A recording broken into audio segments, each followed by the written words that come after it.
think, what's today? Tuesday, right? Tuesday, April 22nd.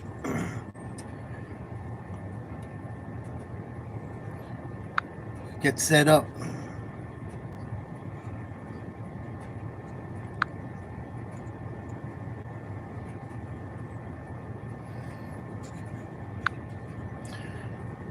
Put a little MJ in the background.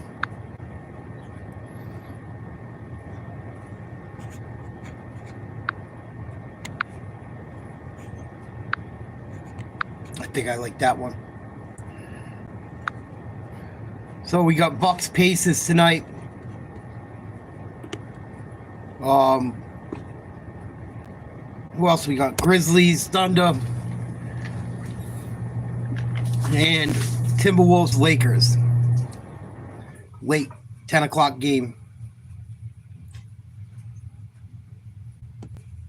Chat should be good to go.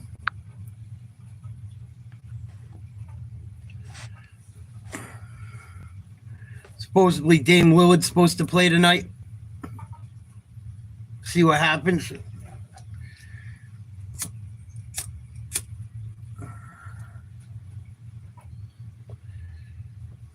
Him and Halliburton were going at it on the sidelines the other night. Dame Lillard sounded like he was pretty pissed off after the game, even though he couldn't play. I'm surprised they're letting him play with a blood clot. Or he had a blood clot. I don't fucking know what's going on. So many guys have had blood clots this year. But we got Bucks Pacers coming on in about 5 minutes. The other game will come on at about 7:30, and then Lakers T-Wolves at 10. Looks like Dame's going to go. Going to try to. Hope you guys are having a good day. Please like, share, subscribe. Tyler Smith going to be out for the Bucks. Isaiah Jackson's out for the season for the Pacers. That's nothing new. Hopefully it's a competitive game. Knicks got knocked off last night. Detroit almost blew a late lead. And Jokic got knocked off last night. Kawhi Leonard had a huge game. Both of those teams could be down 2-0. Both teams probably should be. The Knicks were down big in game 1 and game 2. Their series is tied at 1-1. Same thing with the LA Clippers and the Nuggets. Nuggets should be down 2-0. Came back from a 15-point deficit in overtime and took it to overtime and won. Be interesting to see what happens with that series going forward. Now, the great news is that there are no restrictions. Dame saying this morning he is going to talk to Doc Rivers throughout the game to see how he's feeling. Conditioning is going to be the issue here. Dame returned to the court early last week working with their G League team. He said he needed his body to get used to the physicality of the game, running up and down the court, bumping, getting over screens. On Sunday, he participated in a short scrimmage with the film guys before practice. Now, prior to that, the only cardio he was doing was on the bike, swimming and lifting to keep up. Mentally, Dame says he's in a good headspace. He told me this morning he doesn't feel fragile about the situation. He's done his homework, talked to doctors and specialists to ensure his health and safety. It's pretty remarkable he's back, guys, considering Doc Rivers thought Dame's career might be over when he initially found out the news. On the bill, here are tonight's CarMax starting lineups featuring the man you were just talking about, Damian Lillard, who did not play in Game 1, but still managed to receive a technical foul, jawing with Tyrese Halliburton from the bench. We'll see how that storyline plays out, as well as how the others do around Giannis. Giannis scored 36 points in the Game 1 loss. Meanwhile, for the Pacers, their usual starting 5 being rolled out there, led by Tyrese Halliburton, who the team was able to overcome an 0-for-7 shooting performance from 3 from Halliburton. It was Pascal Siakam leading the Hopefully it's a closer game than the other night. We'll be watching Damian Lillard all game long. It will be the 52nd time he and Giannis playing a game together this season. But this one very different. How does he manage the game tonight? It's going to be very, very I can't stand Tyrese Halliburton. He's got a big fucking mouth. There's a lot of emotion in this game. He I can't believe I might root for the Bucks. You have the playoff atmosphere, and last but not least, you have the beef between him and Halliburton. Dame has to make sure he does it one thing at a time. Don't do too much and burn himself out early. A rivalry is brewing in the Midwest. Gainbridge Fieldhouse is rocking. They're waving the towels. It'll be Turner. It'll be Lopez to jump it up. And it'll be Zach Zarba, the veteran crew chief, with Sean Wright and Gigamitis Petritis as our referee, with Eric Dalen in the back, our alternate. We are underway. Bucks Game 2. lose the tip. Oh, no, they won. Up 2 games to 9. In NBA history, that team goes on to win 92%. Predictably, the first play thrown up for Kyle Kuzma, and he misses. He had an offer across the board in Game 1. Yeah, his struggles have been greatly talked about. Kyle Kuzma really didn't bring much to the table in Game 1. Indiana hits a 3 right away. Scoring. Neesmith with a 3 for Indiana. Giannis sees 2. Down low. Kuzma blows the layup. Kuzma 0 for 2 right away. He's blown 2 layups. He just has to settle down. He didn't hit a shot in Game 1. He's making it harder on himself. Pascal Siakam, who led the way offensively in Game 1. Nice. 5-0 Indiana. Here by the Pacers. Bucks have to settle down, get a good possession right here. The Pacers started out fast last game also. If you're the Bucks, you can't get rattled. Run your action, get to your stuff, and make sure you get a quality look. In Game 1, the Bucks had their 8-game win streak come to an end. Another missed layup. Milwaukee rebound Indy. Halliburton up ahead to Siakam. Over to Neesmith. Halliburton struggled, just 3 for 12 from the field, 10 points, but he did have 12 assists and only 1 turnover. Nice move. Drives in the corner. That's Turner. Horrible defense by the Bucks. 8-0 start. Horrible, lazy defense. Giannis didn't even try to get out to him. Halliburton creating the offense off that mismatch. He went right at Lopez, and then he found his main man in Turner in the corner for the 3. Lopez stops the bleeding. Finally, Milwaukee scores.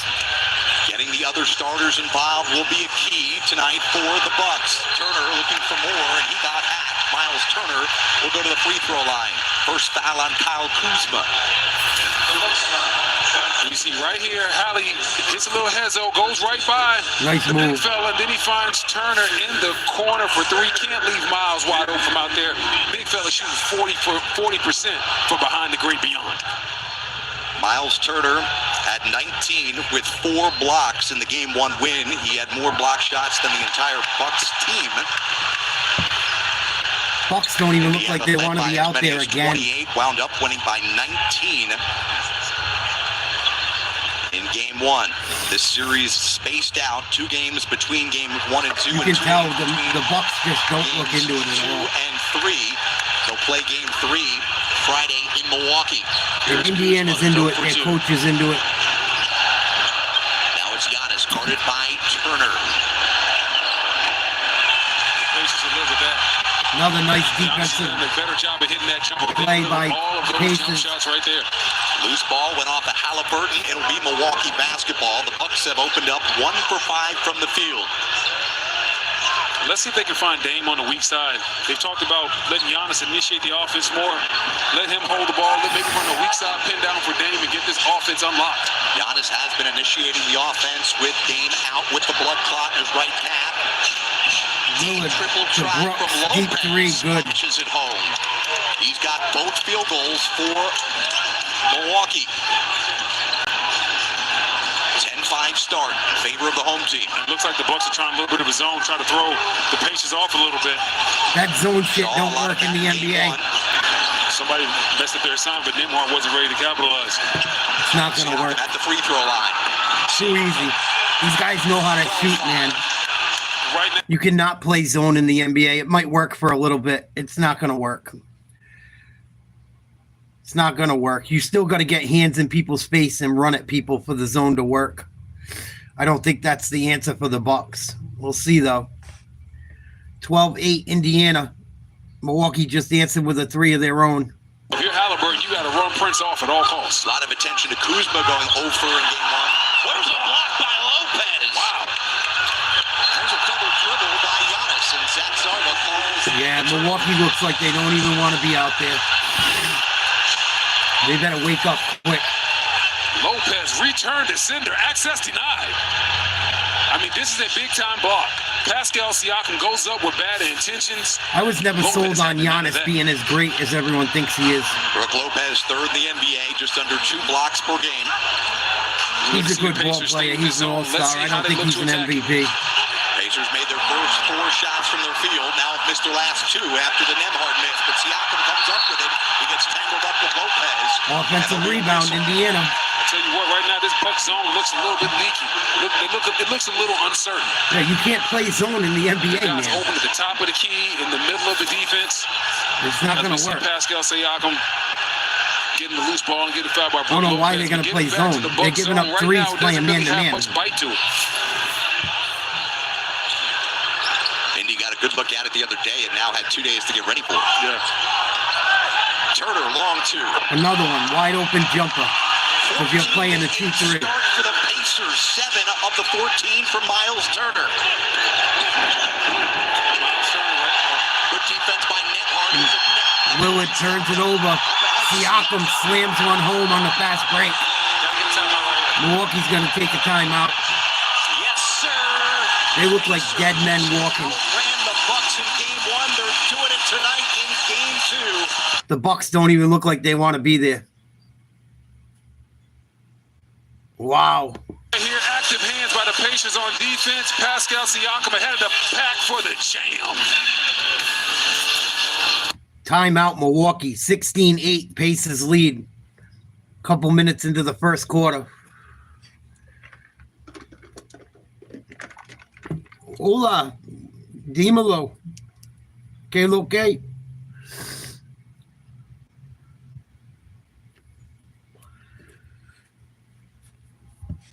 Oh, shit. Yeah, you can't play a 2-3 zone in the NBA playoffs. I don't think it will work. Especially in today's NBA. These guys all can shoot the ball. Hanging in there, Kai. Hanging in there. Got some bad news today. Not for me personally, but sad. Kind of freaky news. They found a lady unalive from my neighborhood. Out in the middle of the woods. She'd been missing for like 5 months. And now there's like... I didn't really know her. I know people that were close to her, though, that are fucking destroyed over it. And there's been disappearances of young women in New England lately. So now they're like... It's got people fucked up. Because where they found her body is like a weird... It's like an area where a lot of people seem to be continually disappearing. So now they're starting to talk about S-killers and stuff running around, potentially.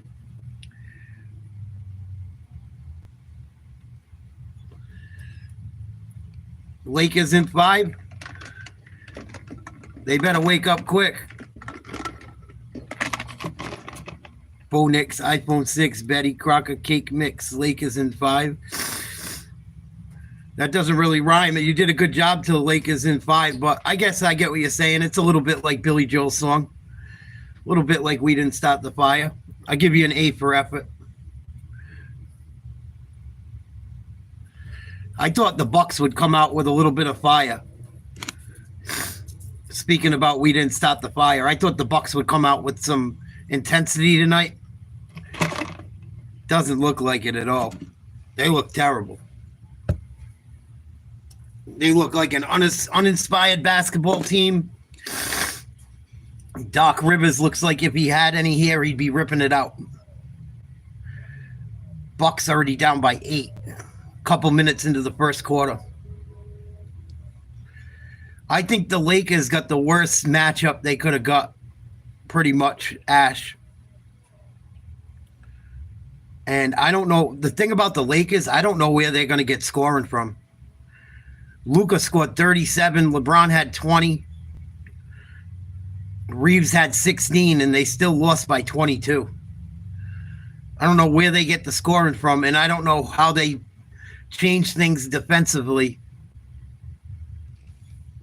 I don't know. Maybe they have to run. Maybe if they run a little bit more, it might help, but I don't know if you want to run against Anthony Edwards. We'll have to see. It's only one game, but we'll find out tonight. Giannis, guarded by Neesmith, into the paint. Giannis turns. Giannis gets his first points of the game. That's a big-time basket right there by Giannis. Getting right to the paint, jump hook, just elevate over everybody. It was actually a turnover. Triple team in the post. Giannis did not care. How often do you see 2 first-quarter Tyrese Halliburton turnovers? Yeah, Halliburton hasn't had a strong start to this series. That's one thing that Rick Carlisle thought that they could get better at in game 2. Did a lot of things well. Halliburton didn't have his best stuff though in game 1. Halliburton's Giannis, overrated. double team down low. Giannis again. Same move. If it ain't broke, don't fix Little it. hook shot down in the lane. 16-12. Indiana with the lead. Miles Turner Indiana's, has been impressive so far. Turner's got 7 points. Milwaukee's right back in the man-to-man. They know that. They can't play that zone. 7 on the timer. It's not going to work. Deep triple try. Nemhard. Oh, my God. What a lucky bounce for Indiana. Nemhard just knocked down a 3 that went 10 feet up in the air. Came back down and went right through. 19-12, Indiana, 6:45 to play, first quarter. Giannis drives, kicks to the corner, and that's going to be a travel. Good D by Indiana. Bad offense by the Bucks. Let's face with the big bounce. Some might call it a lucky bounce. Not me, though. Well, where they found the woman from my neighborhood, Kai, was out in the middle of nowhere.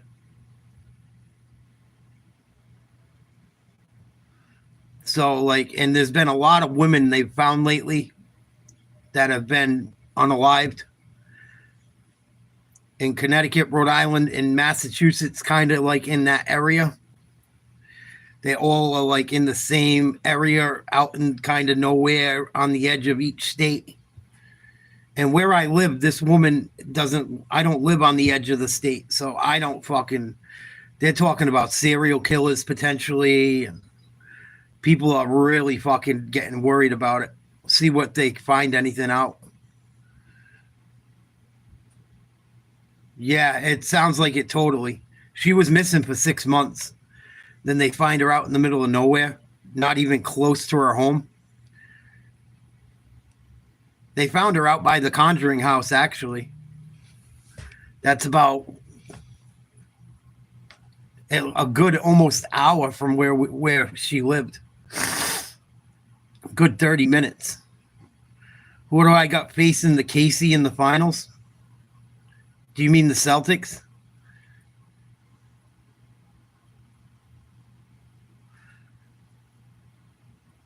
Well, I think the Celtics find a way to get to the finals if they can stay healthy.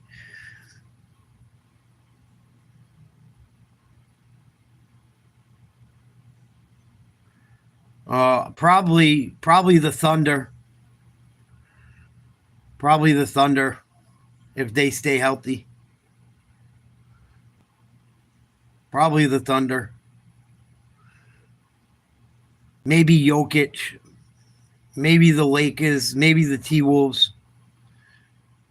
But I would lean towards lean towards Oklahoma City.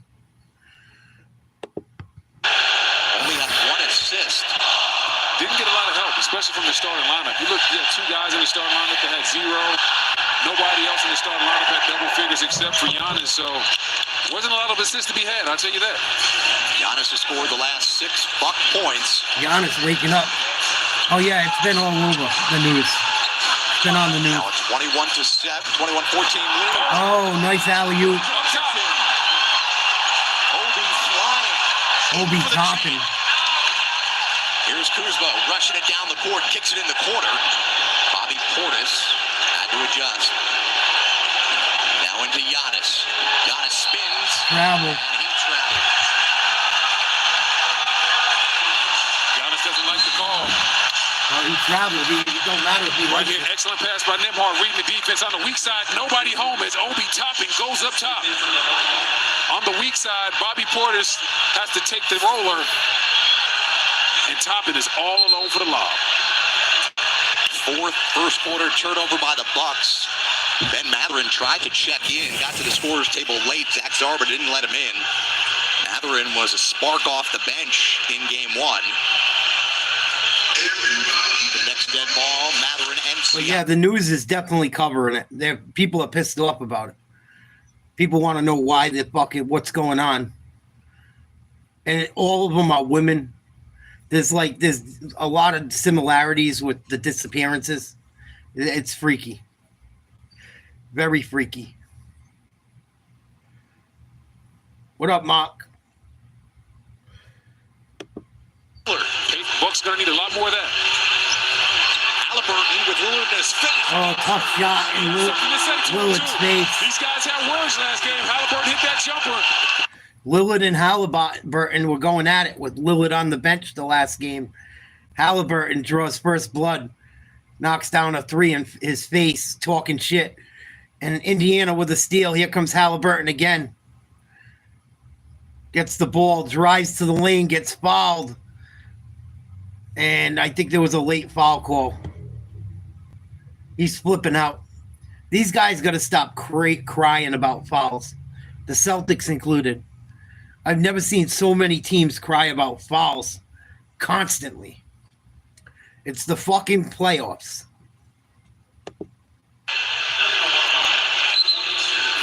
Listen, these two teams have played some meaningful games versus each other dating back to the NBA Cup last season. And yeah, her name was Michelle. It's very, very, very strange, very weird. She only lives a couple blocks from me. But they're starting to look like they're starting to think it's something going on that is more than one it's more than one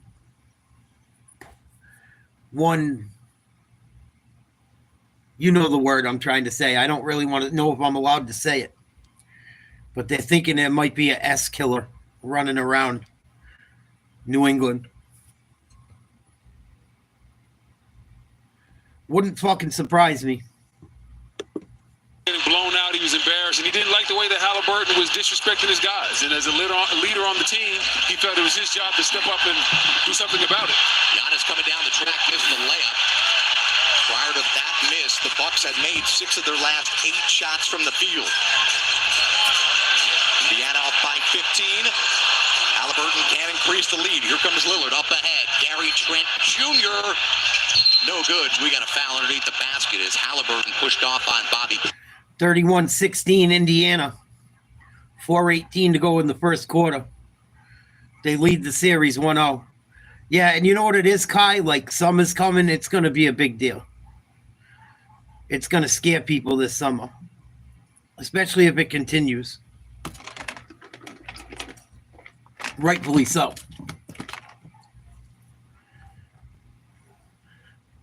And I don't know the woman. I know people that know her. Everyone said that was not her style. Whatever happens, like, people don't think it's just. People don't think she had no reason to be out where they found her. It's a little bit freaky. More than a little bit.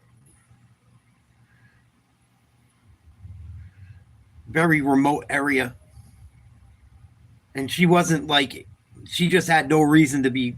Where she was found, she had no reason to be. No one really does unless you're going camping, hiking, traveling, or live out there. There's nothing out there. Nothing. State Farm.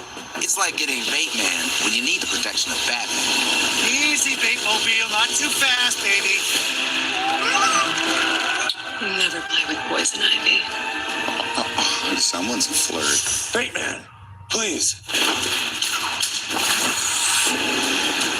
So don't settle for just any insurance when there's State Farm.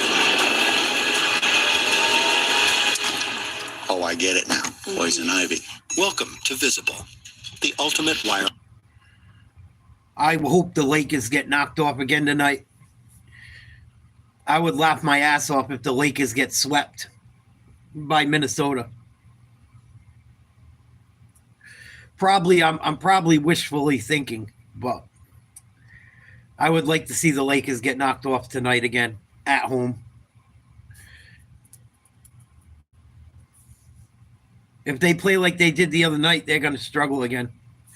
Because I don't think you saw anything close to Minnesota's best game. We definitely didn't see the Lakers' best game. I know that. But I don't know how many more points you can get out of Luka, and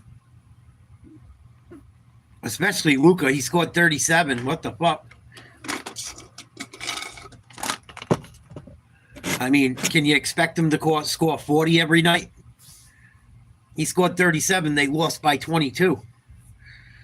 It's not a good sign. They're going to have to do something defensively.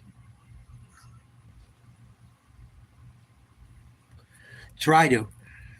I don't know if they have the personnel to do it. I can't wait to see.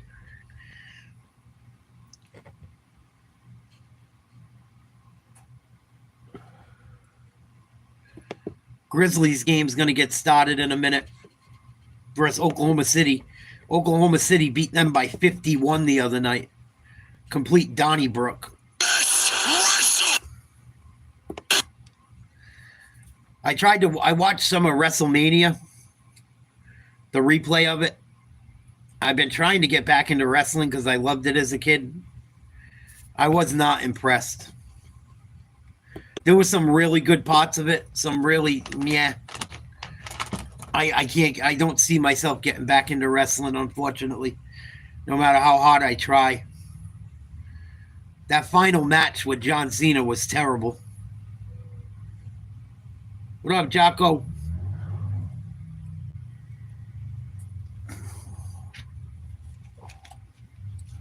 Watching the NBA playoffs. Just shooting the shit. We got Grizzlies Thunder coming on. We're watching Milwaukee, Indiana right now. And Lakers are on tonight.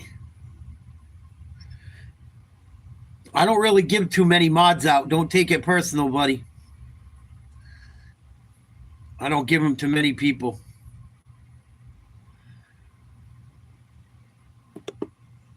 We don't get a lot of people over here lately, believe it or not. I think I'm shadow banned for talking too much shit. Bucks down by 11. Indiana with the ball. Going to be a foul called. Free throw line. Now after scoring 13 points off the bench in game one. Coach Carlisle has the utmost confidence in Ben Mathurin, too. We talked about what's the happy medium with a guy like Mathurin. Hopefully. Does he have to understand his role? He said, listen, a guy like him, I want him being ultra aggressive at all time, looking for his shot, but more importantly, good shots. He doesn't want him taking bad ones, but he always wants him on go mode. Mathurin, an 83% free throw shooter. Milwaukee just committed their fourth team foul, that personal charge to Gary Trent. Milwaukee looks like they got old overnight. Mathurin last year had a quick end to his season when he tore his labrum in his right shoulder and did not play in that first round series against Milwaukee. Knocks down both. 13-point lead for Indiana. Wow.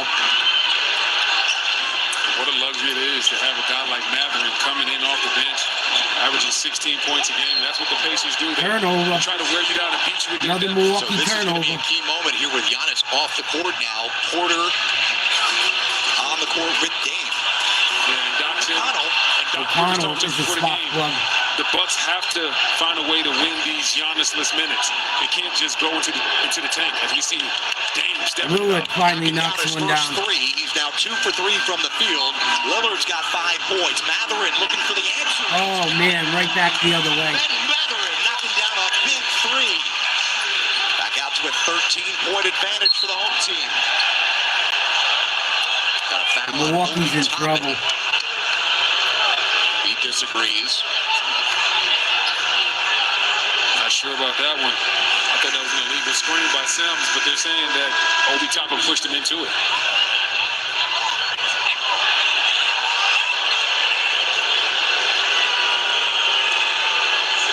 Walker going to check in for Tyrese Halliburton for the final 2:38 here of the period. Let's see how the Bucks offensively manage without Giannis. It has to be a lot of Dame. Without Giannis, it has to be a lot of Dame initiating the offense, pick and rolls, things of that nature. But he's going to have to be the guy. Dame does not come off the court yet. Dame's got 5, guarded by Mather, and puts it up. Dame will go to the free throw line for his first trip. And how shocking is that Dame hasn't come off the court yet? Guy hasn't played since March 18th. You thought it might be quick bursts here and there to try to make sure you rest him and keep his legs fresh, but so far he's been playing the whole quarter. They got to keep him in. They're down by 13 with him in. And they got to play him to try and get his win back. And he misses the first free throw. Milwaukee is not the same team they were at all. And right away, Spencer told Doc he knew that Lillard would be ready to go quickly.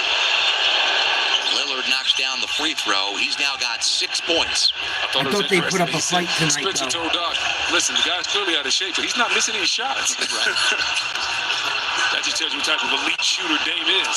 Turnover, Indiana.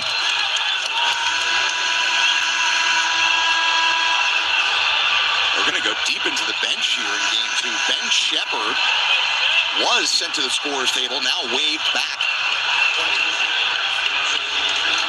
That's the worst feeling in the world when you get He's going to make his playoff debut. Yeah, you see the guys on the bench laughing. That's the worst feeling in the world. You take that warm-up off and run to the scorer's table. And the coach is now, come back over here, my boy. Yeah, Shepherd had a big role last year once Halliburton got hurt in the playoffs. Did not play in game 1.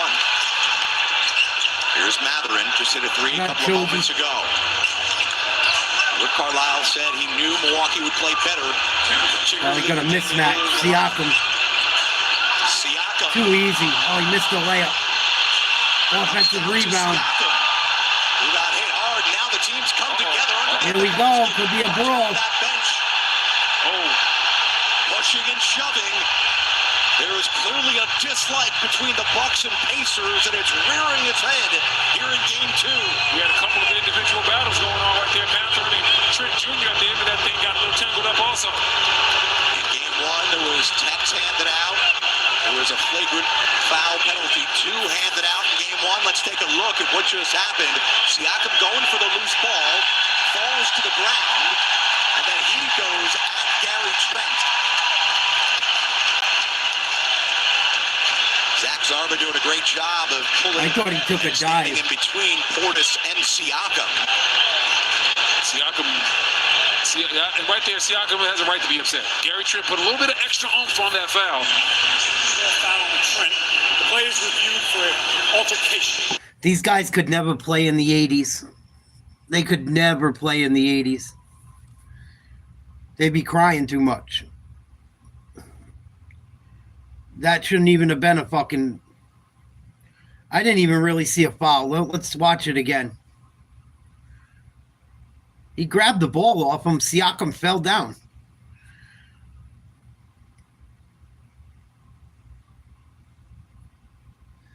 I know that Indiana's up by 12 or 13, but that wasn't dirty. There was nothing dirty about that play. I think Siakam took a dive. Yeah, he took a dive. I can see why Milwaukee's pissed off. Indiana got their panties in a bunch because they're at home. The Bucks are in trouble, man. The Bucks look like they're 100 years old. They look old. Table looking at the monitor as they chat with Secaucus in the replay center. Let's not forget about the incident that happened last year with Giannis and the ball with this team. That's right. Like you said, there's no love lost. I thought it was very interesting that after Giannis went in that locker room to get the ball, the very next day, the Pacers signed James Johnson. They're like, you know what? Giannis won't be coming over here again looking for any basketballs. Yep, bunch of divas for sure. Indiana leads in 36-24. They're taking a lot of time on this. I didn't think it was... I thought it would probably just be a regular foul and play on, but obviously they're taking an extended look. This is retarded. So all 3 officials talking now. And Siakam threw himself back to the onto the scorer's floor. table. And ready for the After output. review, in addition to the loose ball foul on Trent Jr., we have offsetting double technical fouls on Trent Jr. and Benedict Mather. Double technical fouls will shoot the penalty. Ridiculous. All right, so double techs, no free throws to be shot. 36-24, Indiana leads it, and for the second straight game, these two teams showing how they feel about All right, one another. let's Should be a play good now. series. Oh, yes. Stop That's what talking to players the are about. refs. You need a They little made bit the of call. dislike. You keep playing the same team over and over again. You know their plays. They know your plays. Guys been chirping. It's that time of year, man. So we actually will have free throws for Siakam because Trent got the Fucking personal diva foul. bullshit. And that put them in the bonus. Second foul on Trent. Pascal Siakam going to the free throw line. Siakam tonight, 6 early points. You know, not only has Pascal Siakam been Lillard great for goes this to team the bench. offensively, but he's really steadied the ship defensively in game. Milwaukee is nothing like the team they were when they won a championship. They look like, even you just watch them play, they still have some of the same guys there, and it's just, oh, they look terrible. I got to be honest, Milwaukee does not look good. 38-24 Indiana. Ability is never left. Bobby Portis guarded by Siakam. Portis drives. Oh, gets my the God. bucket and the He opportunity didn't even get for one touched more. either. That's a great move by Bobby.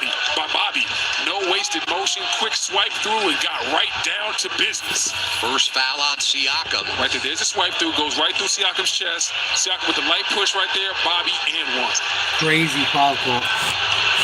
Bobby Portis still working his way back. Remember, he missed 25 games after being suspended Kicky for tack violating bullshit. the league's anti-drug policy.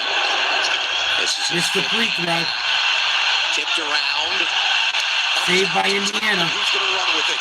Toppin behind his back to McConnell. Nice move, McConnell. TJ McConnell. Wow, Indy up by fucking 14. McConnell slowed it down. Everybody in the Bucks uniform thought he was going to pull it back out, and he went right down the lane. Crazy. Porter. Nice shot by Porter. Bucks playing without Dame and Giannis for the time being here. 1:08 to go in the first quarter. Siakam returns. Tough shot. Siakam. No good. He's Good been D. off last couple. Not a great He's got shot. 8 points to lead the way. 3 for 6. Bobby Portis has McConnell on him. Got to find him. And they do. Yes. I'll tell you in 1 second, Frankie. Great work by Bobby, too. Saw that mismatch and sprinted right down to the 40-30, Indiana leads Milwaukee by 10. 40 seconds to play in the first quarter. It's been all Indiana. They've been up by as much as 14. McConnell again, nice move. Tough shot, good D by Milwaukee. Here comes Milwaukee. Differential. There's an offensive foul on Jericho Sims. This time they get the foul on Sims. I thought he had set a legal screen the last time and he got away with it. This Another time foul. they called it. You see right here. Not only is he holding, then he's going to step over and get him just a little bit with that right leg. Nah, Sixth first quarter Yeah. turnover by Milwaukee. I've seen The worse. final 23.4. Tyrese Halliburton and Thomas Bryant check into the game. So it'll be Halliburton with McConnell, Bryant, Toppin, and Matherin for Indiana. Shot clock off. McConnell will run the offense. Guarded by A.J. Green. 12 on the timer. They're probably going to run that 1-5 or 1-4 screen. No, they're going to run the guard action. Here's Halliburton, 6 on the clock. Halliburton with 4. Halliburton fires. Halliburton, Air ball. Saved by McConnell, and the timer runs out. End of the first quarter, Indiana 40, Milwaukee 30. Halliburton crying for a foul call he was never going to get. No one touched him. Typical NBA in 2025. Let's check out Oklahoma versus Memphis. OKC leads 3-0. 9:12 to go in the first. Last year came over this summer as a free agent, and the Thunder signed him, and it just seemed like he's been seamless within their offense. A passing Yeah, I've been game, doing different shit. screens, help with rebounding. Oh, tough three. Dort knocks down the three. 6-0 OKC. 6 straight points for the Thunder to start. And Memphis 0 of 9 shooting. Pippen Jr., no good. Short on the 3. Rebound Holmgren. And they're still searching. Shai Gilgeous-Alexander making his first significant touch. Nearly 4 minutes in the That's game. good. Yep, Holmgren for 3. 9-0 right away. Dennis, maybe think about a timeout here. Looks like Baines hits a layup. Desmond Bane to the rack to get in their first points. Desmond Bane doing a great job putting his head down, getting to the rack. Jump shots not falling early. Oh my God. Pretty floater. Gilgeous-Alexander went to throw a lob and it went right in. 11-2 Oklahoma City. Morant with the ball. Drives down the middle. Crosses over. Lefty layup. No good. Rebound OKC. They're running. Euro step from Holmgren. And there's going to be a foul call. I kind of want to see Memphis get ran the fuck out of town. That's what you get trading getting rid of your head coach a couple days before the fucking playoffs start. A three-point shot, but they've improved in their three-point and their willingness to take it. Dort doing a great job improving from his rookie year, shooting 27% from 3. OKC number 16 in the league this season at three-point percentage. Jalen Williams, Mike for sound tonight.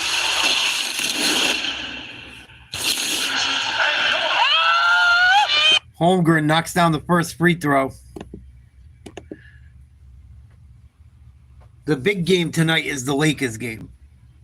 That's the big one tonight. I just felt like hanging out and watching these other games so I know what's going on later down the line for the Celtics. Right?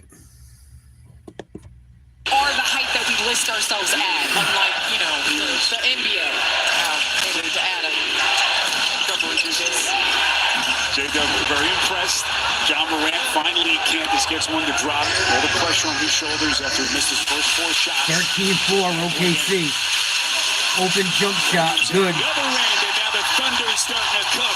No defense by J-Dub Memphis. just has continued None. to improve every single year. The mid-range. John Morant's arguing with people in the crowd. Defensively, it's just been super impressive the way he's grown as that wingman for SGA.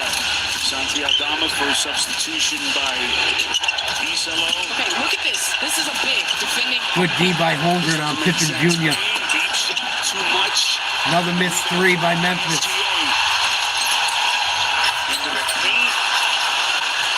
Bad shot by OKC. If there is a bright spot for Memphis, it has been that in game 1 they did keep SGA under control.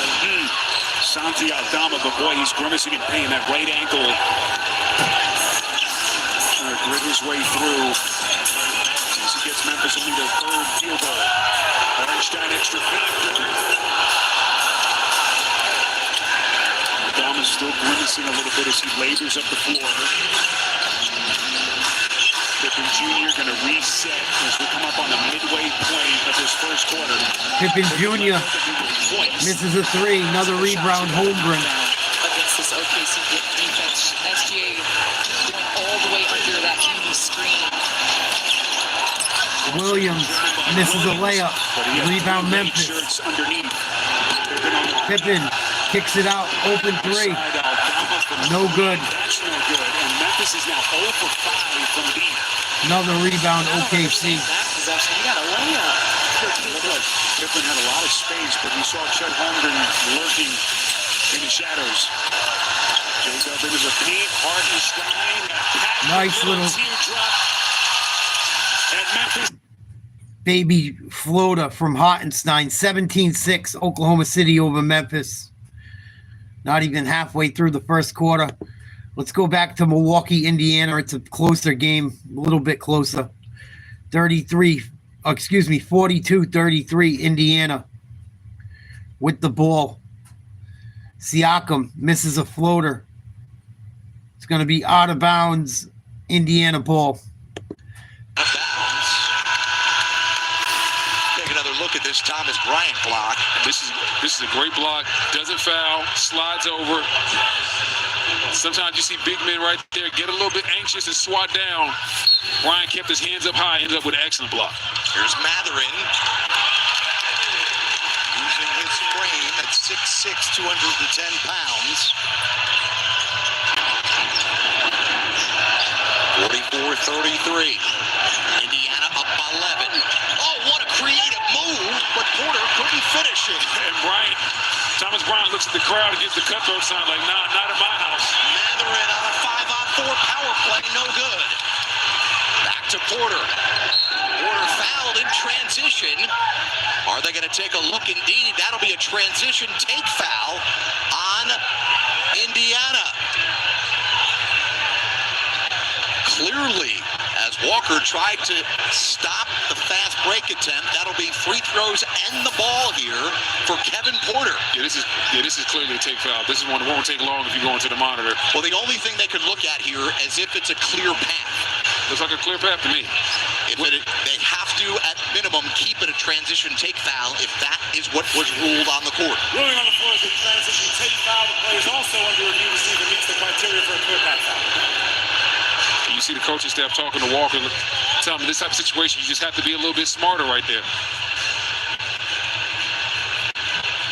He's a young man, getting his first taste of some big-time playoff experience, so these are the mistakes that sometimes happen.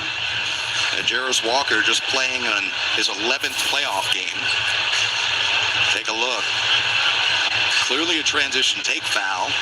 We'll see if it also meets the... transition take foul is confirmed. It is also not a clear path foul. Okay. Not a clear path foul. Well, either way, the Bucks will get the possession after the free throw.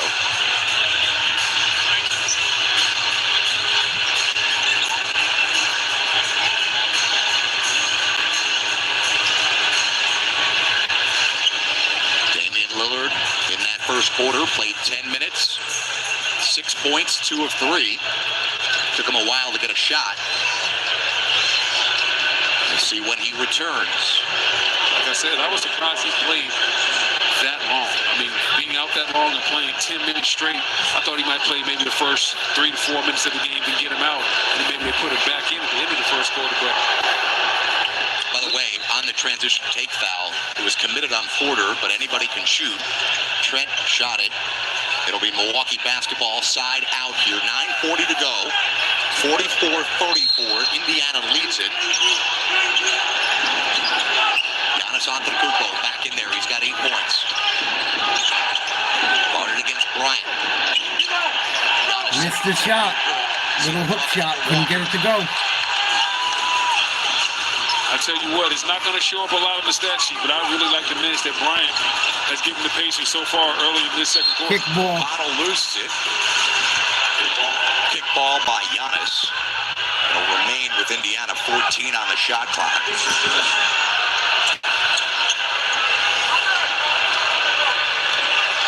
Bench points relative. Oh, that's a trip. That was a hard ball. On Porter. I don't think he meant for it to look like that, but he went down hard. Oh, Kind of tricks Porter Jr. Makes him think he's going to come all the way out there, and he just stops real quick. So the question here is, the ball was not inbound. So Matherin's going to get the free throw, and then Indiana's going to get the ball back. Porter not only committed a poor foul, but did it premature from the ball coming inbounds. knocking down free throws. Yeah, take a look at Big this. this time of year. It's like, hey, You're right there. it's the foul with the cherry on top because they're getting the ball back. He got run over. Cherry on top being on the show. I figured you'd do something Indy like that. up 11. McConnell. Turns the corner. McConnell looking underneath. Ball goes out of bounds. Zach Zarba says last touch by Milwaukee. 8 on the shot clock. Indiana will have it under their own Oh, basket. these guys are talking major shit. Now we got McConnell and Bobby Portis Jr. getting into it a little bit. Like you said, no love lost between these two teams. Everybody out here looking for the smoke. Bryant receives it from McConnell. Back to McConnell. 4 on the shot clock. McConnell floats it up. McConnell, no. Tipped around. Comes down to Green. Back to Giannis. Yeah, they got in McConnell's head on that one. Corner, Portis, free ball. No good. Portis hit his first. He's missed his last 2 3-point attempts. Now Siakam. Oh, that would have been a big one. We got a little cold here from 3. Indiana 6 of 13. Milwaukee 4 of 7. Here's Portis. Nice shot, Portis. And a foul. We're going to count the basket. Who got fouled? Foul underneath the basket. It'll be Indiana basketball. It's going to go against Giannis. Loose ball foul here. I think. Oh, that's on Giannis. Yeah. Just getting a little overzealous right there. First foul on Giannis. And just didn't need it. That was a stupid No foul. need The for that play's silly over. foul in that situation. A guy like Giannis, you're so important to your team. You want to make sure you save all your fouls. You don't want to use your foul in that type of If situation. Giannis ever got a 3-point shot, he'd be unstoppable. I don't know why he hasn't worked on it Damian more. Lillard here in the second quarter. Played 10 first quarter minutes at 6 points. McConnell whips it in the corner.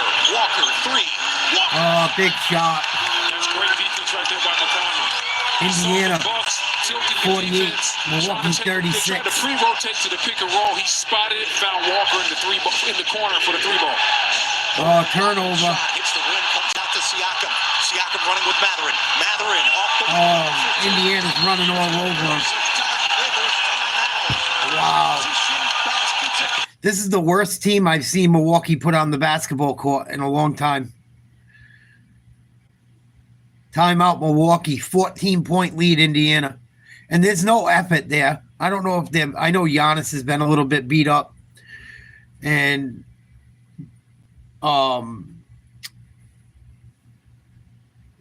Dame Lillard's been beat up. I know they're huge parts of the team. But they just... like the rest of those guys, man, they're just not... They're not showing a lot of effort to me. They're not playing good, smart basketball. I think Milwaukee's in trouble. Let's go back to Memphis, Oklahoma City. Gilgeous-Alexander just missed a 3. Oklahoma leads 17-9. 4:35 to play. First quarter. Knows that he likes to come off the pick and roll snake, go to the left, but Milwaukee looks OKC bad. keeping the ball pressure. I don't know how they look so bad after winning a championship 2 years ago. They look bad. Cutting baseline, nowhere to go. Just kind of nonchalant, a little bit interesting offering. We've seen him make some just crazy shots, of course, as we check in with Dennis. Yeah, Dennis, I'm a little disappointed after seeing Jai this morning. Holmgren knocks down a 3. I just expect Oklahoma City, man, they're going to be tough. If I'm being real with our viewers, that was a little too nonchalant for me. Let's see how Job comes back after Memphis misses a 3 down the other end. Here comes SAS. He's going to try a 3. No good. Too much. Offensive rebound. Oklahoma City. SGA is going to get fouled going to the hoop. His quick second personal. Wow.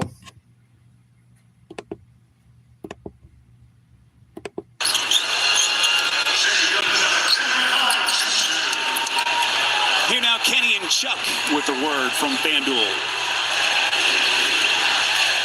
Hi, I'm Kenny the Jet Smith. This is Charles Barkley. Charles Wade Barkley. Yes, it is. Don't forget to Yeah, he hit the download first free FanDuel throw. Sports app. Your home for live same-game parlays. Thunder look good, man. They stay healthy. Holmgren stays healthy. They got a shot at making a run. They got a lot of pieces off the bench that can play. They got a lot of role players that can shoot the 3. They got a couple guys off the bench with some size. 22-9 OKC over Memphis.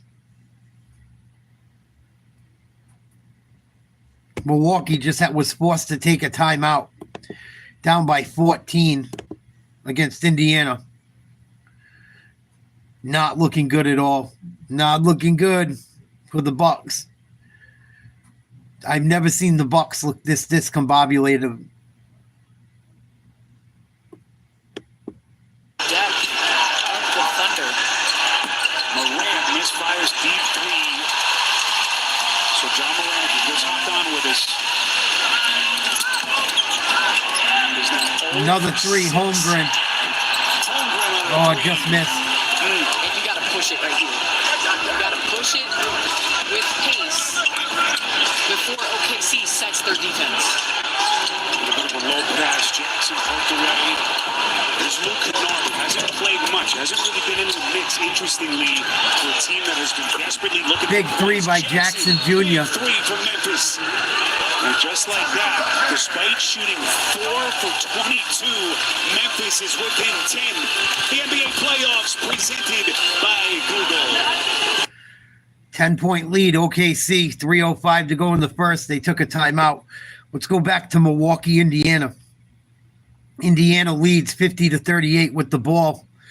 Open three, Halliburton knocks it down. Oh, he's talking massive shit. He talks more shit than anyone. Someone's got to shut him up because I can't stand him. It's about maximizing I cannot stand possession. Halliburton. The Bucks did not do as such. Portis, he buries the corner three ball. I tell you what, Bobby's been off it. Chosen, don't you worry, buddy. You always look out. Don't you sweat it. 53-41, approaching 7 minutes to go, second quarter, game 2. Indiana won by 19. You've given more to me than most people. Don't worry about it. Target, Portis with a rebound. I'm just glad you're back. Bucks came into this series red hot. Giannis. Nice play by Giannis. During that. He is just so hard to guard. 6'11", too aggressive.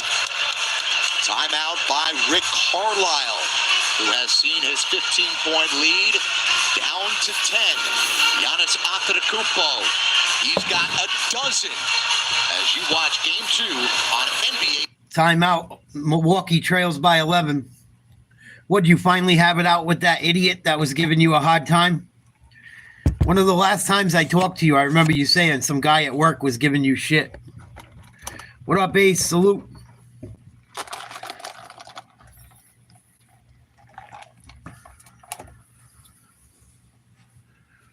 I said, just mind your own business. I know it's hard to. My dad used to say that shit to me too. Mind your own business. Some fucking douchebag don't like you and he's blowing the boss. It's hard though when you're in that situation. It's easier said than done. Was it because of that dickhead?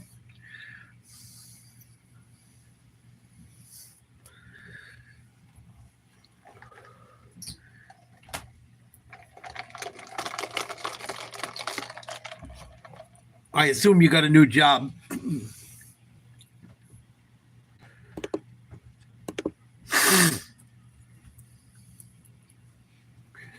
Well, you know what? If someone was breaking your balls, maybe it was better that you went to another place. Working in a fucking place where people don't get along or you feel funky or the managers are douchebags, it's not good for you. Maybe it was good that you fucking get the fuck away from them.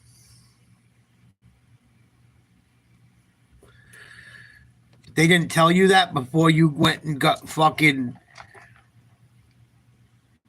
went to school for it? They should have.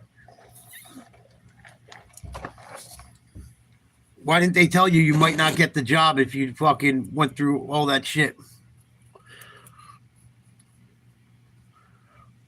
Maybe you could get it expunged.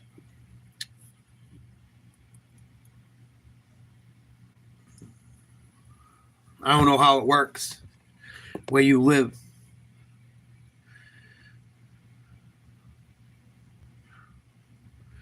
Keep trying. Keep trying. Keep your head up. 22-12, Oklahoma City leads Memphis by 10. They have really good ball movement. Oh, Caruso just got away with a travel. Alexander, free throw line jump shot. No good. Good D by the Grizzlies. Yeah, here's Morant to the cup. Memphis, that's what you want to see. Putting some pressure on that defense. Going towards the basket for the first time tonight. He's going to earn himself a trip to the free throw line here with a chance to cut this thing now miraculously down to single digits. The easiest way to get yourself going at times is to get to the free throw line. You see see the ball go in the basket, you're able to compose yourself, and you're rewarded for seeking out physicality and contact at the rim. Take a little peek at the upcoming playoff schedule. TNT tomorrow has a couple of game 2s. Orlando Celtics, Golden State, Houston. There you go. NBA TV tomorrow. Game 2, Miami. You'll figure it out. NBA.com or visit the NBA app. After this free throw, Ja dribbles it off with his foot. Go get a fucking contractor's license, dude. You could kill him. You get a contractor's license and shit. If you can build, you could do well for yourself. You'll never miss that fucking job. Especially you're younger. Fucking go fucking do your own thing, dude. You don't need nobody. If you know how to build, not that you don't need nobody, but you know what I'm saying. Listen to older guys that have been around a long time. Try and pay attention to what they do. If you work with older guys or you bring other people in,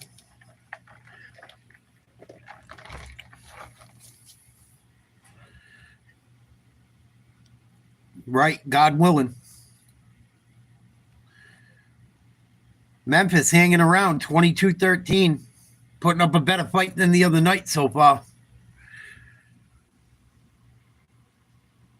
I don't see the same intensity out of Oklahoma City as I did the other night. Granted, they won by 51, but still.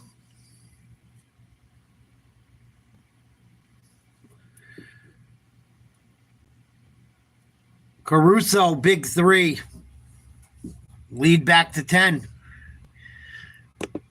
OKC now 4-12 from the three-point line. Jackson on a turn. A little bit of contact. Jackson can't believe he didn't get the foul call. Here comes SGA weaving through a crowd into the corner. Wallace, the fake, the foul. Oh, man. Another three. As a lesson. Thunder can shoot the three, man. They got 3 or 4 guys on their team at any time on the court that can shoot. They're one of the only teams I see that can shoot the three close to as good as Boston.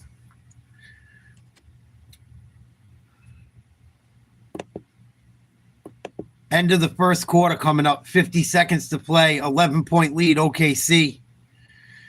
We're going to go check out the Bucks game quick. They're playing Indiana. Indiana's up by 14, 60-46. Wow. You see Halliburton right here. Flies right by Kuzma. Kuzma's looking for help. Not sure where the Kyle Kuzma. Or the mix-up in communication was on. They went and got Kyle Kuzma to become younger and more athletic. He's done nothing. Nothing. I don't know what fucking planet he's on. I don't think he's scored a point yet in the series. We're into the almost second half. Less than a minute. Almost the second half of game 2. He hasn't scored a fucking point. Horrible. Give him more touches. He's going to have to maximize those touches. You see the Bucks drop right back into that zone. Didn't have a lot of success with that zone early in the game. Lopez at the top of it. Halliburton in the corner. Nembhard throws it up. And Nembhard got fouled by Taurean Prince. First foul on Prince. It's like an effort thing with Milwaukee, it looks like to me, too. Because you look at their roster, they got some guys that can play. I don't know if they don't play well together or there's something going on in the locker room, but they don't even look like they want to be out there. Stupid fouls. You got your third best player can't score a basket. You're almost a game and a half into the series. They're lucky they're not down by 20 right now, the way they've played. Lillard, coast to coast, going to get a foul call. Oh, no, it was Kuzma. Excuse me. Also does really, really well. Underrated part of his game. When he gets the defensive rebound, he's really good at initiating that transition basket. First foul on Andrew Nembhard.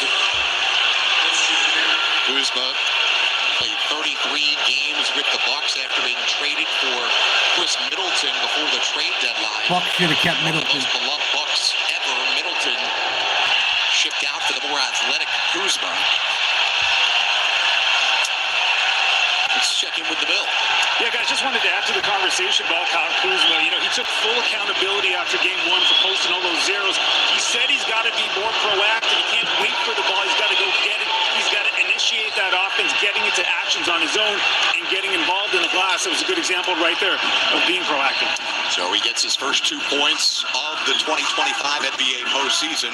Kuzma was also seen after game 1 with a wrap on his thumb. Halliburton no good on the three. Another offensive rebound. Another opportunity for Neesmith. He gets by Kuzma. Rejected by Lopez. That's Lopez's second big-time block of the game. Brooke Lopez, once a candidate for all defense, one of the top interior rim protectors in this league. That's how you protect the paint. Go, Guard Kuzma. your yard. Here's Kuzma. Over to Lopez. See if that defense gets his offense going. Corner for Prince. 10 on the shot clock. Down low to Giannis. Prince, 3. Lopez comes down with Good the offensive rebound. board, but loosed it. Last touch by Indiana. It'll remain with Milwaukee. And it looked like You see Neesmith right here. Once again, trying to dunk on Lopez. That's the second time they've tried to dunk on the Pacers. They've tried it. Each time Lopez has told them they have to live with rejection. Lillard catch and shoot 3. Short, but he got fouled. Good call. Beyond Nembhard, who just picked up his first a couple of moments ago. Halliburton imploring Rick Carlisle to consider challenging. Carlisle not even consulting with the back of the bench. As you take another look at Lillard, who is hit by Nembhard. I don't know why Halliburton wants him to consult on that. That was clear as day. I didn't see a foul. Damian Lillard, one of the great free throw shooters in our game. Maybe he got him with the body. Better than 92% this year.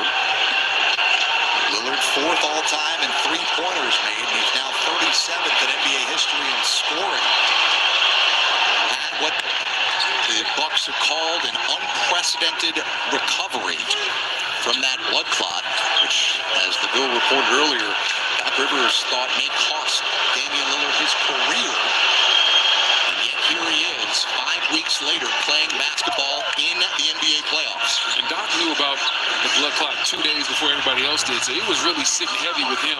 For 2 days, he thought Damian Lillard's career was over. Lead down to 9. Nembhard looking for Halliburton. Halliburton floats over Lopez. No whistle there. Here comes Here comes Giannis. Milwaukee. Giannis sitting on 12. Took that hop step. Gets it over to Lopez. Fires in a long 3. Whoa, big shot. Milwaukee right back in it. 2 of 2 from distance. And how important have the 8-0 Bucks run. been since he's been back in? Bucks have scored the last 60-54. 8. Trailed by as many as Indiana. 15. It's now a 6-point game. Big to big passing. Good D by Milwaukee. By the Bucks. And here comes Milwaukee. Bucks on a big-time run, and a lot of this has been sparked by Lillard Lopez. misses a 3. Bad shot. Trying to keep it going for the team. Missed on the 3. He's got 9 points. 60-54. Bodies hitting the floor. It's getting physical in there. Halliburton guarded by Giannis. It's not getting physical. They're diving. Halliburton drives. Halliburton rises to the playoff occasion. Oh, my. Someone gonna shut Tyrese Halliburton up. Tyrese Halliburton. I can't stand him. Point Indiana lead. He's got such a big fucking mouth. Halliburton's got 14. Giannis throws it down with the left hand. 10-2 Bucks run. And Lopez is guarding the paint, but on the perimeter, they're getting whatever they want to. They need to keep attacking him in the pick and roll. Nembhard guarded by Lillard. Too easy. Who throws it down over Lopez. Back-to-back jams by the Pacers. Going right at the rim. But that's what you have to do. They've been trying to dunk on Lopez. Milwaukee All too half, and inconsistent. Lopez has been sending him away. Not that time. Kuzma to Prince. On Under 2 minutes defense. to play here in the first half. Kuzma spinning off the Nice window move, for his first Kuzma. field goal There of the you go. series. There you go. That's what you have to do. You got to be aggressive. You can never lose your aggressiveness. I know Kuzma's been struggling, but you have to stay aggressive at all times. Halliburton bounce pass. Nice pass. Over to Neesmith. Oh, missed the 3. First miss from the field tonight. Milwaukee down 6. Minute 25 in the half. 6-point game.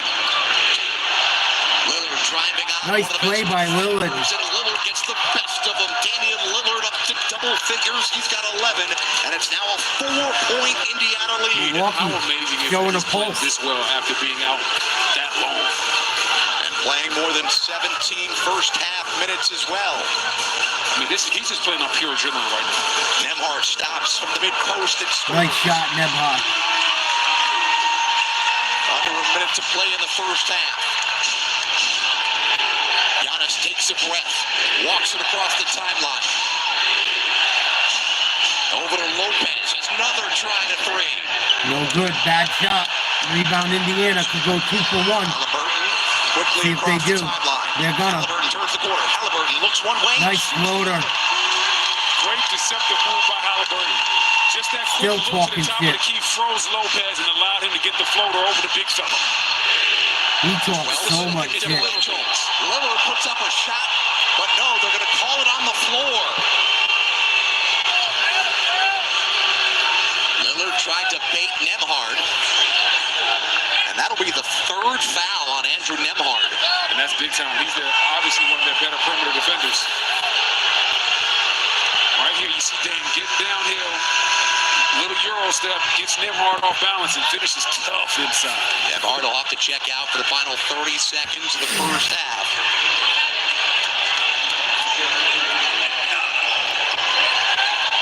Lillard giving praise to Reggie Wayne, the former great Indianapolis Colts receiver here sitting next to us. Colts legend. Lopez driving, back to Lillard. Good D. I like By that. Halliburton. Active hands. That's a great closeout. Took away the shot and took away the passing lane. That's big time. That's playoff basketball. There's Reggie Wayne sitting courtside. That man caught a lot of touchdowns for Peyton Manning. Oh, what a horrible pass. Right to Siakam. Halliburton will run the Horrible turnover. They were finally cutting into the lead. What has been an explosive first half. They set a franchise record for most points in a quarter ever with 40 in the first quarter. Neesmith with 6. Neesmith going at Lopez, and Lopez wins the battle. 1 second to go. Siakam fires at the buzzer. And what a defensive stand by Brook Lopez. Brook Lopez. So the Hanging tough. They tried to dunk on him 3 times that half. He blocked every one of them. Someone got to shut Halliburton up. I can't take that big mouth little fucker. Well, he's taller than me. I shouldn't call him little, but I don't like him. I'm a Celtics fan, but I would love to see Damian Lillard stick his foot up Tyrese Halliburton's ass in the second half and the rest of the series. Halftime, Milwaukee down by 8, 68-60. Pacers lead. Let's check out Memphis and Oklahoma. We got Lakers later on tonight versus the T-Wolves. 42-25, Oklahoma City leads. 9 minutes to play in the second quarter. This whole series is gonna be nothing but a blowout. I had a feeling. Before the game, we said we've really tried to build that 0-0 muscle. You know, even after a big win, we've worked really hard to train that muscle that we're the ones that are down. We're the ones that are losing the series.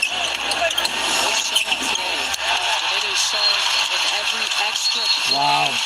That the Thunder are making the contributions they're getting from the depth of this Wallace team. just threw up a finger roll from like 6 feet out. OKC up by 19. 19-point lead for Oklahoma City. Ugh. Yikes. Ugly fucking basketball.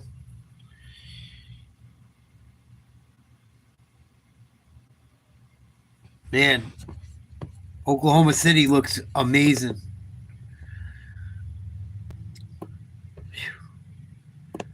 I can't wait for tonight's game. I might start another stream for tonight's game. We'll see.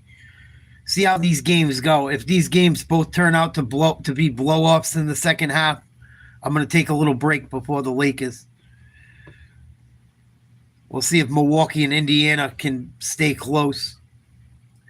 Because this Memphis game versus Oklahoma City, it's already a 19-point game. We're not even at the half.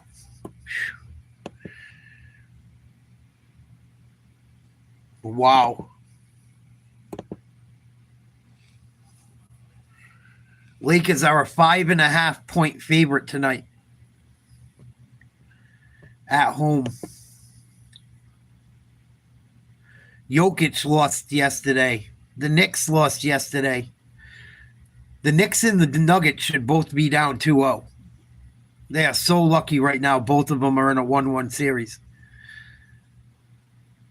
Both of those teams are going to have to wake up pretty quick.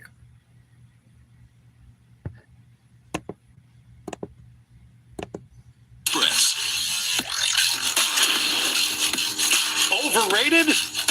Pacers fans think not. Tyrese Halliburton with 16 points, 7 assists. Pacers led by as many as 15, and they have an 8-point lead at the advantage. That leads us to the American Express halftime report. Great to have you with us. Former Pacer, former Buck, Wesley Matthews, Steve Smith, I'm Matt Weiner. Good to have you with us. More on this game in just a little bit. First, some news tonight from the NBA. It is awards season. Put him on the red carpet. Peyton Pritchard is Sixth Man of the 2025. He is NBA Sixth Man of the Year award. He'll get the John Havlicek Trophy, appropriate because he is the 4th Celtic to win it. Let's welcome in the winner of the John Havlicek Trophy as Sixth Man of the Year for the 24-25 season, Peyton Pritchard of the Boston Celtics. Congratulations, Peyton. Looking back over the season, when you went to training camp, was this on your goal list for the year? And if so, how high? It definitely was. It's actually something that me and my player development coach, Craig, talked about before the year. People come and go, Chosen. I don't know. People are busy. Some people don't come around. People, a lot of people that were into my channel were into it because of politics, not sports. So some people come around. Some people don't like the NBA. I don't know what happens.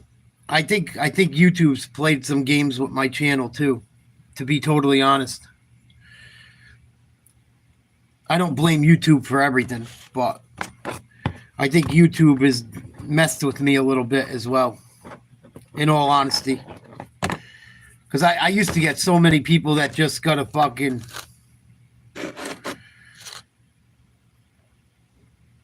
I don't know. I don't know what else to do, man. The channel was growing like crazy, and then it just died. I actually haven't gained a subscriber in almost 5 months. So new people aren't coming. That's part of the problem. So at what point did it click for you that you knew you could do this at this level? So you're talking about like when I was in the NBA? I feel like I had moments my first couple of years where I was like, I had good games. It'd be a struggle. I think it's because of my political views. But I feel like this year going into it, I really knew that I could take it to another level, being consistent, game in, game out. I knew the routine I wanted to take into going into the season and just a mental approach. So I would say that end of last year was when I was like, okay, you know what? Going into next year, I feel like, I'll have a big year. At what point during the season did you start to think that this was a possibility that, okay, Beasley's out there, these other guys are out there, but this might be mine? And at any point, did it consciously affect the way you went about your business? Hell no. I mean, honestly, it was the opposite. I never worried about it. I never wanted to think about it. I just wanted to, my approach was just always this preparation and growth. Like, how can I continue to get better and better and better? So at the end of the day, the award is very special and it's definitely an honor, but it just wasn't something that I was conscious about. I was thinking about more how can I affect the games? How can I help my team win? And then with that, if I'm doing that at a high level, I feel like it's going to take care of itself and you win awards like this. Number one off the bench in total points, threes, plus, minus, and now the 4th Celtic to win NBA Sixth Man of the Year. Congrats, Peyton. Nice job. Thank you. I appreciate it. Pritchard. Here is the resume for Peyton Pritchard. I mentioned the total points, threes, plus, minus, 3rd, and assists off the bench as well. And Peyton Pritchard is your 6th Man of the Year. He deserved it. Good news for the Milwaukee Bucks. Damian Lillard looked Dame-like in that first half and played the second most minutes of any player on the floor for Milwaukee. The bad news, they still trailed by 8. Milwaukee's in trouble, I think. The second half on the way. I think Milwaukee's in trouble. They're going to redo that whole team over very soon. You can tell it's getting ready to blow up.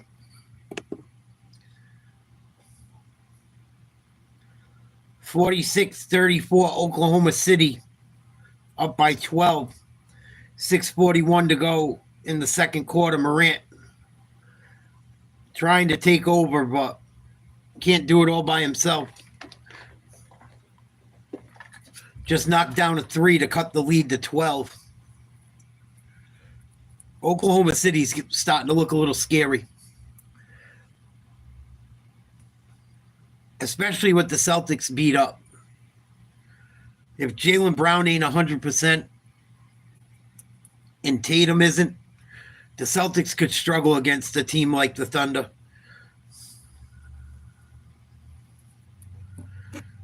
They have a very good team that people don't know. They are very good. They got a prolific scorer. I can't wait for the Lakers game tonight. Oh, it would make my day if the Lakers get knocked off tonight. At home again against Ant-Man. I figured the series would go at least 6 or 7. And it's a toss-up. LA could win. Minnesota could win. But I think Minnesota is a bad matchup for LA. I said it before the series. People laughed at me. The same people that laughed at me in the chat didn't come back after the game. Had a couple Lakers fans in here talking shit. And I told them what could happen, and it did in game 1. And I haven't heard from them since. We'll see. They'll pop up if the Lakers win one tonight. They'll be back the next game.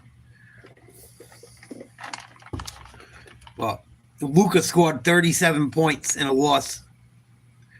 22-point loss. Luka had 37. LeBron had 20. Reeves had 16. I don't know how many more points you can expect Luka to score. What up, Grizzly? Salute.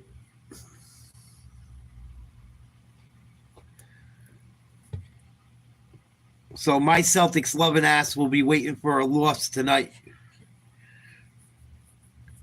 Yeah, and it actually hurt the Lakers. People don't believe me when I say it, but it does. They gained some scoring. They gained a guy that they can make a ton of money off of with jersey sales and shit. But they lost rebounding.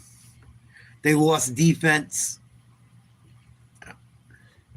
They gained some, like I said, they did gain some scoring and some passing, but I don't think that deal was, it made sense for the Lakers going forward. But this year in particular, it didn't make them much better, in my opinion. And we've seen the Lakers fly high when they were playing well and shit. We haven't seen what this team does when they haven't played well. You know, and Luka, you got to worry about his health. LeBron, at some point, you might have to worry about his age.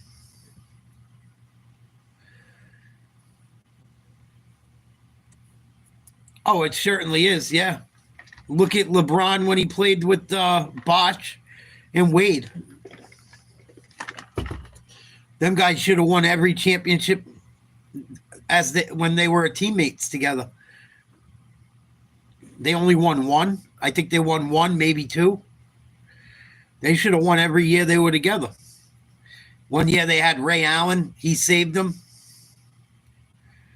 John Morant, nice steal. Good D.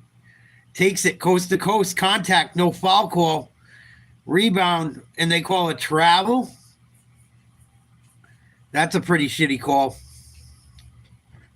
These referees have been so inconsistent. 46-36, 6 minutes to play in the second quarter. Let's check out Memphis. Down by 10 against the Thunder. Here's Holmgren, wide open three. Knocks down another one. He's been on fire tonight. And that's a tough matchup for Zach Edey right Zach Edey can't cover him on the baseline. I mean, on the perimeter. Tough shot. Desmond Bain going glass. Working hard to the right baseline. So Memphis started the game missing 10 straight shots as SGA fills it up. Wow, Shea just banged a three. Memphis has since hit 15 of their last 28. But the Thunder now starting to catch fire again. Desmond Bain, mid-range Jay, back rim, rebound Holmgren. The Grizzlies have done it by getting into the paint, the teeth of the defense, which then opens up easier outside shots. What a matchup here. SGA sizes up Morant, finds a spot from the elbow, short. And SGA now 3 of 10 from the field. So we cross the 5-minute mark before halftime. And Memphis make another push here to get closer before the intermission. Move the ball. Dama. And what has been a career year underneath Kennard for the shoot. Babura. Turnover. Gilgis for three. Bang. Bangs in a three. Wow. Every time Memphis cuts it to 8 of 10, Oklahoma City goes on a fucking barrage. 9 unanswered points for the Thunder. 55-38, 4:34 to go second quarter. Timeout. Grizzlies. Yikes.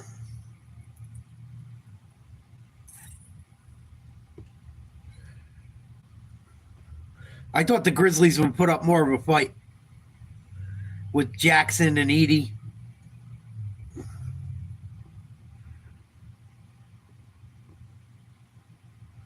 I didn't think they'd get blown out like this.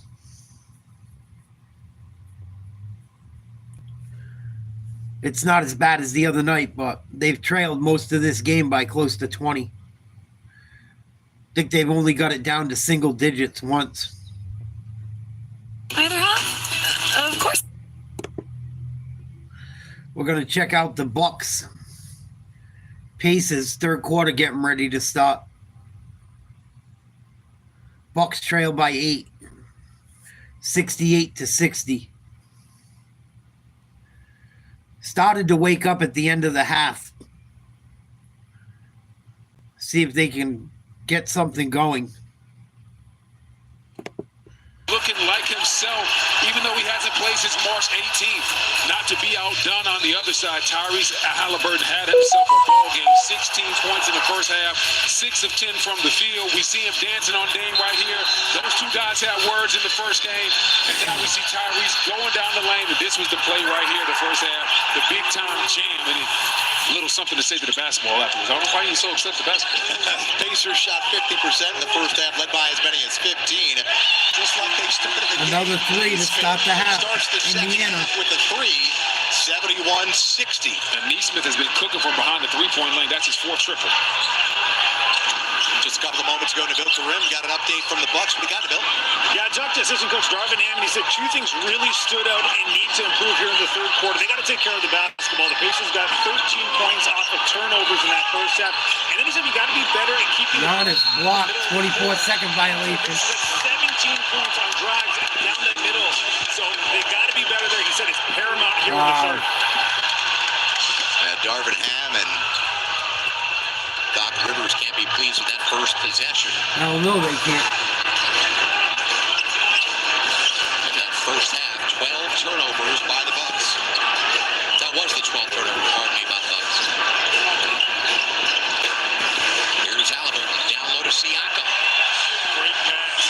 Halliburton creating a problem. Every time he's got Lopez on, he's blown right by him. Right there, it results in an easy pass to Siakam. Well, Indiana finished up the regular season with 8 consecutive wins. They did all of that without Damian Memphis just hit another 3. 18-point lead. The number 1 scoring duo in the NBA this regular season. There's Giannis with a bucket. Excuse me, Oklahoma City. See what he's going to do. But they're going to go to the stripe and earn it there with 2. Wow. Right there, Giannis just... No basket. Yeah, no basket. The basket doesn't count, but Giannis creating great space, and they're just too strong and aggressive and athletic. Be a second foul on Aaron Neesmith out of Vanderbilt. I think Giannis is going to end up getting traded soon. Or they're going to have to do something to switch up the Bucks organization. I have a funny feeling Giannis ain't going to be around much longer. And I don't even think it's so much his fault, but he's done as much as he can for that place, pretty much. My only knock on Giannis is his outside shooting. I think if he worked more on shooting the ball, it would open up more stuff for his teammates. But he's so dominant down low and getting to the hoop. I can understand why he relies on it. Knocks down both free throws, 73-62 Indiana. But he is 4 for 4 tonight. He's got a game-tying high 16. Halliburton also has 16. There's a foul out on the perimeter on Pascal Siakam. And Pascal Siakam's going to get that foul, but that foul was really on Nembhard. Yep, moving screen.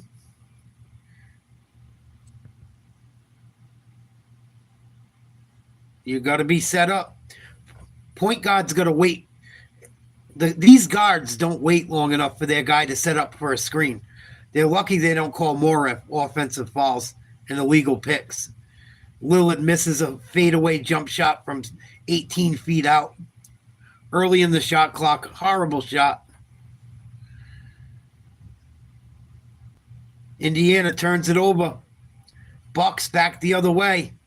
Miss a layup, miss two. Indiana back the other way themselves. Get it down low, Siakam. Contact, gets it to go. Excuse me, that was Turner. Gets it to go, no foul call. Indiana back up 13. The Bucks are like fish out of water today, man. Lillard misses a three. Distance. Halliburton, 16 points, dumps it off for Nembhard. Nembhard, straight away. Wide open three, good. 16-point lead, Pacers. Timeout, Doc Rivers. That's going to force an early third quarter timeout. Tyrese Halliburton finding his backcourt mate Nembhard for three. Right now, Pacers up 16 on the Bucks. Bucks should have never traded Chris Middleton. Should have never got rid of Chris Middleton for Kyle Kuzma. Kyle Kuzma hasn't done shit.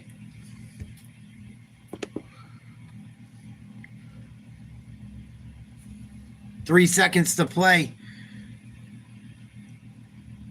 And there's a foul call. Oklahoma City up by 17. Holy shit.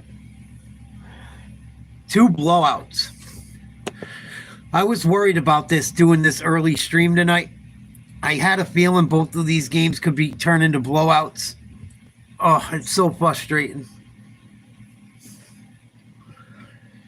It's like there's only a couple good fucking teams worth watching. The Celtics I always cover no matter what because that's my team, but it's fucking ridiculous. I'm disappointed with a lot of like the Indiana-Milwaukee series. Super disappointed out of what I seen out of Milwaukee. Not even putting up a fight. Same thing with Memphis, Oklahoma. Magic put up a little bit of a fight, at least against the Celtics for a little while. Up until the end of the third quarter, fourth quarter. And they still hung around. But NBA, it seems like every fucking game has been won by 20 almost. Besides the Knicks, Pistons, and Nuggets, Clippers, surprisingly. Nuggets should be down 2-0, just like the Knicks. Both those teams are lucky they're not down 2-0. And they both played both games at home. I don't think the Nuggets are going anywhere. the way they've looked. And Kawhi's good and shit, and Harden can score, but I think the Nuggets. I think the Nuggets getting rid of their coach is gonna fuck them too. 2 games before the playoffs. Oh, a couple players don't like the coach. Time to get rid of him. Guy helped you win a fucking championship. Same thing the Grizzlies did. I don't know. They look pretty good the last 2 games chosen. I don't think they got too many. All they got now is Harden and Kawhi. That's all they got. I mean, they got other role players that are good and shit, but as far as top names, and they were leading game 1 by 15 points, blew it.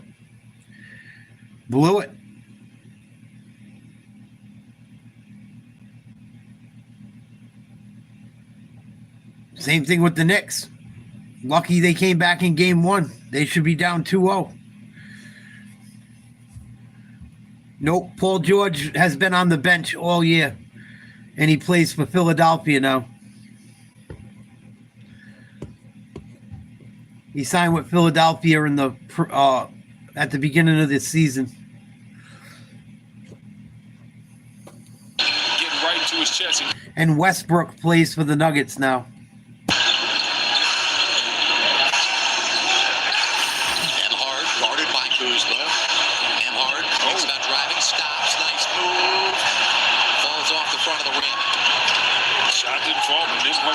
Job of creating space on that one. Dame was wide open, and Giannis just flat out didn't see him. Giannis down low to Lopez, who got wrapped up by Turner. And Paul George barely played this year. Barely played. Pretty much got a free paycheck. Paul George, I think, is... I hear how great he is from listening to these guys' podcasts and shit. But... anytime they've run a 1-5 action, whether it's been and he's come back from a horrible injury, but even after that, everyone says how amazing he is. He hasn't won shit. Philadelphia should have had a killer team this year, but them guys are always fucking hurt. Paul George, I don't even think played 40 games. Tyrese Maxey was the only one that played over 60. Embiid was out all year long.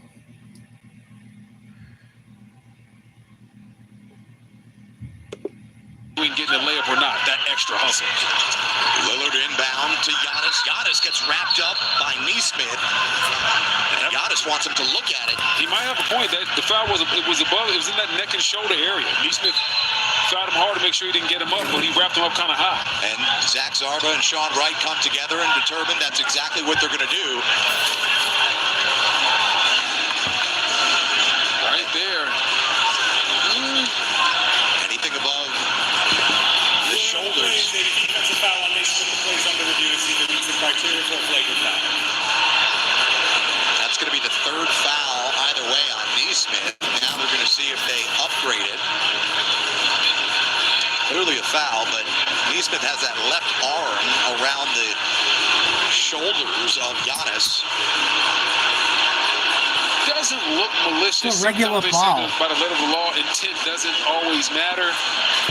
The shit they call flagrant fouls Understanding now. that Giannis is just so strong, a guy like Nesmith is just... that's the only thing he can do in that situation. I think the question is that Zach Zarba and Sean Wright are discussing, is it unnecessary? Yes. I think it's going to be a regular foul. What do you think? You at a loss for words? That's got to be a first. Well, I think there's 2 different answers here. I think that I'd love to see it be a common foul because we love the physicality. We love how else are you supposed to stop a guy like Giannis from scoring. But, as you said, letter of the law, it seemed unnecessary. Giannis certainly wanted that to be upgraded. He didn't want to give him a layup? Like I said, it's not a malicious foul, but it's where the foul occurs. Right. It's the fact that it's that shoulder, neck, head area. League really wants to get away from those type of fouls. Zach Zarba taking an extended look. Now comes Oliver and talks to This shit's going to ruin the NBA. It already is. Zach Zarba is going to go back. They don't allow any physicality anymore. He is. He's going to go back to the monitor, put on the headset. Have another chat with Josh Tibbett and company who are in the replay center. It's a regular foul. Taking their sweet time with this one. Maybe asking what's on the menu in Secaucus. Not much. So here is Zach Zarba with the ruling. After reviewing the contact by Naismith, there was no wind-up impact or follow through. Therefore, a common foul stands. All that to say it's a regular foul. Common foul. That was a lot of time to come back with just a common foul.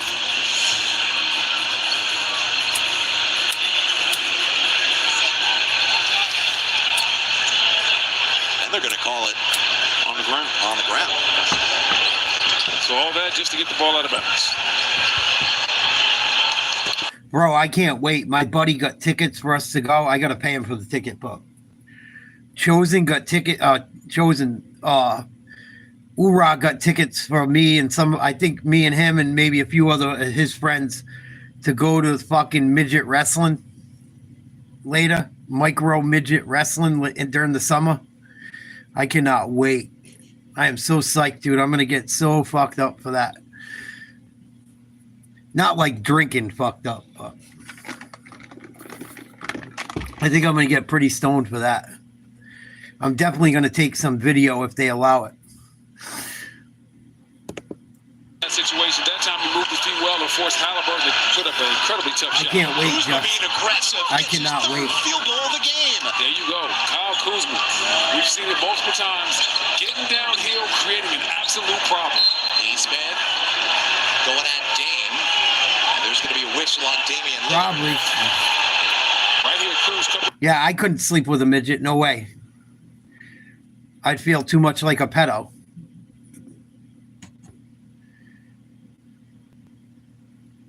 My friend dated a midget, tried to throw her on me. I got a story about a midget. If you look under my videos on the channel, look up Nate's Live Talk. My friend's girlfriend is so hot. It's a funny story.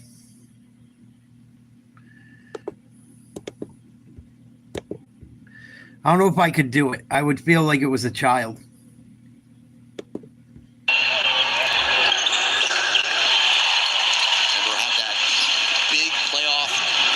They all have big asses. Last year. This Indiana squad surprised the world going to the Eastern Conference Finals. They all got big asses. Better schedule last year. They'd love to get back there again this year. They'd have an improved defense. Kuzma going after it. Kuzma's got double figures. Oh my God, Kuzma hit a layup. Holy smoke. Downhill. That's what Kuzma does great. No, at any moment I would feel like that. He has the ability to knock down shots, but that's not his strength. Siakam at Lopez. Siakam off the glass. No, but Siakam will go to the free throw line. That's going to be the second foul on Brook Lopez. Right. Definitely would be good for morale. Definitely would be good for the ego. Help you with your self-confidence a bit. You are the biggest. He needs to attack and get inside. Get 2 feet in the... It's because a cigarette lighter in a midget's hand looks like a fucking wiffle ball bat.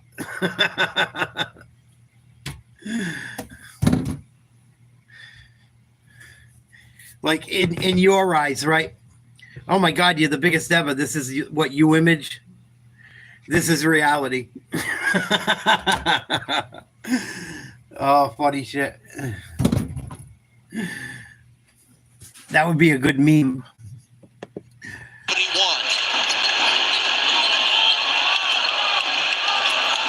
Antetokounmpo's gotten some more help from the rest of his starting five tonight, more than he did in game one. tell you one thing for the Bucks, we really haven't seen, we see Giannis with another Bullying his way. That's bully ball at its finest. But we really haven't seen a lot of the weak side action for Dame, where Giannis handles and Dame comes off those pin downs. Let's see if we'll see a little bit of that in the second half. Siakam dumps it for Turner, who had Lillard on him. And Lillard wisely fouls Turner, rather giving up the 85-73 Indiana. 5:59 to go in the third. I don't know, man. Milwaukee just, other than Giannis here and there, they ain't going nowhere. Lillard's trying to fight through his blood clot, trying to play. They cleared him to play. First game in fucking like months.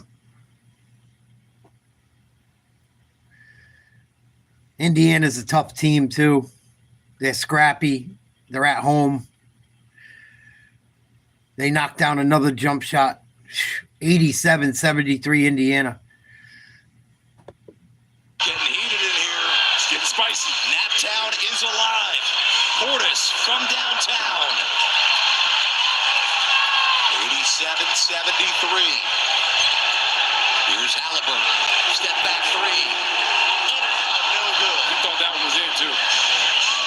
That place was going to go crazy if that went. From distance after missing all 7 of his three-point attempts in game 1. Lillard, guarded by Halliburton. Lillard, tough three. No. That's not going to get it done. The rebound. Here comes Halliburton. Giannis got a hand in there. They whip it around. Nesmith drives on Kuz. Nesmith, fancy footwork. Great defense by Kuzma. Frantic pace here. Kuzma going right at it.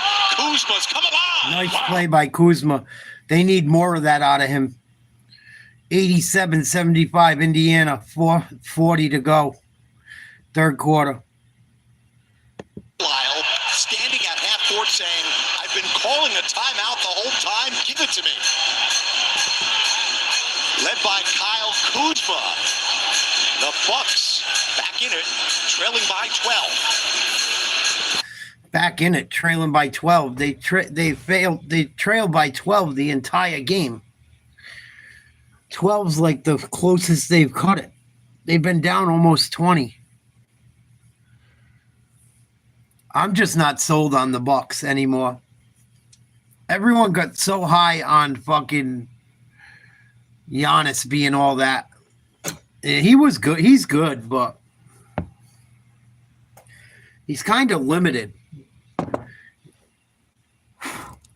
He's got to have guys outside that can shoot the ball, or else he's got to go for 50 or 60 points every night against a good team. And they're both playing tonight. They've had trouble all year long. I know Giannis and Dame have both had health problems, but when they traded Chris Middleton away, he had health problems too. They got the oldest roster in the NBA. I don't think Giannis is going to be with them much longer.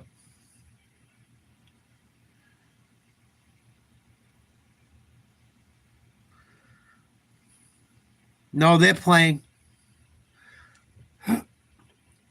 They're both playing tonight. Lillard was out the first game.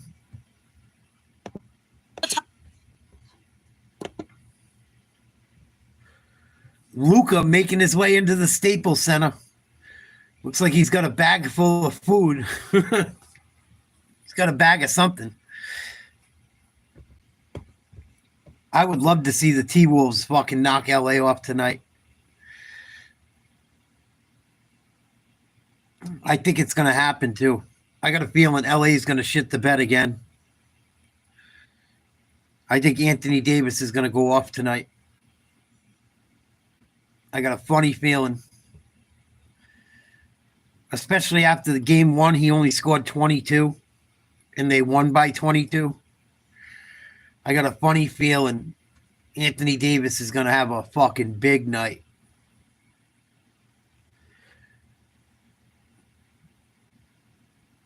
But that series could go either way. I could be wrong.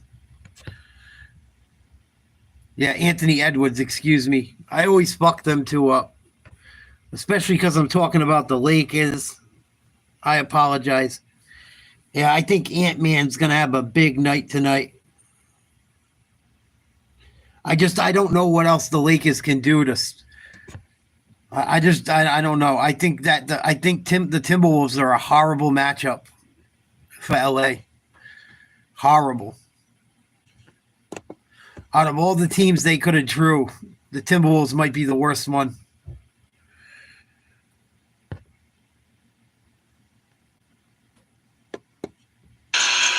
Where's the hard hat? Hey, this will make you dance. This will make you dance. Anthony Edwards isn't going to go into LA being like, oh, I'm playing LeBron and Luka, and oh my God, he's going to want to cut their throat out. Caitlin Clark hanging out at the Indiana game.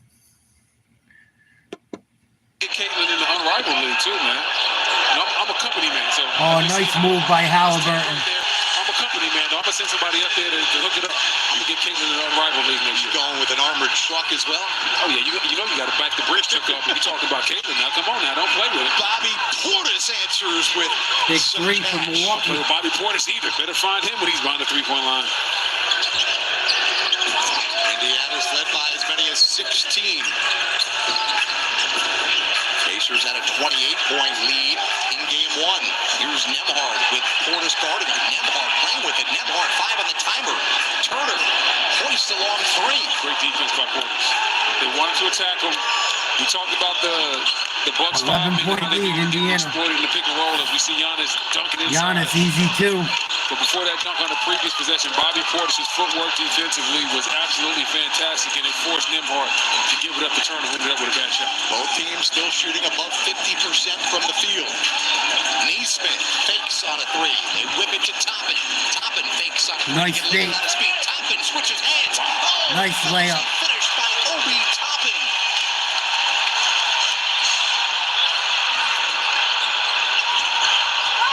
Indiana back up 11. We got to look in there. Give it to him on the post. 91 to 80. Lillard throws it to Toppin. Good D by Indiana. Indiana's just a better team. They're more hungry. They're more active. They play better defense. They go to the hoop. They share the ball. Milwaukee is fucking cooked, I think. They might win a game at home or something or come back tonight, but Milwaukee ain't going nowhere. Not with this lineup. Not with how like they're just not fucking into it. I don't think they're athletic enough. They're getting old. Indiana with the ball, 3:08 to play, third quarter. McConnell to Obi, gets it to Halliburton, puts up a three. No good. Rebound Portis. Gets it to Giannis. Indiana, 12 for 25 from three. There's a foul. They're going to count the basket. Wow, they gave him an and one. He got fouled at the free throw line and took 3 other steps. Take another look, and Giannis going at Pascal Siakam. Foul right there. Doesn't put it down again. Gets a little bit of an extra step. I don't know about that call. That'll be the third foul on Pascal Siakam. Typical NBA shit. Halliburton out. Walker in. Giannis back to the free throw line where he has not missed tonight. You're a weirdo, Joseph. He knows what he did, right?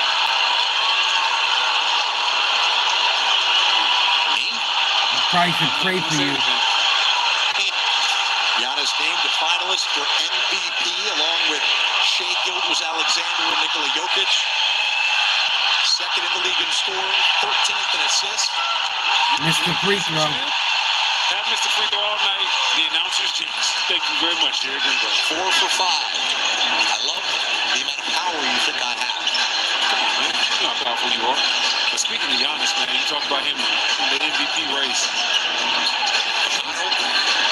Giannis' last 2 seasons have just been absolutely incredible. They've just been overshadowed by the fact that Joker and Shai have been. How is Giannis in the MVP race? I don't think he even played 60 games.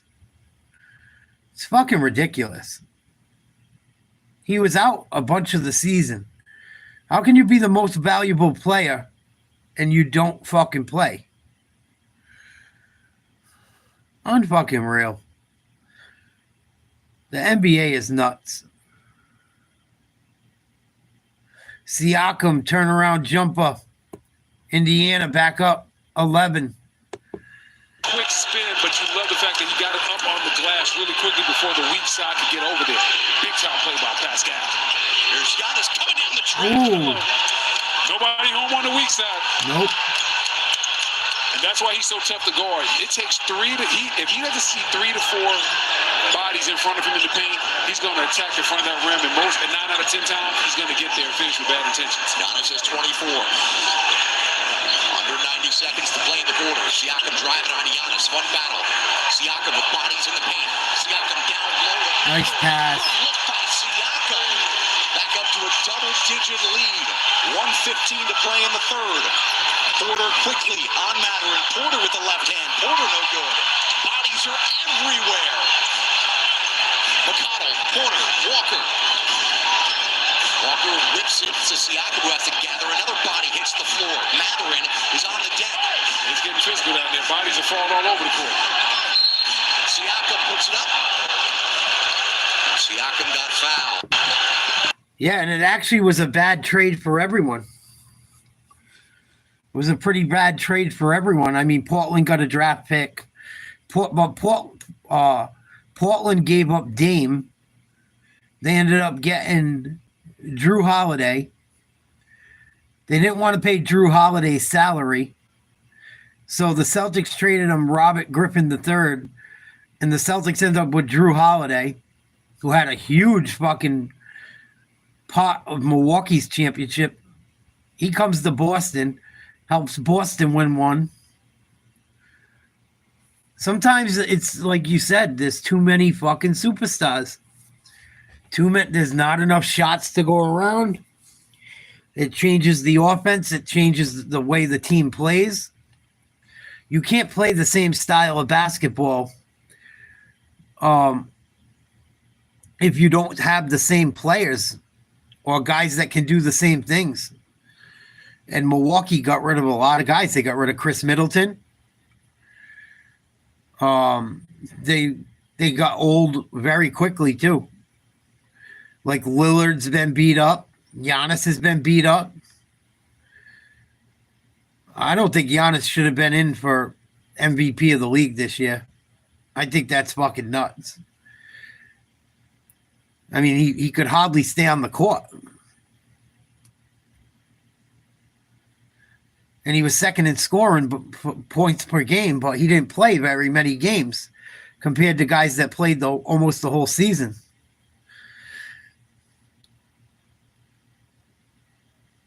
But it is what it is. That's the way the NBA is. Indiana's going to get the last shot. Siakam, nice layup. 2 seconds to play. Bucks knock down a three as time expires. Porter Jr. Big three. They're going to check it on the replay. 99-87 if it counts. Still a 12-point lead for Indiana. After the Siakam bucket, Scoop knocks it down to bring the Bucks within 12. I'm going to miss you, sweetie. Well, this is it. Yeah. I did not think Minnesota would have enough time left on the clock to get a shot off. Wow, they were able to. But Milwaukee's still down by 12. Let's check out Memphis. OKC, 74-59. OKC leads. 25-point lead, is it? Oh, no, 15, excuse me. 15-point lead, 74-59. I'm going to go use the restroom, and I'm going to put on this game for you guys. Fend off Holmgren, working hard as he puts his hard hat on. And what you're seeing with Triple J, in the first half, a couple misses, look to the rest. He's playing through contact ever since that second quarter, and as a result, Grizzlies are hanging with the Thunder. Smart pass, Hartenstein underneath to to Dort. So 15-point game. Bane left open, gets a screen, and hits. Deep shot for Bane. And Spiro, ever since that deficit, 32-17 in the first quarter, Memphis has played OKC pretty even. 14-point game. Jalen Williams, a guy who really has become the poster boy for the development of this OKC franchise. What a shot, Pippen Jr. And Memphis finally starting to heat up from deep. Back-to-back threes. But what opened that up? Getting to the paint early in this first half allowed them to now catch comfortably and knock it down. Ball tapped out by Dort, and it goes back to Memphis. So this is the closest that the Grizzlies have been in a long time. And look at the screen set by Edey. Screen set by Edey, but Desmond Bane looked shocked that Dort went that far under. And then again, SGA in Pippen Jr.'s face, but catches it comfortably and knocks it down. It's a good sign for the Grizzlies. After shooting 17% in game one from downtown, now to see those go in. Desperately need Bane to get his offensive game going. Closest that they have been now since the middle stages of the first quarter. Jackson from deep. And here comes Memphis. We got an 8-point game.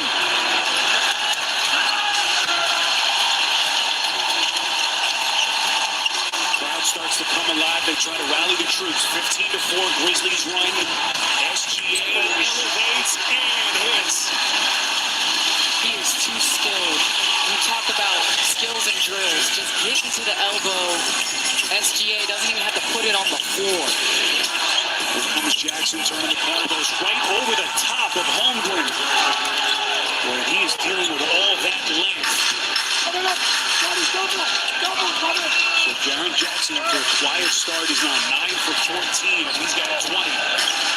This is Shea's spot right here. That left side mid-range, where he's able to do so much. Going over that left shoulder. We've seen the bump fade to the baseline so many times. He does the counter. Thomas Isolo, the interim head coach of the Grizzlies, trying to come up with some defensive answers now for SGA, who's starting to come alive. Here comes Williams on the floor. Angry flush. And can you say weight room? He bumped off 2 Memphis defenders to get to that dunk in transition. You talk about somebody that has added to his game. When we talk about adding strength, there's 1, there's 2. With the emphatic throwdown. You see that? That's what OKC Thunder does. 1 taken on 2. J-Dub has impressed me with his energy, his effort, and being able to do it, his versatility.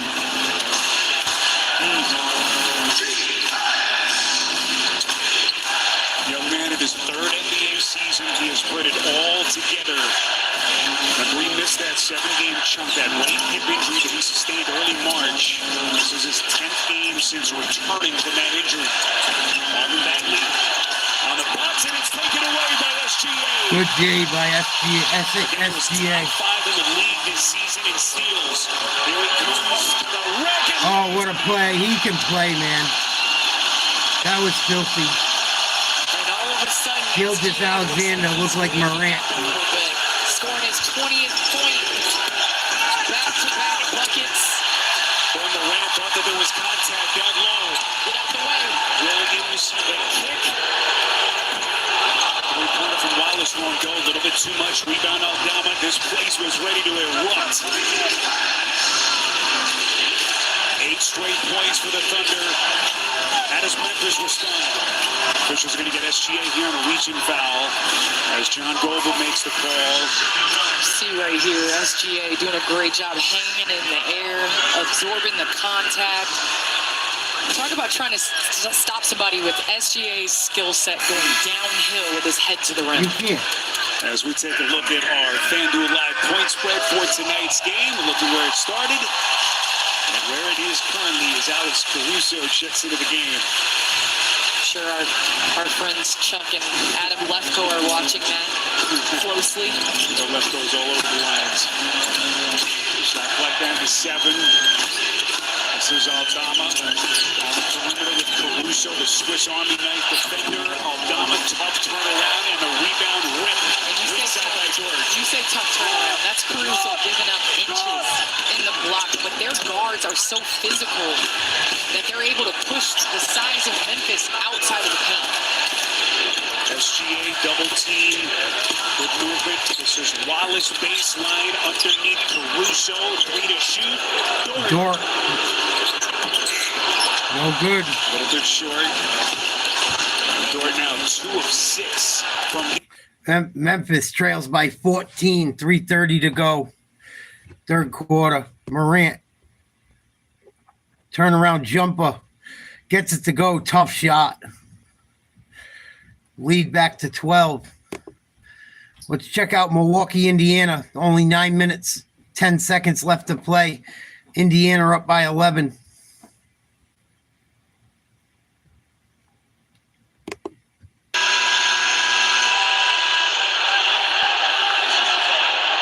Foul on Thomas Bryant. His first. Take another look at Pascal Siakam. Right there, you see the extra pass that Siakam, wide open for 3. Easy money. Siakam, 21 points. Porter, top of the key. Trent, target practice. No good. And there's Kuzma, extra effort, getting the offensive rebound. Another bad shot. The third quarter misses there. Milwaukee taking a lot of bad shots. Oh, in the backcourt, things are getting heated, and we're going to look at this. I didn't see what happened. An extracurricular activity involving Kevin Porter Jr. Uh-oh. There will be a review. Take another look at what happened as Porter went down. Porter grabs the left foot of Thomas Bryant, spotted by the officials right away. And that obviously will be at least a flavor in one. I'll never give up, That's children. frustration by Porter. Junior right there. You see right there, he gets elbowed in the face. I never so he's give up, frustrated that buddy. he didn't get that call. He goes Thank down you. and then he just reaches up and just That's very shoots nice Thomas of you. Bryant. But in that situation, you have to let that play go and get on to the next play. You can't hurt your team by reaching out. I'm actually in a pretty good place, man. I might look like I'm bummed out because I haven't shaved or I don't have my teeth in, but I've been in a good place lately. I'm really coming to peace with the shit that's happened. I've come to peace with what's going on in my life. Not 100%, but quite a bit. But thank you for the kind words. Thank you to the man upstairs. Everything's a process. Everything's something you can learn from something. Everything is for growth, lessons. But quite frankly, I've been doing well, man. It might not look like it, but I've been doing much better as far as how I feel. Emotionally, depressed-wise, I don't feel depressed at all. I was not feeling well for a while with everything that had happened. But I'll get there little by little. My thing is I don't want to push too hard either. I don't want to do too much too soon because that's not going to get me where I want to go either. I got to build myself back up. So much potential. And the Bucks love what they're getting out of him off the bench when healthy. So Zach Zarber bringing over Sean Wright and Gigamitis Petritis to discuss the ruling after a thorough review of the events. 104-93. Indiana has led wire to wire, looking to take a commanding 2-0 advantage in this best-of-7 first-round Eastern Conference playoff series.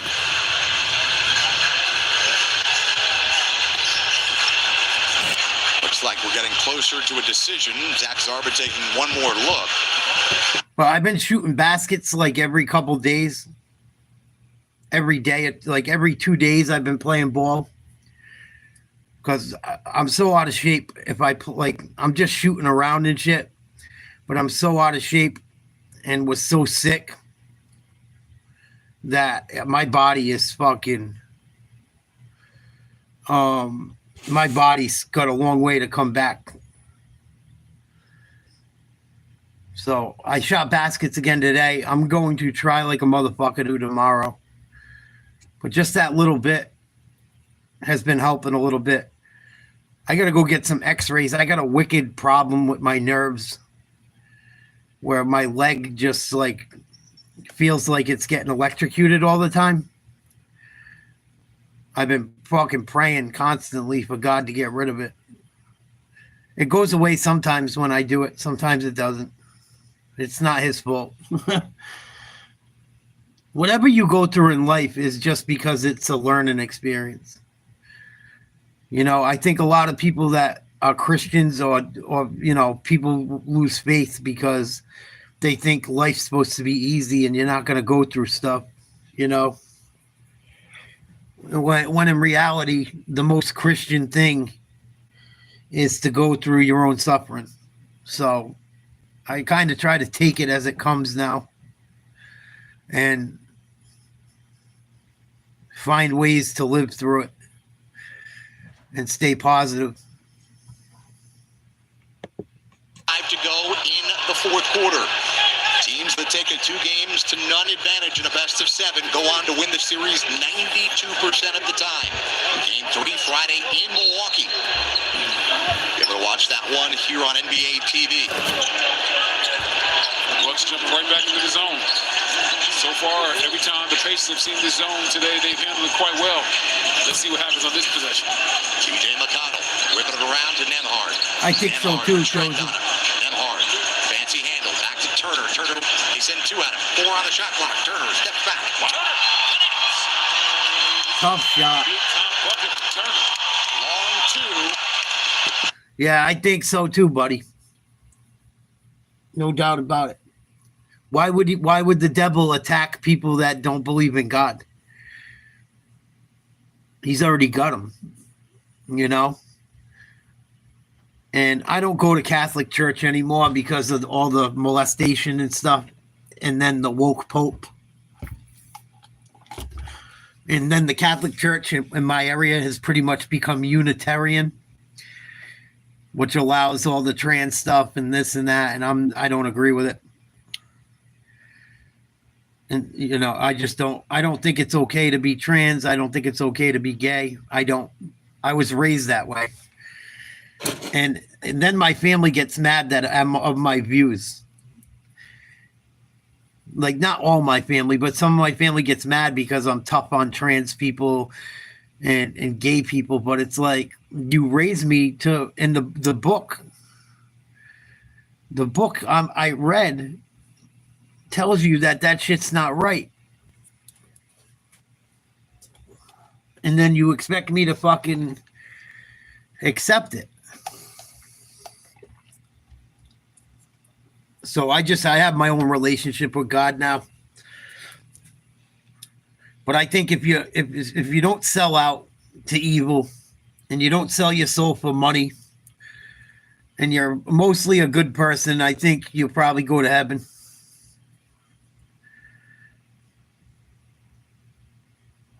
And really, you go to heaven as long as you believe in them. But this, I don't know. That's a whole different talk that would take a lifetime.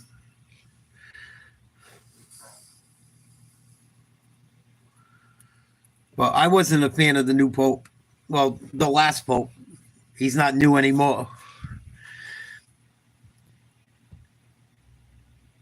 Indiana up 108-94, 7:30 to go.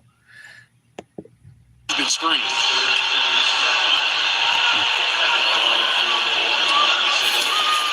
Right there.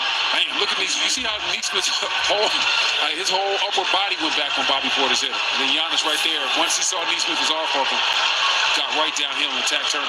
So Giannis back to the free throw line for his 8th and 9th attempt. 3rd personal foul on Miles Turner. And oftentimes after after an individual goes to the free throw line, the head coach of the team who sent him there will complain about the officiating. Rick Carlisle did the exact opposite. In our meeting with him prior to the game, he complained about his team committing too many fouls. He said too many unnecessary fouls. And tonight, they send Giannis to the free throw line many times again. We'll take a timeout, come back here with the final 7:31, and Giannis back at the line. 13-point lead. Almost the end of the third quarter in Oklahoma City. They're up by 11. They're going to get the last shot of the quarter. Michael Jordan was Jesus in basketball shorts, man. Ask Larry Bird.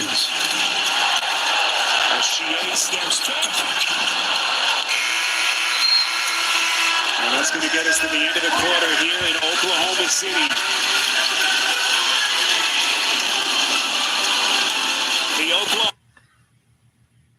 Oklahoma City up 11 going into the fourth.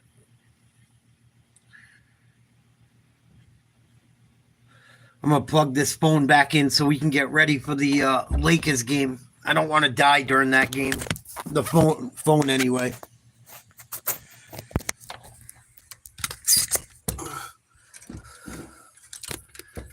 Bear with me. Hope we can get a charge, something like one.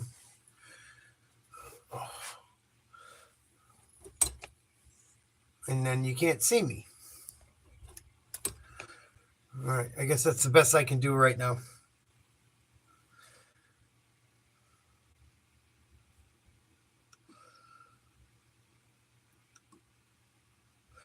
Any of you guys watch WrestleMania 41?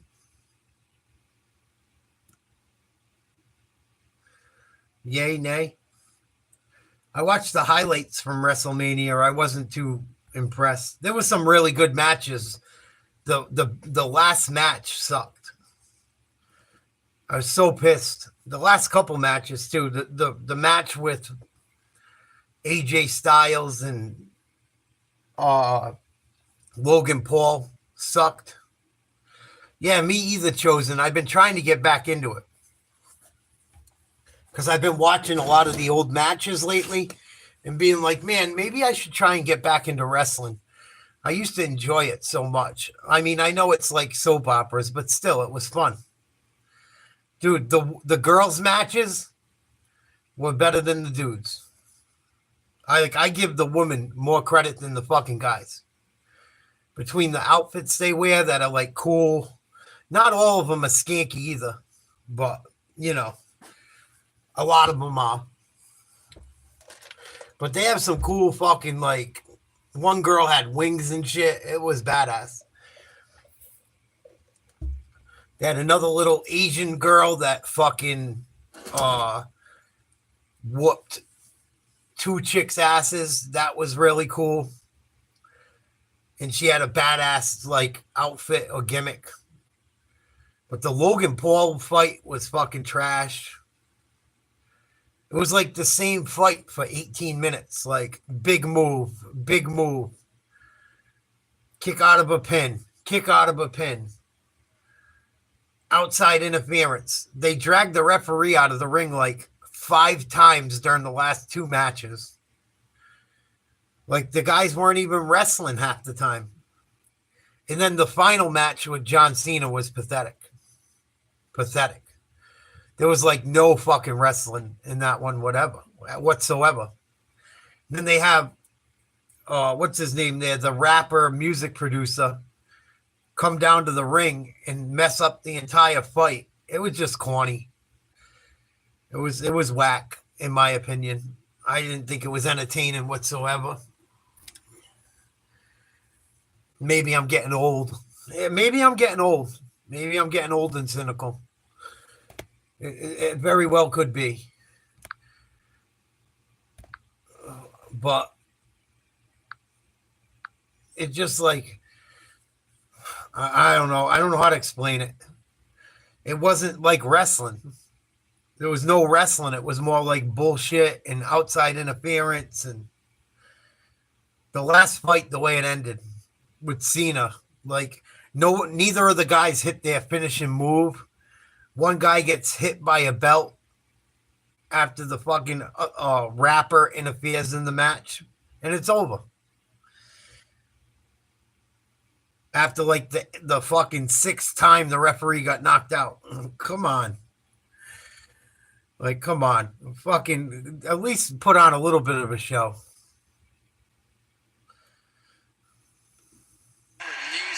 It is now 112-97. Good Bucks is now or never. You're going to have to start getting some scores and stops and stringing them together. Portis for three. He answered. They got the score. Now they Big got to start three. getting the stops. Down 12, 6 minutes to play. You can't go bucket for bucket. 12-point lead, Indiana. Halfway through this fourth quarter, Pacers have shot 51% from the field in this game. 43% from three. Only committed 8 turnovers. Turner. Halliburton in the corner. Toppin. Free ball. Bucket. Halliburton, big three. He could have tried to get that one off, and he would have gotten it off, but he realized Toppin was wide open for three. 29th assist for the Pacers on 42 made field goals. Portis looking for back-to-back threes. No. Giannis. Yes. Plus the foul. And one, Giannis. What a game Giannis is having. Yeah, I don't know what happened to Randy. My father passed away like that. I don't want to talk about shit like that. My father died driving his truck. Luckily, no one got hurt, but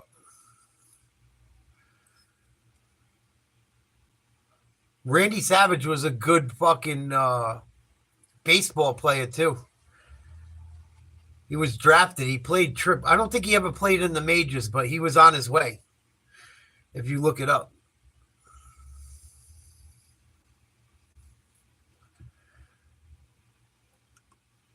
Over to Toppin. Now it's Neesmith. These Pacers beat the Bucks in the first round last year, but you got to remember as Lillard commits the foul, his fourth. In that series against Indiana, the Bucks last year did not have Giannis, and Lillard was lost late in that series with an injury. So they pulled the stunner last year. This year, the favorites with home court advantage, and constantly Rick Carlisle this year has praised this fan base, has talked about the crowd, and you feel it here inside Gainbridge Fieldhouse. Halliburton, no good on a three. Tell you what, the Bucks got lucky right there. There's a miscommunication on the weak side. Halliburton wide open for three. Milwaukee got to do something. Guarded by Neesmith. Original draft pick of the Celtics. Giannis spinning into traffic. Goaltend. Interference. Give 32 now to Giannis.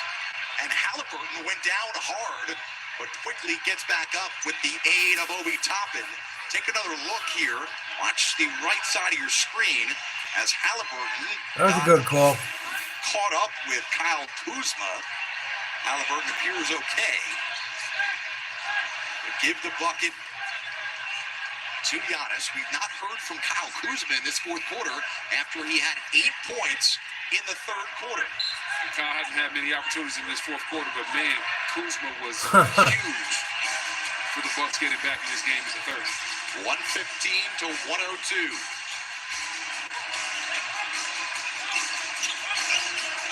Nembhard. Oh, Giannis got away with a push-off. Nembhard takes Giannis to step back to fake. Off his left foot. No good. Milwaukee's got to do something. The game plan should be going to Giannis for the game on the line. Lillard in his 34th minute of action. Portis. Big three. Got it. Wow. And Bobby has something to say to the Pacer bench. All of a sudden. Timeout, Indiana. 115-107 Pacers. 8-point lead. Big three by Portis. 4:10 to play. Timeout, Pacers.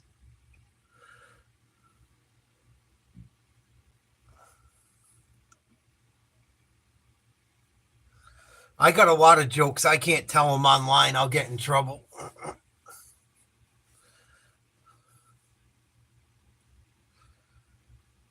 I got so many jokes. I can't tell a single one on here.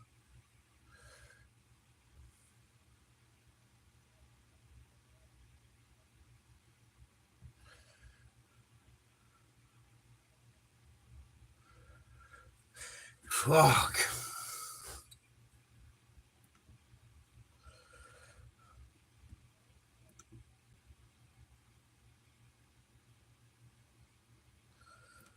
Celtics on tomorrow night. I cannot wait. They gave Celtics an extra night of rest too, and Cleveland, and Golden State. LA and Minnesota got their extra night already. Tomorrow night, 7 o'clock, Celtics Orlando. Celtics Magic from the Garden. We'll be watching that one. I'll be doing play-by-play. Miami Cleveland at 7:30, and then Golden State versus Houston at 9:30. Golden State's going to knock off Houston. I got a funny feeling. I think Golden State's going to have major luck against that young Rockets team. Oklahoma City up by 18, 9:42 to go in the fourth. They just continue to roll. Championship. Bruce has lots of energy for sure. Christians are going to get the whistle there against Jalen Williams. He had that fast break opportunity. Looney. Yeah, this is going to be an easy sweep, I think, for the Thunder. Memphis doesn't have anyone that can really defend Gilgeous and Holmgren. They're just going to give Holmgren the ball out away from the hoop, and Edey's going to run after him. And he's not going to be fast enough to chase him, as we saw tonight.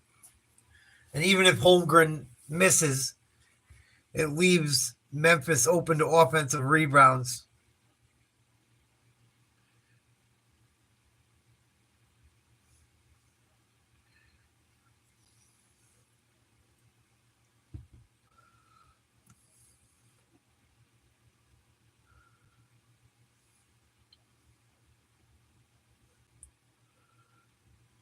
They got a pretty good squad, Oklahoma City. They don't get enough credit for how good they are. They really don't.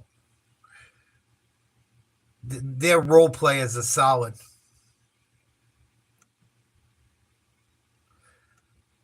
the team.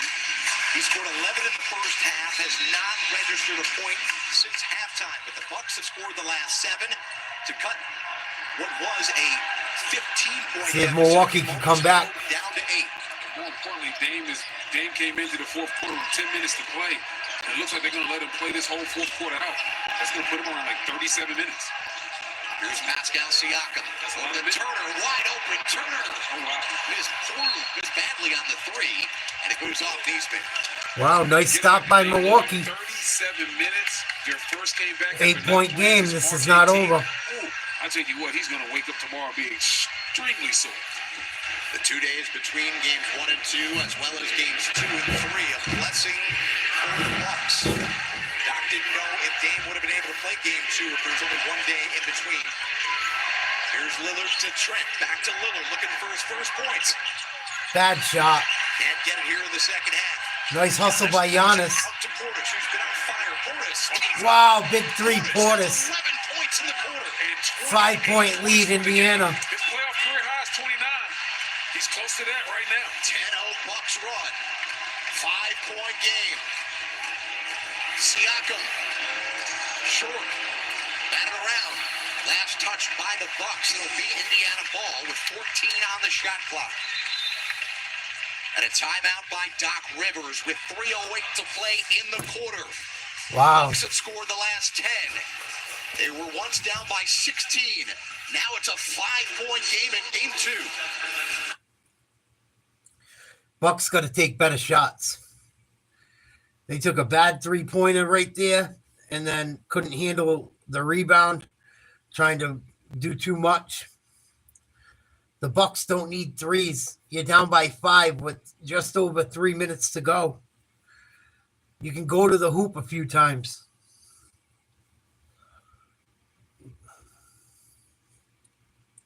The Bucks are lucky they're even in this game. Super lucky. Yeah, you can stick a fork in Memphis, I think. Down by 17. 7:45 to go.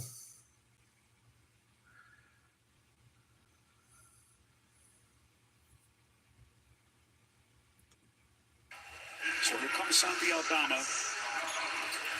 Candace, you mentioned Jaren Jackson. He's going to sit here. What do you want to see here offensively in terms of strategy for the Grizzlies? Well, offensively, you got to get John Morant getting downhill. I think you do that with up the lane screens. Ja turns the ball over. Decisions with the basketball. He just wants to argue with the ref. If Ja Morant got back on defense when he gives the ball up, instead of argue with the referees, they would be down by 10 instead of 20. Every time Ja Morant has any contact or turns the ball over, he starts arguing with the fucking ref and screaming and yelling, throwing his hands up instead of getting back on defense. He's done that more than anyone I've ever seen in my life in the last 2 games. Every time he does it, the other team's running the other way with the ball, and he's just standing still bitching. Fucking, I don't want that guy on my team. No, thank you. You can keep him. Oh, Dame Lillard knocks down a 3. And Milwaukee trails by 2. 13-0 run by the Bucks in the last 3 minutes. 2:15 to go in the fourth. 1:15, 113 Indiana.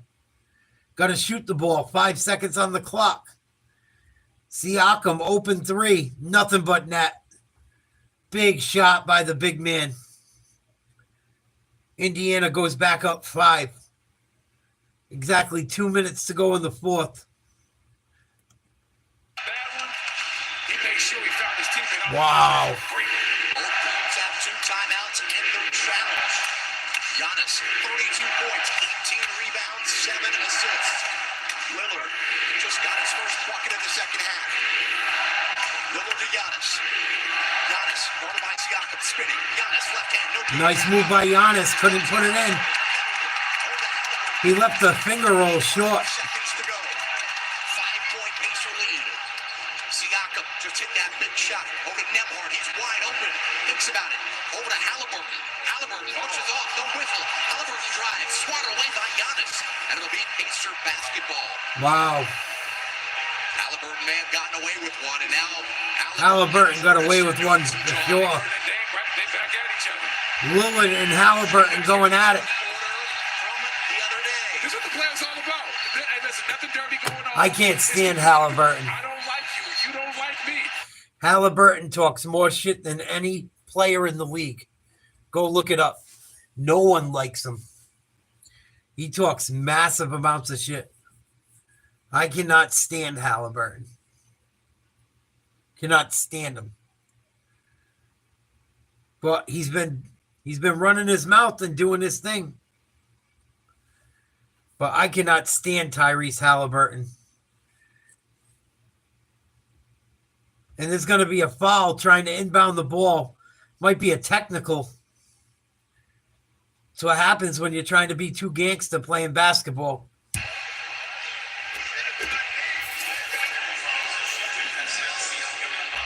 Double tech. And that's a smart double tech.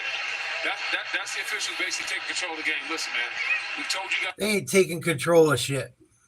These guys are soft as baby shit. They just talk smack like crazy because you allow it.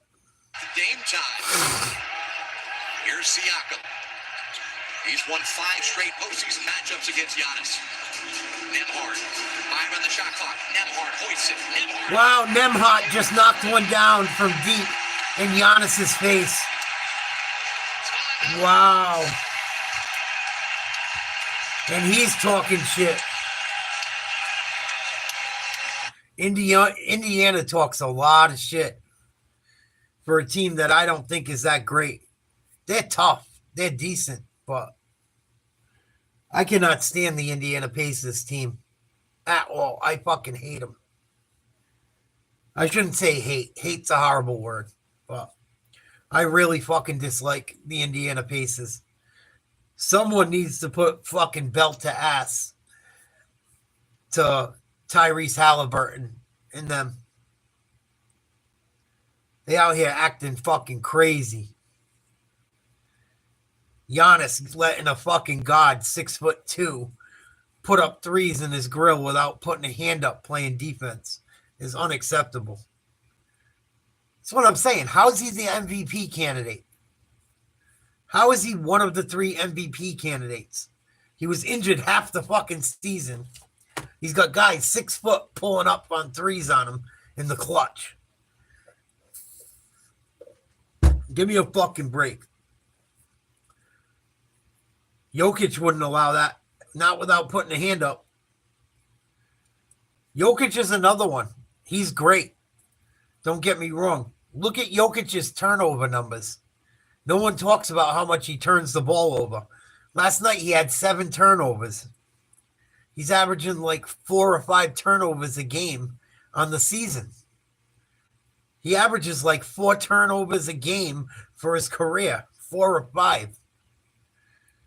That's too many turnovers to be an MVP per game. Giannis misses a 3. Under a minute to go. Indiana leads by 7 or 8 with the ball.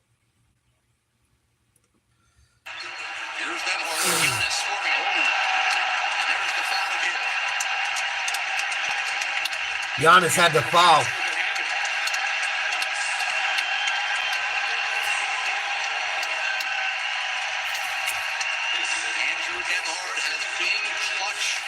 Pacers, 17 tonight. He had 17 in game 1. Nembhard running the offense here with Giannis out again. 10 on the shot clock. 121, 113. Indiana scores. It's over. The lead in the game and in the series. Siakam driving. Siakam. Blocked. Got knocked down by Portis. Portis stands over him. And I'm going to say it was last touched by the Pacers. It looked like it was. Replay out, and the Pacers bench not having it. Here comes Giannis. 30 seconds to play. Giannis Dunks one. Giannis scores to make it a 6-point game. Got a foul. Bucks are cooked. Bucks are all done. With 23 seconds to go in a 6-point game. That's the guy you want at the free throw line. 90. Unless Indiana poops their pants and doesn't hit a single free throw, this game's over. 23 and a half seconds to go in the 4th. Indiana up by 6. Shooting a free throw. Smith started the first half and the second half with a 3. He's got 14 points, 4 of 5 from distance tonight. His first free throw of the game is good. 7-point lead. This Indiana team started the year 10 and 15, and things What up? looked bleak. And then they finished the year 40 and 17, the 4th best record over that stretch in the NBA. And they've carried that success right into the Hits them both. with a convincing 8-point lead, Indiana. And now moments away from taking a commanding 2-0 series advantage. Lillard, no good. That's all she wrote. Lets it go out of bounds. Lillard misses a 3. 14 seconds to go. Indiana's going to win this one. What up, HVAC? 8-point game, 14 seconds left. Hanging in there, buddy. How are you? The full herd was available. Lillard Wow. returned. He played Milwaukee shits the bed again. Indiana going to go up 2-0. Someone going to shut Tyrese Halliburton the fuck up. Yeah, it's not looking good for the Bucks, dude. They look old. They look tired. They look uninspired. They do not look like they even want to be playing right now. Same thing with Memphis against Oklahoma City. Like, Oklahoma City's a good team, but Memphis doesn't even look like they want to be out there. Chet Holmgren just caught a fucking alley-oop laughing at people while the defense just stands there with their hands down. Guys get paid millions of dollars not to put an effort forth. I'm glad my team comes to play. That's part of the reason I'm so glad I'm a Celtics fan. I can't remember, even when the Celtics were bad, I can't remember a Celtics team not really going out there and trying. Like, I can't remember an effort that really disgusted me. I've seen bad performances, but I haven't seen too many games where there's no effort. Excuse me. We got Lakers Timberwolves coming up next. I cannot wait for that game. Oh, I cannot wait. Send LA home. I don't want a Lakers Celtics final.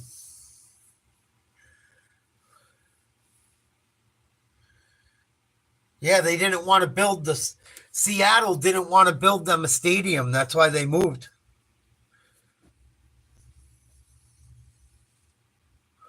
They didn't want to put taxpayer money into a team. It's too bad. It would have generated money for the community. I don't think taxpayers should have to pour out tons of money either, but that's a whole nother story.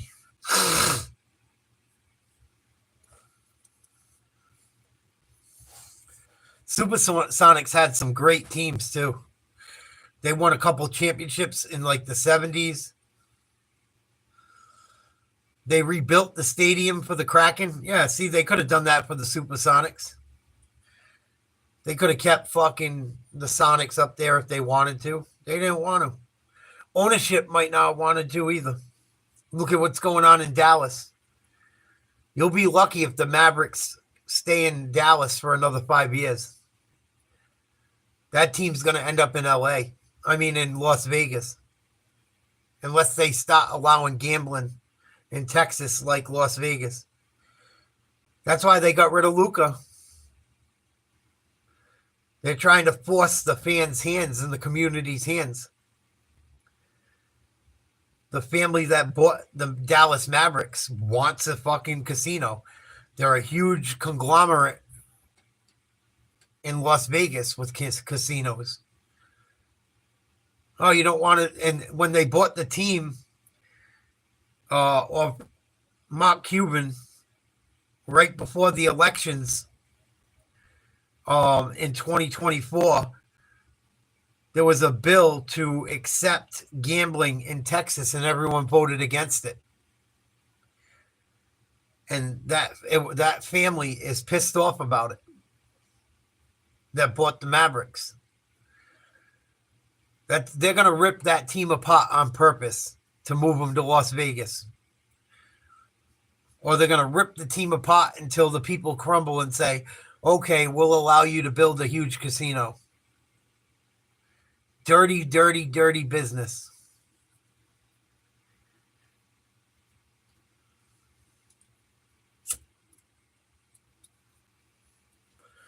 They don't care about the fans. They don't care about the people that root for the team. Yeah, right? Think about it, Chosen, right? You could call me a conspiracy theorist all you want, but it makes sense. I'm not saying you would say that. I'm just playing devil's advocate. Make the team so no one wants to go see them. Get rid of your best player. Piss all the fans off so they don't support us anymore. Oh, they don't want casinos. They don't want to pay to come see us play. We got to move. It's disgusting, but it's smart. If you're trying to make money, it's smart. If you're trying to be a good human being, it's douche. That's why I don't care about money anymore. People think I'm crazy. I hate money. I hate it. It brings out the fucking worst in people. The absolute worst. It's fucking disgusting. Look at that kid down there in Texas that unalived the other kid at the track meet. He's gotten like $2 million worth of fucking donations. And I'm not saying he's guilty or not. His family's going on cruises, buying new homes, spending all this money. They're getting tons of money. They're getting rich off of a horrible situation. Making money off it.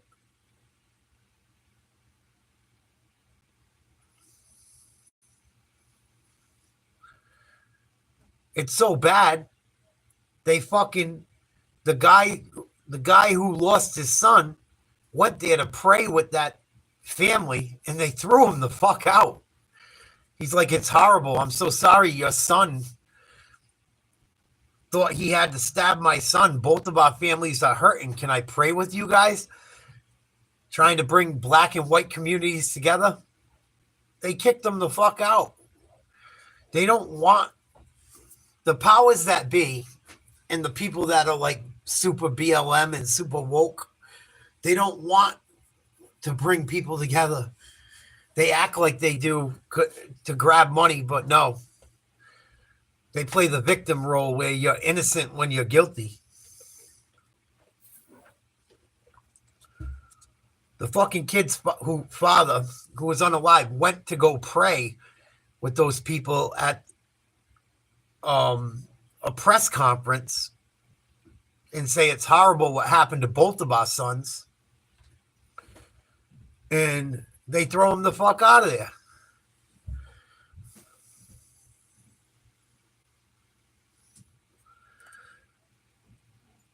And from what I heard, I don't know if it's true. I'm really trying not to even pay too much attention to it. Supposedly the judge involved in it is like a DEI higher woke judge. I'm not surprised. But there was no need for him to have a knife at a school event. Hell no. If the white kid did it to a black kid, I'd be just as pissed. I think that's where they get it screwed up. Like they think because it happened to a white kid, like they think if the roles were reversed, it would have been okay for the white kid, and it wouldn't have. Well, I digress. But if you look into it, the money grab that family's getting right now is amazing. Amazing. And I was reading a little bit about it. His mother's house got swatted. His father's house got swatted. It's fucking disgusting. It's disgusting. Oklahoma City's going to go up 2-0. 114-96 with 1:05 to play. Hartenstein slams down a rebound. Nice putback. 20-point lead for Oklahoma City. Another blowout. His three is going to get another chance and hits. So it was much better for Memphis tonight, but just consider how much further they had to go against the team that has been the deadliest in the league this season. OKC, best record in the league. They won the West by a staggering 16 games this season. Just mind-blowing. Turn around, Hartenstein still hitting the offensive glass. Unreal. Hitting the offensive glass, extended team with 27 seconds left with almost a 2-0 lead. That's the extra effort and the energy that the Thunder play with consistently. It doesn't matter what gym, where you're at. Just a bunch of hoopers. Love to play. Hungry got a piece. That's it. And the exclamation point. Alexander with a slam. Call it night-night. They just do not stop. Crazy. Jackson trying to fend off the defender. Aldama's dunk. And the officials say offensive interference.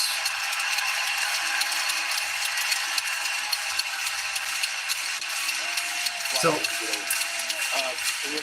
Oklahoma City with another huge victory. Complete blowout. Dominated from start to finish. Largest combined point differential in games 1 and 2. The 86 Lakers versus the Spurs were plus 75. The Thunder, this series, plus 70. Lakers in 84 versus the Mavs, plus 59. 76ers versus the Knicks in 78 in the 50s. Oklahoma City is rolling. But sad, right? They should be up in Seattle right now.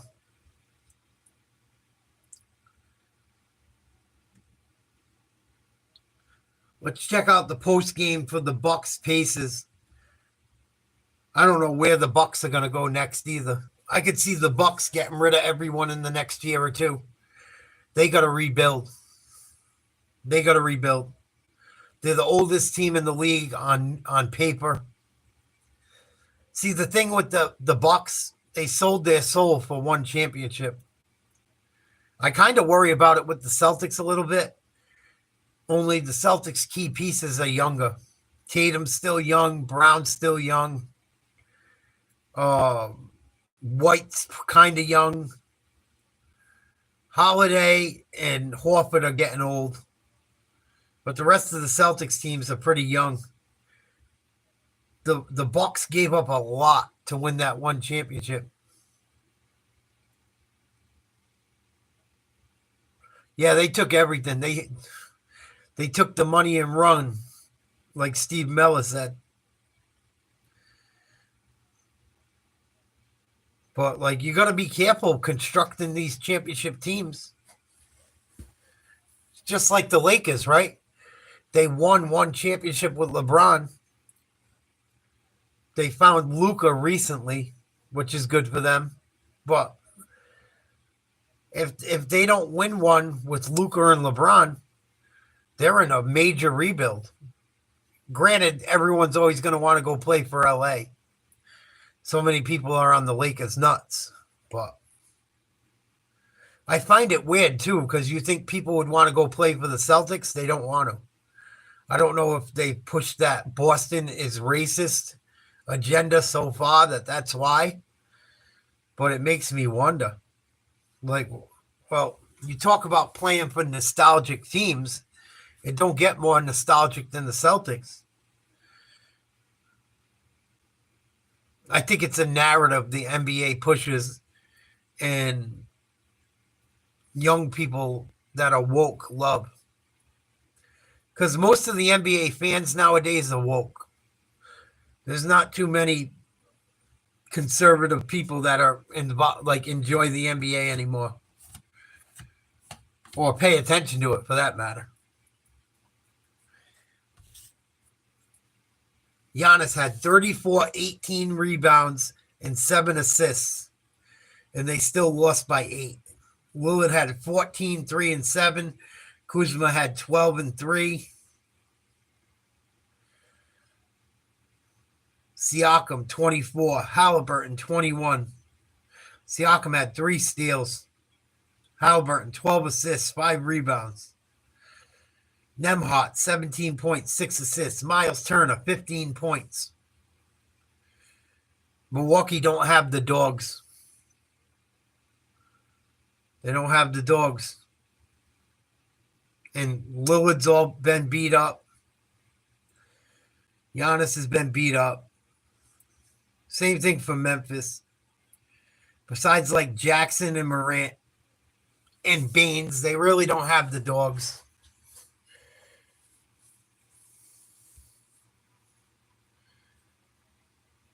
And I think a lot of it's lack of effort. Lack of effort.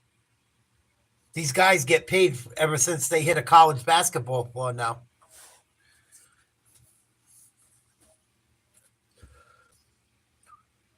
think is a big-time lack of effort in the NBA.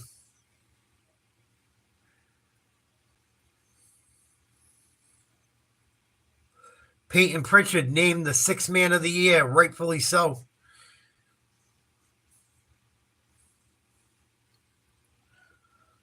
Had a great year. Let's hear Doc Rivers after the Bucks loss. Early in the first quarter, just again, kind of slow. We've gotten up to 2 poor starts, and we got to make an adjustment there for sure. Turnovers. You know, I think the difference in the game was the turnover game. You know, I think they outscored us by 10. We lose by 8. A lot of unforced turnovers. I liked how we played tonight overall. Shot almost 51% and should have shot the ball better. Could have moved the ball even better. So I like where we're tracking. Doc Rivers hasn't won shit since he left Boston. No, I look at it as a long series. You know, we haven't played a home game. Yeah, so it's almost like we're 2-8, and someone said, you know, no one makes the playoffs when they're 2-8, but you know, it's the same thing to me, right? We have to go home and take care of business, and then we get home. Yeah. What do you feel like the issue has been for that starting unit? I think defensively, just getting beat off the dribble, and it's everyone, you know. So, and then I thought that unit did score, but we couldn't get a stop. And then that unit also had those 4 turnovers to start the game. I thought we forced a lot of stuff there. So I haven't watched the film. I'm going to go back and look at it. But there's changes we can make, and there's things we can do. It feels like the other night, Ryan was able to contain Halliburton a little bit off the dribble, all the way to the rim. Yeah. Different tonight. Just what do you see there? Yeah, I thought we switched and he had Brooke a couple of times on him, which obviously he's going to do that. But he beat our guards too off the dribble. We didn't contain the ball much at all tonight. I thought defensively, other than our start, it was our inability to contain the ball off the dribble. And they ran, I want to say, 4 timeouts. What's the play was to get it in and just attack. There was no play to it because they believe they have guys that can beat our guys off the dribble, so we have to do a better job. I know we talked about this being Scoot's first playoff series before the series started. Bucks had 16 turnovers to Indiana's 8. Horrible. Again, he's never been in one. That's the game right there. I thought today he was pressing. You lost by 8 points. You had fucking 8 more turnovers. Scoot's going to be fine for us. There's the game. Going into game 3, you mentioned trending in the right direction, but also starting unit. No bueno. Switched it up in the second half, right? To go No bueno. I mean, I guess you just start game 3 and trust that adjustments will be made. We'll just see. We have time. 48 hours, and I got to tell you what I'm doing right now because I don't know. You know, but we'll figure it out. Giannis had 34. Bobby Portis had 28. Lillard had 14. Kuzma had 12. Porter Jr. 9. I don't think the Bucks can do too much more.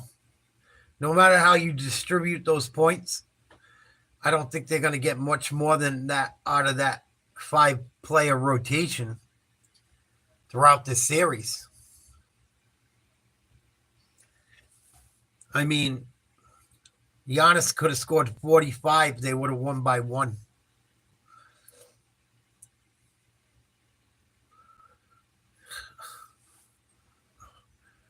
I think them getting rid of Middleton hurt them. They lost a lot of 3-point shooting. Not even so much hitting the 3. It hurts them as far as points, too. Scored. And I know Middleton was beat up. But if he could have played in the playoffs, I would have took my chances with him. Instead of trading for Kuzma. Kuzma didn't score a basket in this series until the 3rd quarter tonight. He has 12 points the entire series. All of them came in the second half tonight. I know they would have got more out of Middleton if he could have played. And not only that, having Middleton a knockdown shooter, Middleton can shoot threes like a motherfucker. He's got a great 3-point stroke when he's healthy. And I think it would have opened up things more for Giannis. Because it's not like the Bucks are out in transition anyway. They're not out running with the other squad they have. If you're going to put Kuzma in the lineup, you got to run. You got to. That's how he scores. That's how he caused problems. I think some of these teams make trades that they think are going to. I don't know why they do it. I don't know if it's money. For the Bucks, it wasn't about money. They saved money. But I don't think it made them better. At all. Oh, I can't wait for this Lakers game coming up any minute.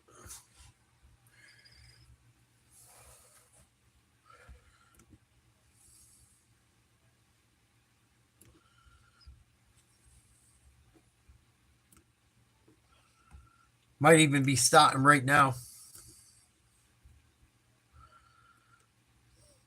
Someone got cologne or something on, man. It fucking stinks. Or someone's dryer's going and I can have it coming through my window. It fucking stinks.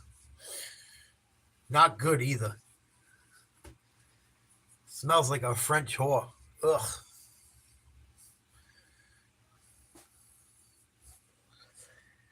Ric Flair, the biggest douchebag going on earth. I can't stand Ric Flair. Not a nice guy, in my opinion.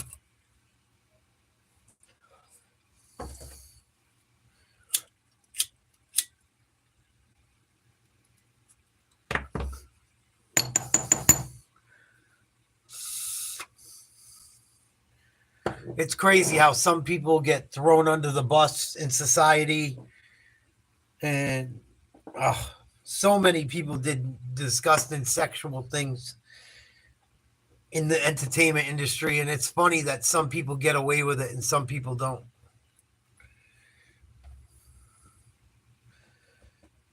So many stories of Ric Flair exposing himself to people. Fucking disgusting. Cheating on his wives. Being a fucking bigot, a womanizer. Ugh.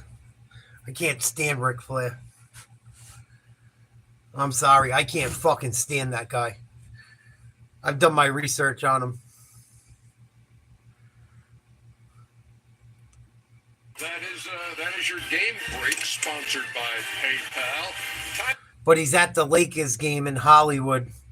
Everyone's hugging him and cheering for him. Only in Hollywood. Come on, Minnesota. Whoop these motherfuckers' ass. I want Ant-Man to put belt to ass tonight. Belt to ass. Pushing the Lakers. We have to control the controllables. If we do that, it'll give ourselves a much better chance to win. Let's go! At the buzzer! You got to get beat 4 times. You got to win 4 times. There we go. From Los Angeles for an important game 2 with the favorite in this series trailing. The NBA playoffs on TNT, first round coverage presented by NerdWallet. The 6-seed Minnesota. Who do you guys got tonight? Minnesota or LA? I got Minnesota. I'm rooting for Minnesota.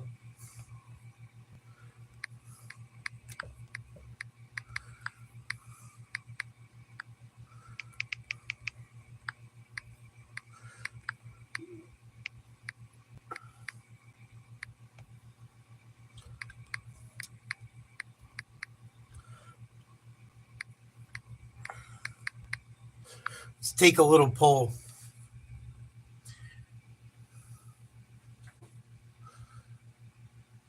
Yeah, you can't help it, Arturo. You're Mexican. I get it. I love you, brother. I know you motherfucking fools love LA. I love you. I'm saying that kidding around. Please don't get all booty hurt like everyone else in the world does. I only say that out of love.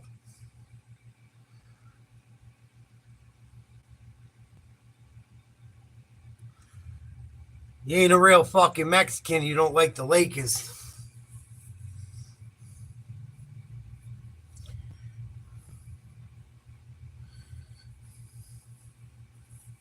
Hope you're doing well, Arturo. Love you, brother. Thank you. You know I'm playing, dog. You know I'm playing. You know I'm playing, fool. That's my Heiner. Mike Conley, Anthony Edwards, Jaden McDaniels, Randall, Gobert for the Timberwolves, Hayes, James, Hachimura, Reeves, and Luca for the fucking Fakers. Oh, yeah, he's definitely a Dodgers fan, dog.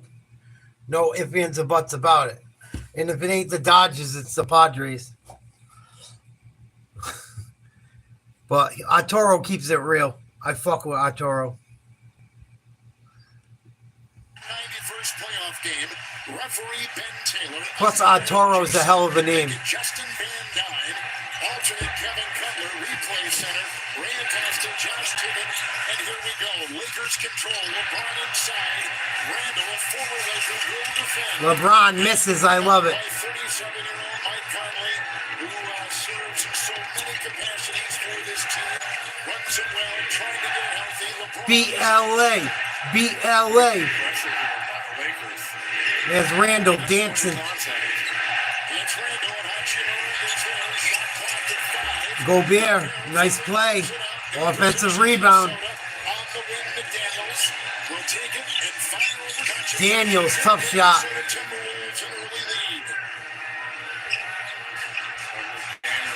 a career high in scoring in game one and gets the scoring started tonight for Minnesota. So the Lakers losing by 22, 117-95.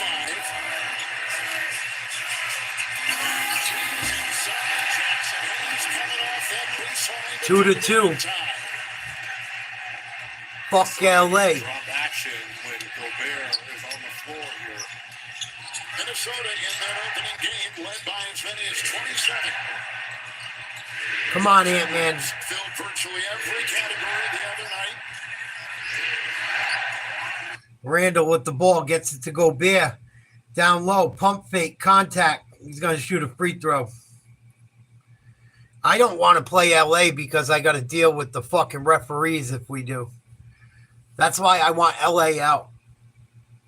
Because I know if LA makes it to the finals, they're going to live at the free throw line against the Celtics. I want them out of there. The only way they can beat the Celtics is at the free throw line. If we get a fucking douchey NBA ref or the people from high above in the NBA pushing for LA to hang around, they're going to live at the free throw line. The deeper they go. Gobert misses both free throws. Fucking scrub. I'm going to do a video soon showing people I can shoot free throws even as fat as I am. Better than half these guys in the NBA. It's fucking pathetic. It's got to stop. Anyone can become a good free throw shooter. This shit is ridiculous.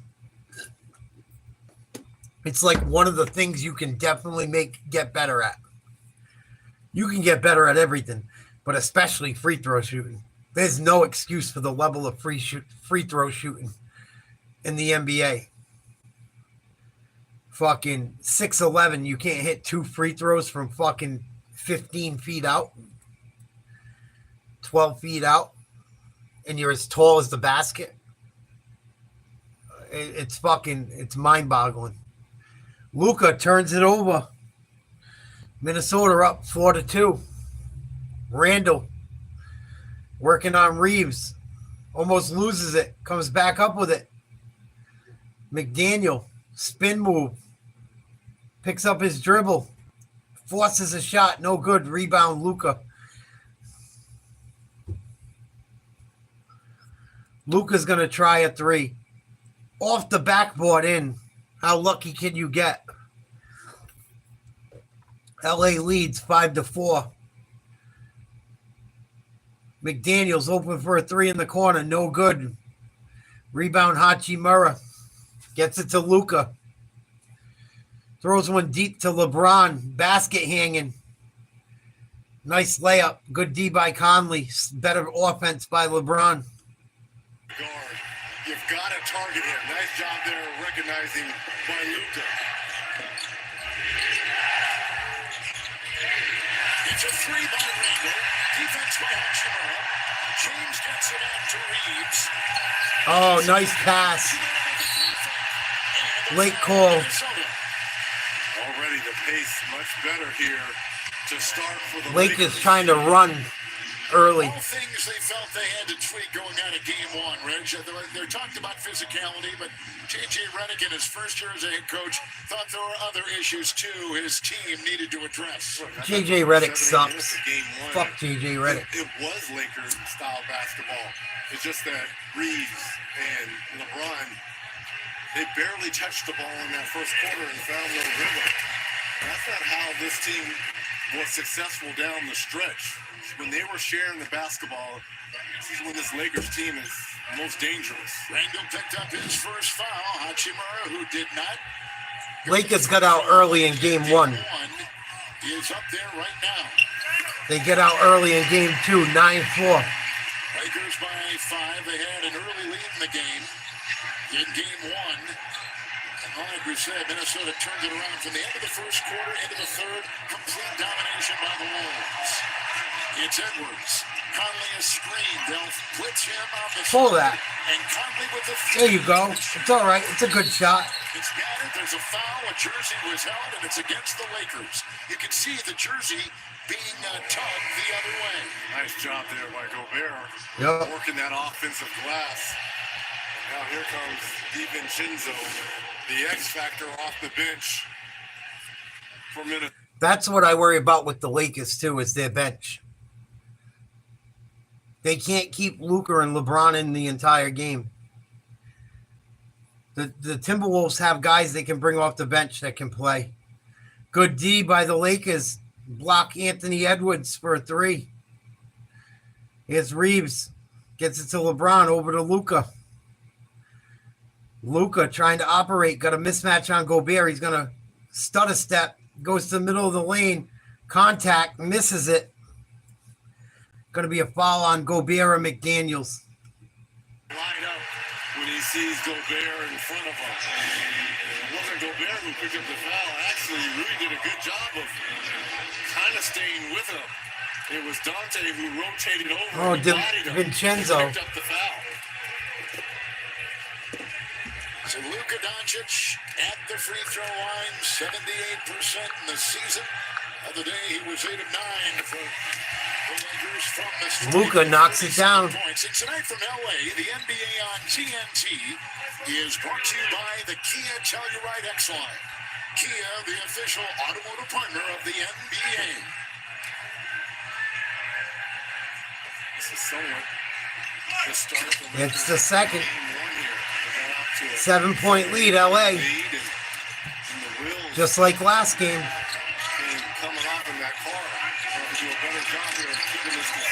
Edwards. Nice take. Foul. The foul called on the Lakers center. They actually may have gotten yet a second on Hayes. 2 on Hayes, quick. Edwards. Smart play by Edwards. He had 22 points and 8 rebounds with 9 assists in game 1. As he fearlessly took it in. Reggie, we know that Oh, missed the free throw. Another one. taken the most three-point shots of So any many player guys in miss the free league this throws. season. Made the most 320. Ridiculous. Number 1. Malik Beasley from Detroit was number 2, and Stephen Curry was Gotta make 3. free All throws. 3 of them over 300. Guys are professionals. Threes. First time in NBA history you've had 3 players make over 300. Jackson Hayes is out. Dorian Finney-Smith has come in. Edwards at the line, cans him. And here comes Doncic. Nice play by Luka. Of course, he played for Dallas last year in the Western Lakers up by 8. against Minnesota. So the Wolves very familiar with Luka. 30+ points in 5 and 6 playoff games, so he's very familiar. Edwards playing against this kicks it out to Randall. Working on LeBron. Step back 3. Slash, nothing but net. Julius Randle was 4 of 6 from 3. Lakers lead down to 5. Think about this. He was 4 of 6. You had Naj Reid, who was 6 of 9. Oh, come on. Steering, ushering Doncic to the side. And Rudy will pick it up. It is number 1. We take a break. First quarter, game 2 on TNT. TV timeout, 13-8 Lakers. Still feel good if you're the Timberwolves. You're down by 5. They were down by as many as 12 in the first quarter the other night. And then from the second quarter on, completely dominated.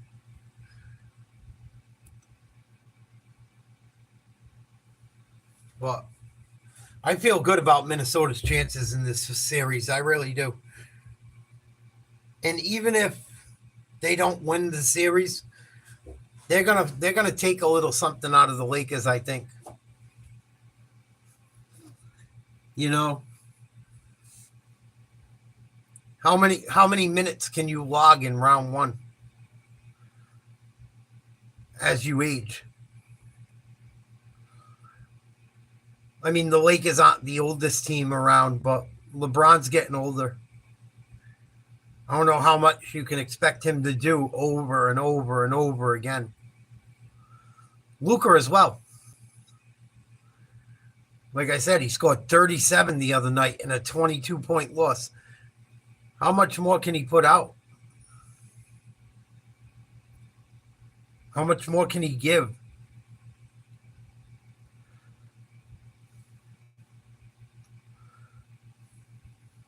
I'm not panicking at all just yet.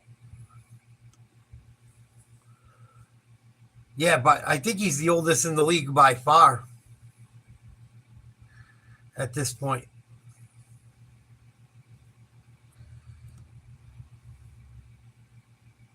And then I look at the Lakers bench and I'm like, where do you get points from when you look at their bench? I see a couple places they could come from, but not many. Gabe Vincent could maybe get you some points. Markieff Morris is old. I don't think he can get you points like he used to. Dalton Connect might have to start getting some playing time. And Vanderbilt might get you some points as well. Maybe Dorian Finney-Smith. But can they pick up the slack? I mean, you're going to throw Bronny James in there? Go for it. I mean, you're going to get points from somewhere. If they struggle, you know, you got to do something. You can't just keep fucking struggling with the same guys on the court. I wouldn't as a coach. At some point, you got to be like, well, we got to find it somewhere. And Dalton Connect can shoot the 3 like a mother. But when you put him in the game, it can cause problems for you defensively. Because you don't want Dalton Connect defending fucking Anthony Edwards or Randall or DiVincenzo. Like, these teams know how to get the ball. These teams know how to get mismatches and get the ball to the guy they want with the matchup they want. It's all pick and roll. You just move the ball until you get the matchup you want. Because you have to switch. If you have the players that are good enough, the Lakers have to switch. That's why the Celtics give people fits.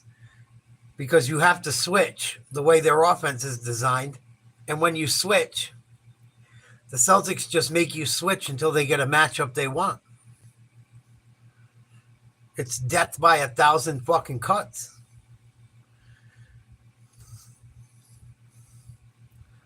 Luka knocks both free throws down. Lakers back up 7. Heavy from Luka. There's one substitution, as we told about before. Doncic will be down low watching Gobert. Here is DiVincenzo. Now Doncic comes out. Dante, shot clock is down to 4. Reeves trying to handle Randall. And picked up by Gobert. Knocked out of his hands. It's out of bounds. It's LA's ball. Good D by LA. Much better than anything I saw the other night. Each team in the regular season won on their home floor. They split the 4-game season series 2 wins apiece. Doncic with the ball. McDaniels is defending. Offensive rebound to LA. Reeves will control. DiVincenzo did a great job against Reeves in game 1. Wow. Milwaukee gives up 2 offensive rebounds. That's not good. Oh, Minnesota, excuse me.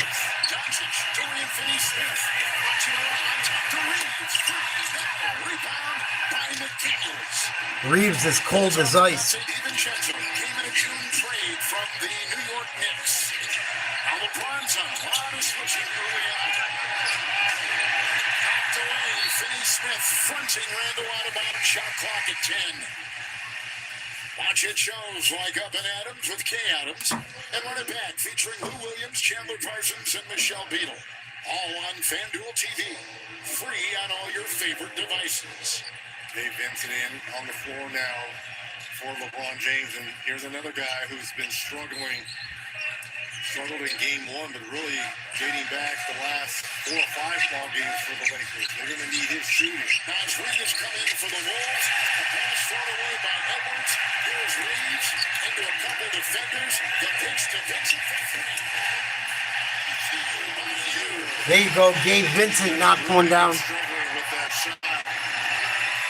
Finally hits one. His last 9 playoff games. That's a big 3 right there. Doncic trying to work on Edwards inside. It's Gobert floating. Knocked away. DiVincenzo cross-court. Reeves puts on the break shot 3. DiVincenzo rebound. Wow, Reeves is ice cold. Minnesota's lucky. March, they were 11-3. Red hot right now, and down goes Hachimura. That hit in the face. He did. That split there by Naj Reed. Another slow start offensively for Austin Reeves. Career highs in points, 0-4 to start for Reeves. There's the shot there to the face of Hachimura. So McDaniels is going to check out. Hachimura is going to go right to the Laker locker room. Nickeil Alexander-Walker is checked in for the Wolves. Finney Smith Lake is up by 10. will pick up his first, and inbounding will be Dante DiVincenzo. Here comes Randall, starting to check back in for the Wolves. And Gobert will leave, so Minnesota get a little bit smaller, as Reed is the tallest on the floor for the Wolves right now. And we know the lack of size for the Lakers. That's been a constant companion this season. Especially when Jackson Hayes, he didn't play a lot in game 1, goes to the bench. Lakers don't have a ton of height. Alexander Walker popping up against Gabe Vincent. 4.5 in the first. DiVincenzo, long three, no. And the rebound, Reed was flying in there, but Good job by the Lakers. LeBron. Good job boxing out. 37 for Doncic. Nice take by Luka. 12-point lead, LA.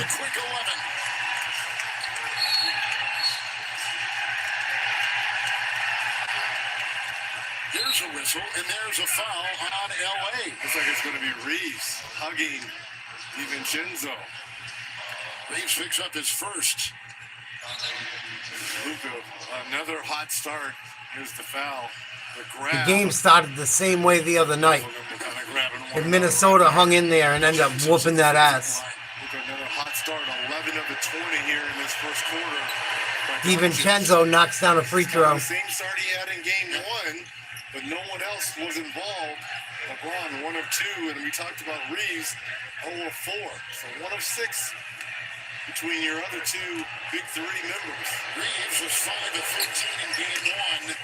He only had 2 points. 10-point lead, Lakers. In the third, the 3 threes. Reeves the other way. 4 minutes to go. Lakers up 10. First quarter. Here's Bron. Jumper. Good over Naz Reid. I can live with that shot. Let LeBron take 100 of those. LeBron 2 or 3. Look how active LeBron is defensively here. He's got to be. My goodness. This is a 40-year-old. Colliding and crashing into How's that offensive? He was in the arc. But again, this is all starting at the defensive end, led by the captain, LeBron James. He just Oh, that was a bad call. to the chest there of Vincent. Vincent moved his foot. Vincent already. He's knocked down a 3 and has drawn a charge here. This is the game Vincent we saw in Miami. Everything go LA's way so far. Doncic and Edwards. Coming, going, Finney-Smith. Here's Luka. Got it. Big shot by Luka. Good ball movement by LA. LA up by 15. 3:17 to go in the first. Timeout, Minnesota. LA moving the ball much better than they did the other night. Definitely helping out. Minnesota off to another slow start. That's not helping either. I'm not smoking nothing, Merkel. Your mom will be smoking my cock later. You fucking retard.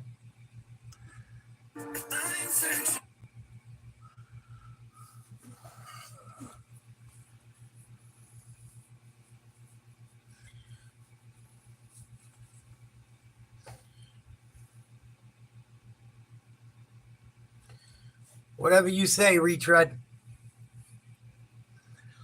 Have a nice life, loser.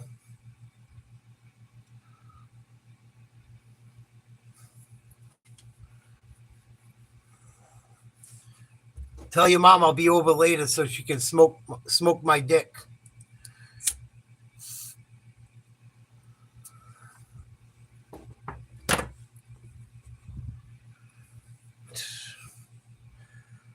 No, thank you. I don't like to eat shit. I know you don't know. I know you don't know how to wipe your ass. When you learn how to wipe your ass, I'll eat your ass. But you got about 5 pounds of shit caked up in it. So when you learn how to wipe your ass properly, you let me know. Okay, big boy? Then I'll give it a nice lick. Matter of fact, later on when I come over and your mom smokes my cock, maybe you can blow the hair away so she can get a clean suck.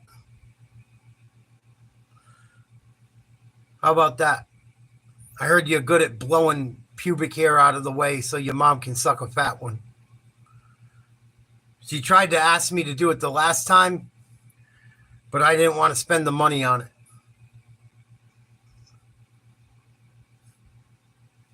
Nice twy. Fucking retread.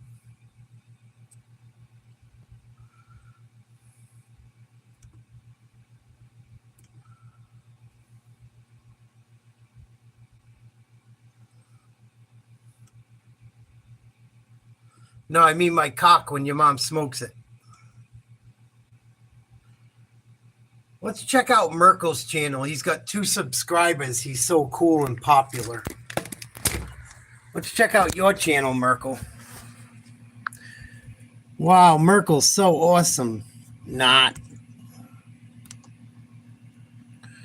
Joined in 2016. That means he's about 20 years old. Fucking loser. Foxy Love.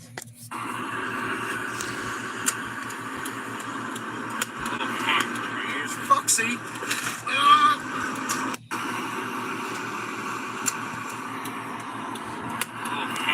You got one video. You got one video running over fucking roadkill. That says everything I need to know about you. You probably took it home and shagged it, you fucking weirdo. Your mom told me about you. She said you're a special kind of retard. I said, give him a break. He's young. She goes, oh, no, he's a fucking retard. Now give me some more of that cock. All right, back to the game. Enough of fuckface. Lakers put up a 3. No good. Rebound, Randall.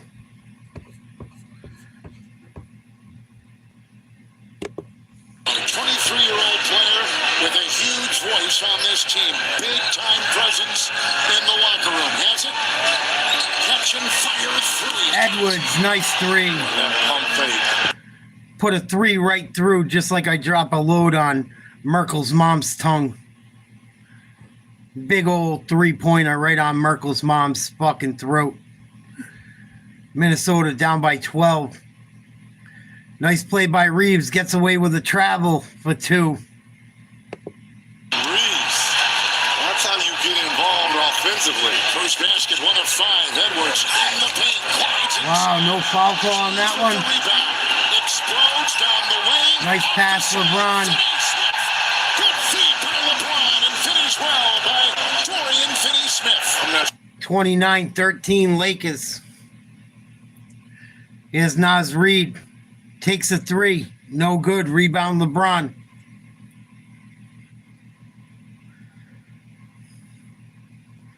Going to be a foul on the other end. Luka's going to shoot free throws. No. He can't even kill an animal that's alive. Hoorah. Him and his buddy thought it was super cool. They ran over dead kill. Fucking roadkill. He's such a gangster. Only time he spills blood is when it's roadkill. Fucking weirdo. Merkel, why don't you show us a picture of you? How old are you? Where are you from? What makes you so much better than everyone else, including myself?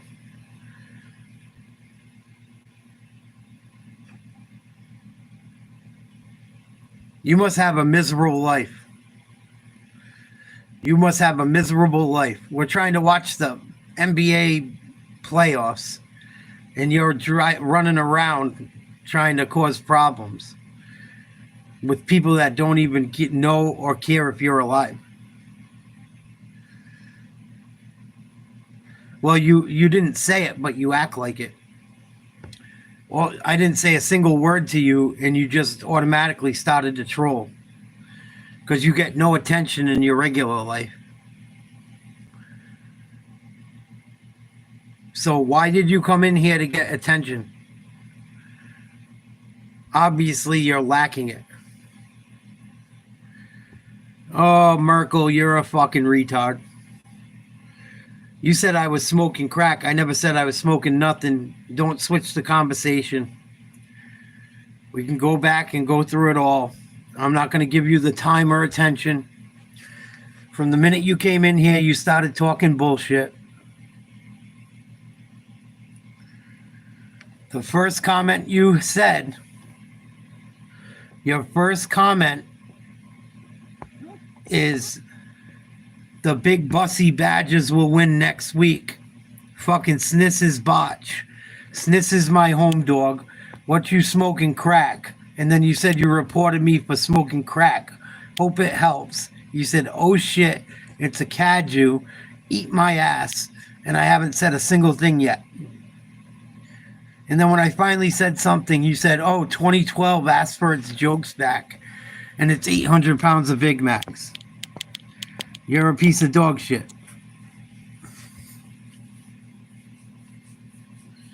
You're a douchebag.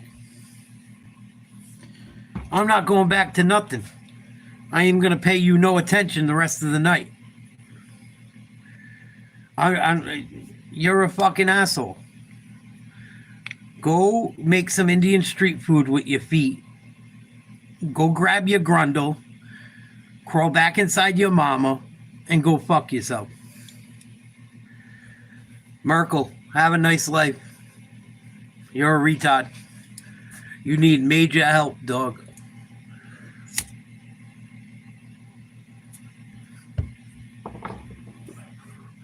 You get off on arguing with people. You're a narcissistic weirdo that has no one in their lives, so they go on the internet to try and make some friends. But they don't make friends because all they do is insult everyone. So with that being said, you have a good night, fuck you fucking retard. I'm done trying to be nice. You have a nice life. Try not to kill people's animals. Try not to be a whack job. Go get some psychological help. He probably goes to a psychiatrist or to his family members. I have no friends. People think I'm weird. I don't understand why. Or he's one of those, oh, people suck. People suck. Doesn't matter how nice you are to him. He's a fucking weirdo. Weirdo. Hanging out the same people that watch sports almost every night together for the last year. An old douchebag gonna get stupid. He already left. He got his little charge. That's why I try not to respond to these assholes. They get off on it. They get energy from it. They love this shit. People like that get energy from you. You can't give it to them. Can't give energy to people like that. I try so hard not to. But he had to get told to go fuck himself. These people get off on this shit. That's why everyone on social media is fucking rude. It's a bunch of people no one likes. For the most part. All the trolls and all the haters that come in here, you think those people have anyone that calls them ever to see if they're okay or they're alive? Not a single one. Not a single fucking one. They're non-playing characters. Back in the game. Screen by Vanderbilt. Here comes Doncic. Shot clock at 6. Defense by Edwards. He'll whistle a pass the other way to Finney-Smith on top. Vincent. Nice ball movement. Shot clock running down. They're in a scramble. Final second steal. Vanderbilt goes the goes. No. Lakers doing a much better job moving the ball tonight and picking up the pace. They look a little bit motivated tonight. We'll see if it continues.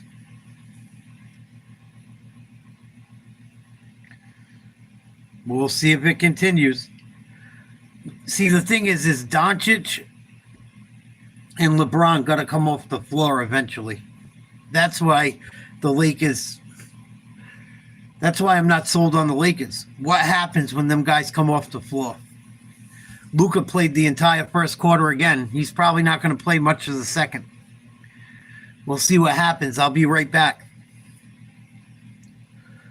Oh, I'm sorry, guys. People like that, man, I don't know. I try to fucking not pay attention, but that's half of what YouTube is now. Like, it's either I let those people come in and not block them and my channel grows, or I got to deal with them. I don't want to deal with them. I don't want a channel full of idiots. I don't. I would rather it be what it is than be a fucking freak show. I'll be right back. Lakers up by about 15, I think, right now.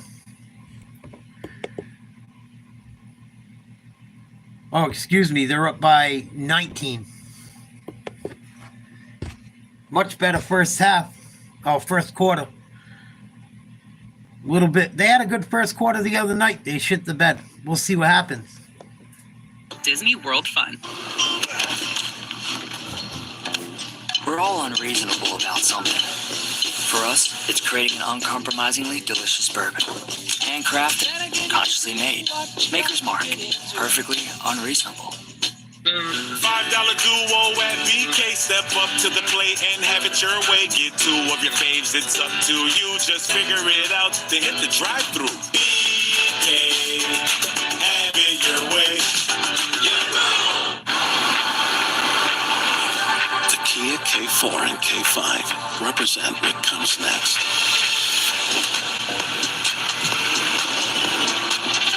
The next movement for innovation. And the next movement for acceleration. The Kia K4 and K5. Get 2.9% APR for up to 48 months on the purchase of a new 2025 K4 or 2025 K5. Good morning, everyone. Good morning, Your Highness. And may I say, those are some very nice shoes. Thank you.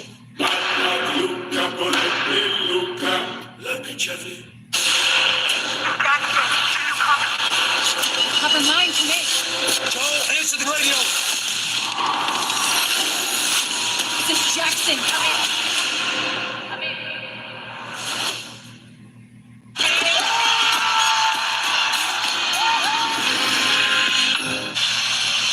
19-point Laker lead after one quarter. Moments ago, our Taylor Rooks spoke with Timberwolves forward Julius Randle.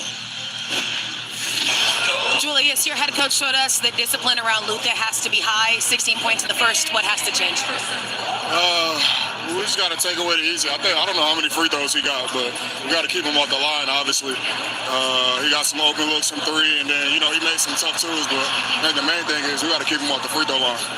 In the huddle, you all are talking about opening up the floor. How do you get your offense going moving forward? More off-ball actions, more pin downs, screen aways, cuts, stuff like that. Running a lot of pick and roll, and obviously we're switching a lot of that, so we got to get more off-ball actions so we can get into the paint, get into the driving kick. I appreciate you, Julius.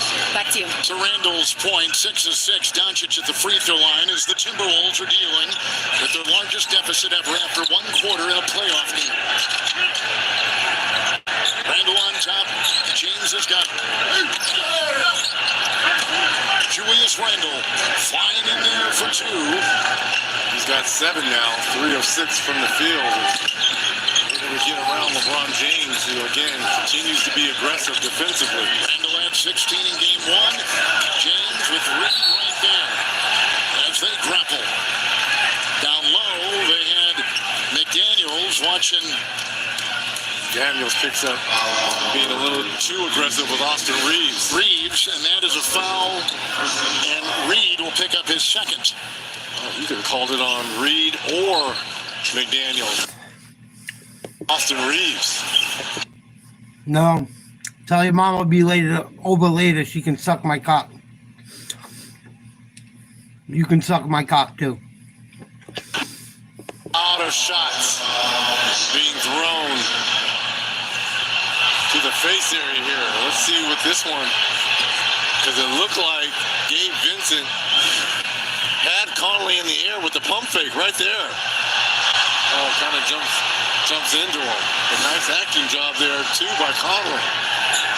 Alexander Walker, Randall, Conley, McDaniels, and Reed, the Minnesota 5 on the floor. Cutting inside, flying McDaniels and got his miss. Timberwolves' 4th consecutive season in the playoffs. Digital drive. And the Lakers, who are in the 3rd playoff meeting against Minnesota ever, bumping his Reeves down the space. Nice shot by Reeves. Lakers being a little bit more aggressive tonight as well. No doubt about it. But LeBron's still in the game. Still in the game.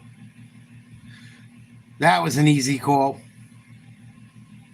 How's that called on Naz Reid? Wow.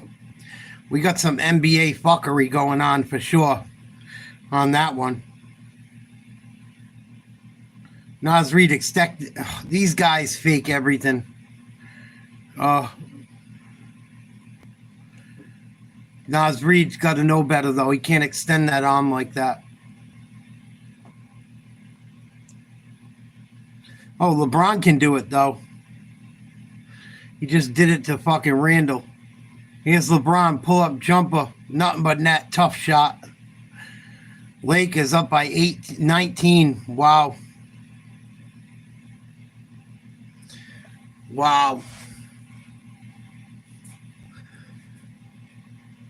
Randall, nice turnaround jumper. Timberwolves got to settle down. They got to settle down, play good defense, not let these refs get into their head. This is what happened the last game. They settled down and they got it going. The Lakers have hardly missed. Hang in there.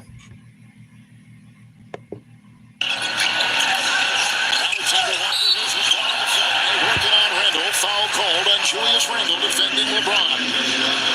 We did not see the. You know they're going to get this close. in Game 1. He has a pep to his delay of game here by Minnesota. That's why I say this series is going to go 6 or 7. Because both teams are going to get free throws, especially the Lakers. And don't think Ant and them guys aren't going to get free throws at times too. I think the NBA calls the games in a way to try to make it dramatic if they can help it. And I think they call the games where they want these series to go as long as possible. Like, yeah, we'll call it a little easy on LA. We'll call it a little easy on Minnesota. We'll call it a little easy on Boston or whoever. They do it with all of them. I mean, the Lakers have already shot 10 free throws. And then Minnesota sets a regular pick and get called for an offensive screen because a guy dives on the floor on a regular screen that should be legal. Oh, that might have been a little late. I take that back. Might have been a little late. He was late. I think Minnesota's just sick of being fucked with. 19-point lead LA. Much better game tonight so far. Here's Braun. One-legged jumper off the glass. No good. Finally a foul called against the Lakers. I told you the Lakers were going to get calls tonight. DiVincenzo's got 3. Naz Reid's got 3. Fucking Randall's got 2. We know what the NBA does.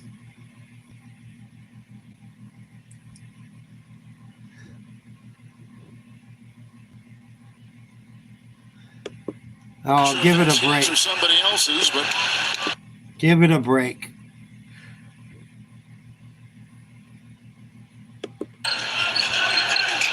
Playoff game tonight for Conley in his career. And across the lane, driving is no good. Luka picked it up. That's a foul on Minnesota.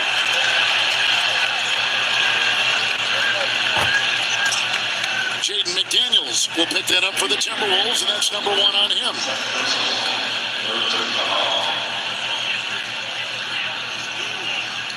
What a physical first half. A lot of fouls, free throws. A lot of shitty calls. A lot of the Lakers getting ticky-tack fouls. 9 total turnovers, 6 being offensive fouls.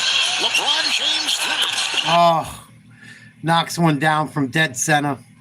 That's why I don't want the Celtics to play the Lakers. Because I know they're going to give the Lakers every fucking call. The Lakers have already shot fucking 10 free throws. We're not even 4 minutes into the second quarter. LeBron gets away with 2 fouls and 3 fouls in one play. Finally, they call 1. Julius Randle got hammered by him 3 times. Make it fucking make sense. I know why they do it. It makes me not like the game lately. It's so obvious, especially when you watch LeBron. He just fucking hammered Randall 3 times. They finally called one, and they weren't even going to call it unless Randall missed the shot. 21 years. Tonight, the NBA on TNT is brought to you by Real Flavor, Real Ingredients, Chipotle, for real. Randall at the line. He bumped him hard going to the rim, slapped him on his fucking wrist when he put it on the floor, and fucking spins to the hoop. And fucking LeBron smacks him on the fucking arm, and they finally call it. I hope you're kidding, C-Dub. I really hope you're kidding around. I have broken that shit down to a T. It's not even fucking close, brother. You really got to get your head checked. Fucking LeBron's lost as many as Jordan's won. LeBron played with better teams than Jordan and couldn't fucking win. He lost to a Mavericks team Jordan would have swept. Oh. Then why did you put LeBron as greater than Jordan? Did you fail math class? You're shooting over size. Yeah, Jordan is the poor... I mean, Kobe is the poor man's Jordan. Kobe's whole game is patented after Michael's. Every last bit of it. Oh, you're a fucking nut. I'm done. I think you got to go unpack some more. You're a nut. I can't even... How old are you, CW? You really got to get your fucking head checked.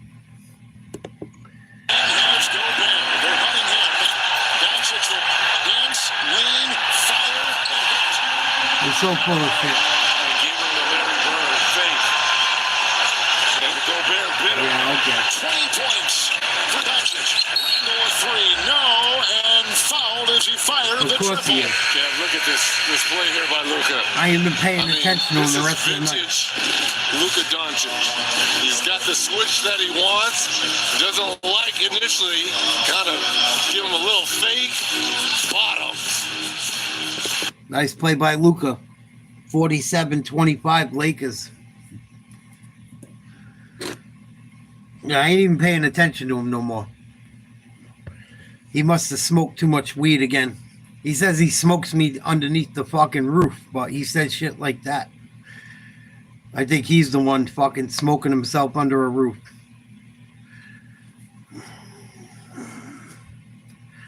All right, C-Dub, have a good night, dude. You lost me.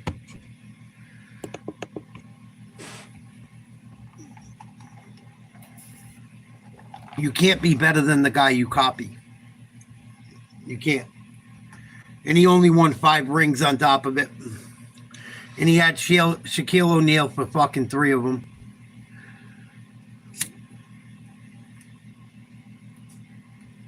Enough. Kobe couldn't even get on the floor when he first came in the league for like his first 3 years.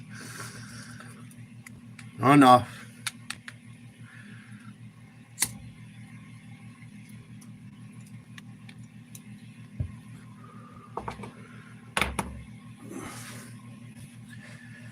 This is the same guy it takes 7 months to move, so it makes sense. Makes sense.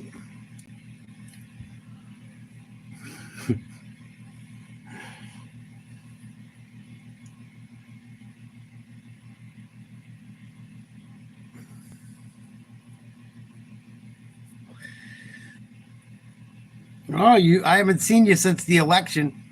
Where you been? Oh, I moved. When? Last year. You know it's April, right, bro? It's almost May. Today's the 22nd of April, bro. I think you missed the fucking groundhog, New Year's, February, January, March, most of April. Fuck out of here. Get the fuck out of here.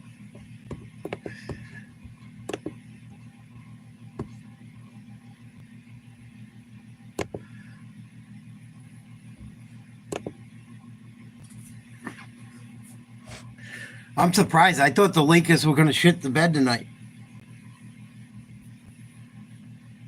They're getting a lot of calls. They're hitting a lot of shots. They look much better tonight. They look much better tonight. Timberwolves are letting the refs and the calls get to them too. That's one of the biggest things, man. If your kids play sports, can I tell you guys something? If you have children or nieces and nephews and they're into playing sports, even when I was played when we were younger, we didn't pay attention to that shit. If someone throws you to the ground, you don't get up complaining to the refs. You get up. You get up and you get even. And not too even, not where you get in trouble, but you get even playing the game.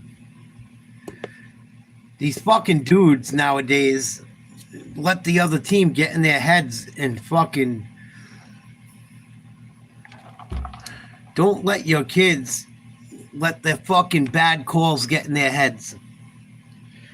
Don't let the fucking guy that's fouling them all the time or hits them with a pitch. Don't let them get in their heads. All these players nowadays let every one of these fouls, every one of these dirty plays get in their head. Do not, tell your kids, do not react. If they hurt you, you get right back up. Don't let them know they fucking hurt you. The minute these teams that try to bully and play this fucking foul call and bullshit know they don't get to you, they will not continue to do it. Because you got to just keep fucking going, man. And the refs will respect you for it. I'm telling you. Those refs hate when the fucking players are just screaming in their face asking for a foul call. They fucking hate it.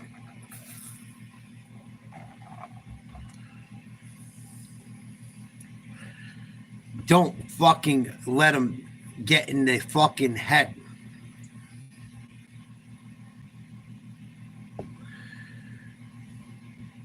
Because that getting in your head shit don't work.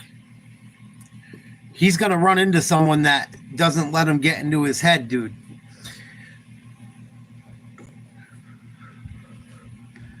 Eventually. He could be that guy, but eventually he's going to run into someone that doesn't let him get into his head, and that person may be successful. I wouldn't tell your kid to just go and be like that to be like that. If his performance makes it that way, that's a whole nother thing. There's nothing you can do about that. But so many of these guys let each other get in each other's heads. They could stop bitching at the refs. The minute Michael Jordan, they talked about it. The minute Michael Jordan started fucking not caring about getting fouled by the Pistons and Scottie Pippen was the minute they started beating them. I watch these guys, even my Celtics. My Celtics are no better. Sometimes Tatum and Brown and these guys, they get waving their hands looking for calls. The other team's already down the other end scoring a hoop, man. It's a horrible fucking habit to get into. Doncic already got 22. So his scoring has been terrific so far. 22 for him. Shannon will take it, drive hard into the Lakers and gets it to go. Earlier this season in February, Karen Shannon had a 25-point game against the Lakers on the 27th of February. Luka, runs out. Shannon the rebound. Shannon's on the floor because even Caesar with 3 fouls. Naj Reid 4 fouls. Randall works into Reeves. It's out to Conley for 3, and Mike Conley can't hit the triple with a Dorian Finney-Smith rebound. Lakers doing a much better job on the glass, too. Had it on for a couple minutes. Doncic fakes the 3. McDaniels is right there. Driving hard. Nice dish. Scoop, and Finney-Smith is there. Lakers look good tonight. Oh, look, he was looking at the official at the other end and found Finney-Smith. Some housekeeping to do when we get a second. They've changed the foul from earlier on. Edwards 3. Doncic almost at the ball. Conley out jumps him and gets it back to Randall on top. Approaching 4 to play in the still first in the league, still a starter. He's the ultimate professional. Edwards. Hachimura's taken off the mask. Edwards will fire the long shot. It's a Doncic rebound. Football pass down court. Taken by Hachimura and knocked away by Randall. Off of L.A. Look at this pass here by Luka. Lakers have changed their offense from the other night. I didn't think they'd be capable of it. I didn't think they'd be able to do it. I didn't think the guys around them would do it. I was wrong. They are going to the hoop much more tonight. And Minnesota's having trouble defending. They've also picked up the pace quite a bit. And they haven't turned over the ball as much, which is a big part of it. Big part of it.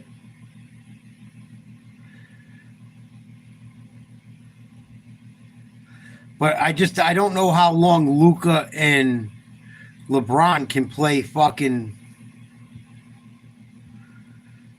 I don't know how long they can do it for. They can probably do it to knock off the T-Wolves and shit. But can they do it the entire fucking playoff run? With what's around them? I don't know. There's so many unanswered questions with them.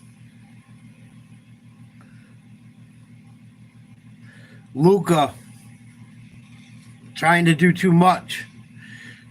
Turns it over. LA up 53-35. Where you from, C-Dub? If I could ever get the chance, if you want, I'll do a fucking story on your son.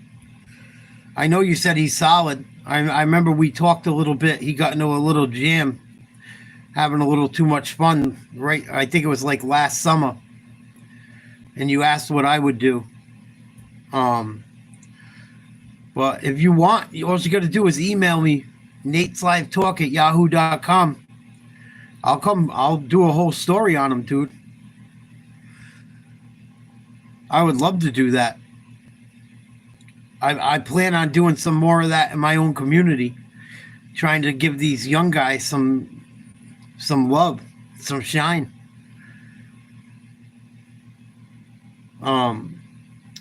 All you got to do is email me, nateslivetalk@yahoo.com. I don't want to put your information out there like that.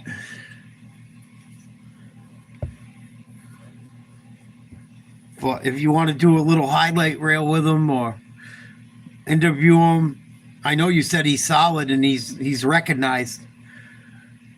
You know, I don't want to get too inside your own lives and stuff. I don't want to ruin your privacy. But if you wanted to do something, I'll be down. I'll go check him out.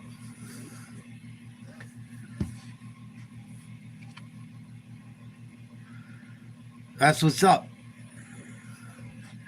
I'm getting ready to take some road trips in the next year, so I got some shit I'm working on.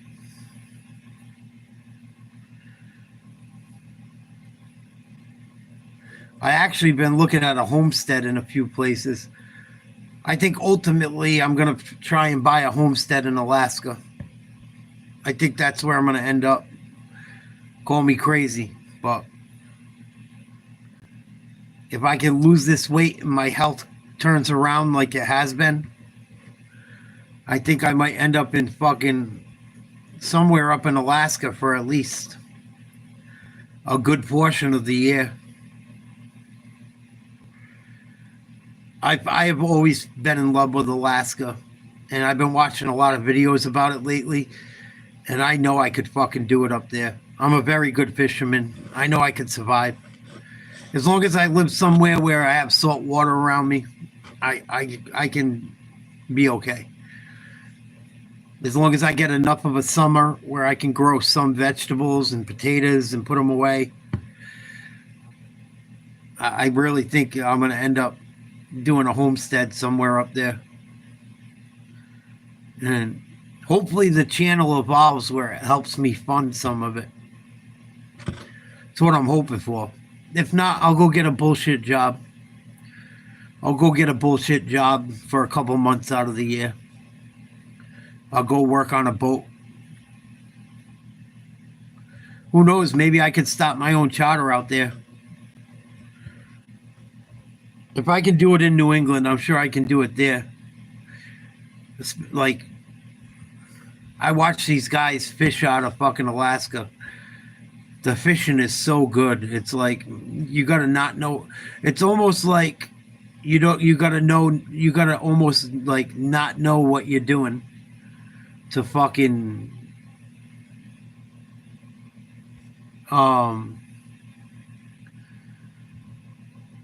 not make it. My aunt, actually, you know what, CW? I used to work at a place where I help sell kitchens. My aunt builds kitchens for someone on the East Coast. So, I mean, and I can sell water to a well. My mom's in sales. You just got to be nice to people. Most people know what they want. Sometimes you just got to shut up. If you know, you got to know what the person's buying. No, it's true. Like, you just got to know how to talk to people, try to be pleasant. Don't try to, like, like, if someone wants to spend it, if money's not an issue, those people will let it known. To the people, like, you can't try and sell the most expensive fucking thing you have to people that aren't interested in it. You got to listen to the person. You got to listen to what the person wants. But my aunt does well in sales. My mom does well in sales. My whole family's done a lot of sales. I did sales for a local company for years. I went above and beyond so much that the fucking owner of the company got mad. I sold so much teak and mahogany. He got mad. He had to buy 10 blades to cut the wood for people. I go, dude, we sold fucking 1,000. What was it? There wasn't a single fucking day I didn't sell 1,000 board foot of teak and mahogany. And he got mad. He had to buy so many blades for the saw to help the customers cut some of them to fit into their fucking truck. Yeah, it's hard to cut. You go through blades, but I sold over a fucking million feet of mahogany and teak. Like 5 years in a row. And it's big money for it. And you're arguing with me over fucking $500 in blades? The guy would argue with me. He's like, you can't be cutting all this wood for everyone. I'm like, dog, we're fucking, you can't keep it in the shop. Like, I never been yelled at for making a fucking $10,000 sale more times in my life. No, we're not cutting it all. Like, dude, I made 12 cuts. Stop it. So they could fit it in their fucking... You think, how many people are going to take 20-foot lengths of fucking mahogany? That's fucking 5x6 decking. It's a fucking... I remember one day I sold over a fucking $100,000 of it. He got mad. He had to replace the saw blade on the chop block. Or have it fucking sharpened, one or the other. Either way. Like, dude, you made fucking $100,000 in one day profit. And you're mad at me about a fucking saw. People are, these old timers on the East Coast, man, or business wise, they are so fucking cheap. They go, well, it's already at a discount. We don't cut none of it. Like, dude, if you made a fucking $100,000, I did the numbers, and I loaded it all into the computer. We did $100,000 fucking in profit, and you're mad about a saw blade. I can't work for you. Fucking screaming at me, dude. He fired me.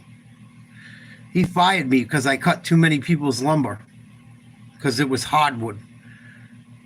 I'm like, if you're gonna fucking, they told me if you don't cut it, I'm not buying it. It's 20-foot lengths. That, you know how heavy that shit is? I know how heavy it was. I put it all up. Fucking dangerous.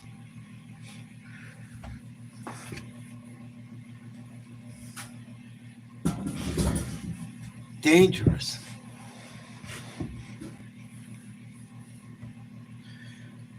Fucking Lakers are killing it, man. But I used to build cabinets for him too.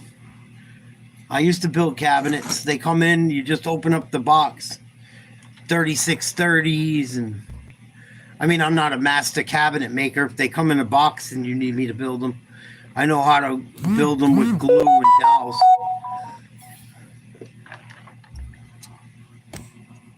Excuse me, I gotta message my mother.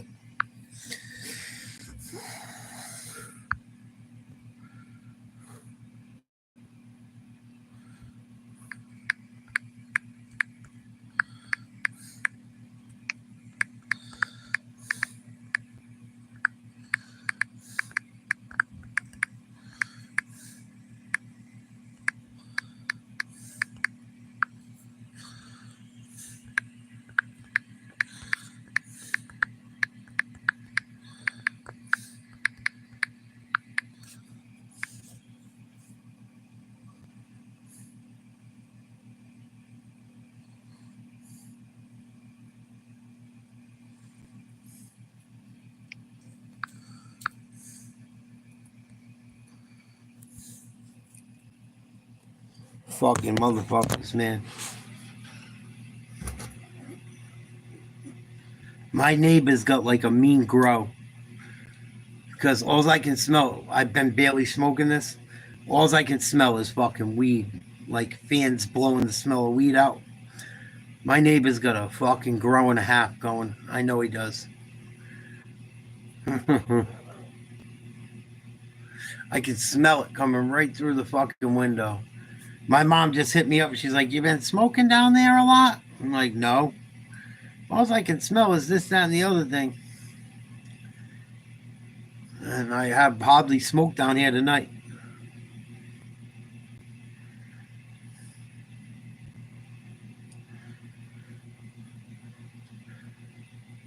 Fucking,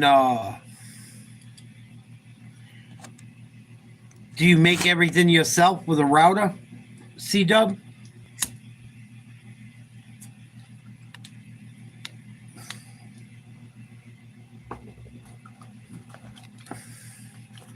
Do you router everything out and fit them all in? Or do they come in, like, my guy was like, the guy I worked for, yeah, that's cool. The guy I worked for was a fucking douche, man. Everything came in and you just assembled it.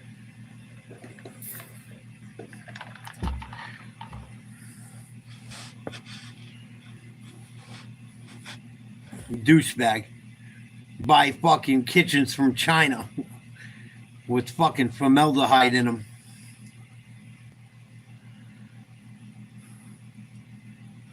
Sometimes I wonder if that's why I had health problems too. Touching that shit every day. I did that for a while. When I was fishing offshore, I did that one winter. We had a really bad winter, and we had like something happen with the state where the fishery wasn't open because they fucked up the wastewater treatment facility. So I had to go do that shit. I used to fucking, you open up the cabinets, you can fucking smell it. It smelt weird and everything.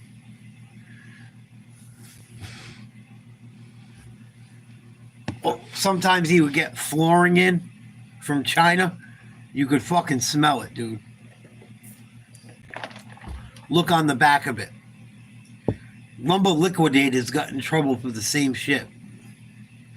The guy I dealt with has never been in trouble. He's been in close to in trouble, but he's so loaded, he gets away with murder. Probably literally.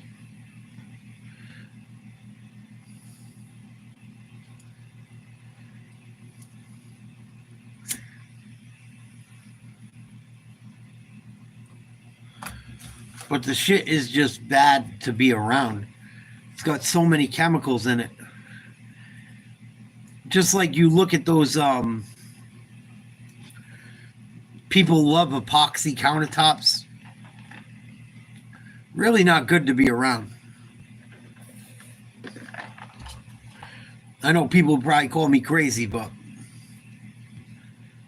you get a fake fucking marble countertop, most people don't know it's fake. And fucking epoxy is fucking toxic, man. It's not really something you want to be around all the time, even if it's dry. It's just not natural. It's got no soul.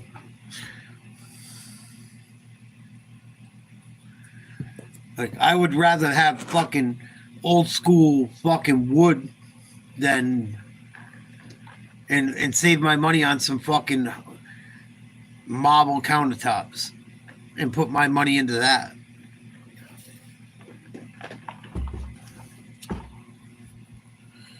Well, half of them are made out of... You watch these guys. Yeah, they're trendy as fuck, dude. You be cutting your shit on a fucking... And half these idiots don't use a cutting board. They're cutting on a fucking countertop that's epoxy. Chipping off the epoxy. It's going right into their fucking food. I've seen it so many times. I'm like... Even if a mica countertop won't do it to you like that.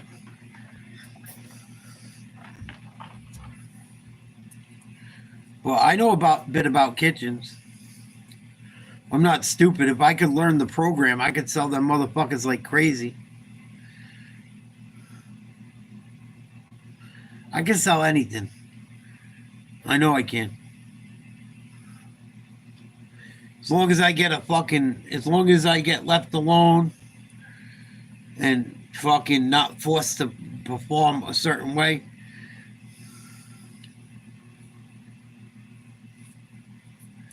I used to tell people, I'm like, you're better off with the Formica than the fake fucking marble. That fake fucking epoxy shit is terrible. And now there's a big trend where they cut wood. They get these fancy, old, beautiful slabs of like redwood and swamp cypress from like Louisiana. And they fucking... It looks cool and shit with the... It looks cool. There's no doubt it looks cool. But it's fucking... It's just not good for you, man. They pour all this fucking garbage material that'll never break down into a fucking beautiful piece of hardwood that could be used for fucking... like legit beautiful furniture. They make this big table and dump a ton of fucking epoxy into it. It looks cool. Don't get me wrong, it looks cool, but it's such a waste of fucking gorgeous wood. Such a waste. And then you got these chemicals just sitting there in front of you at your fucking dinner table. I don't care what no one says. I know epoxy's bad. I know epoxy is horrible to be around. I don't care what anyone says.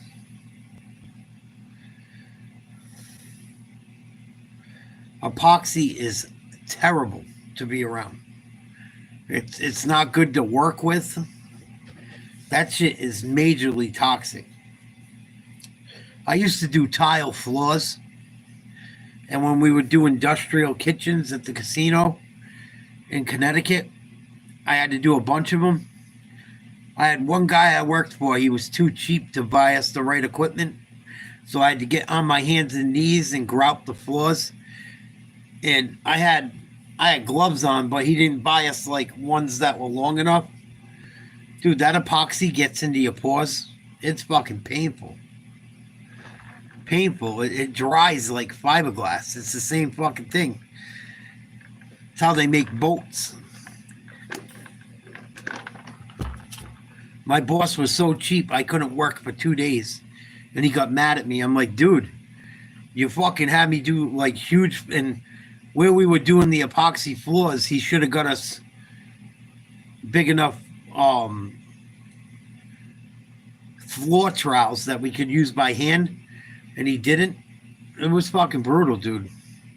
I'm lucky I didn't fucking die. Cheap motherfucker. Fucking got epoxy going into my pores and sealing up. Working for some fucking douchebag that's getting rich from me. Fucking, you couldn't pay me to put epoxy in anything I lived near.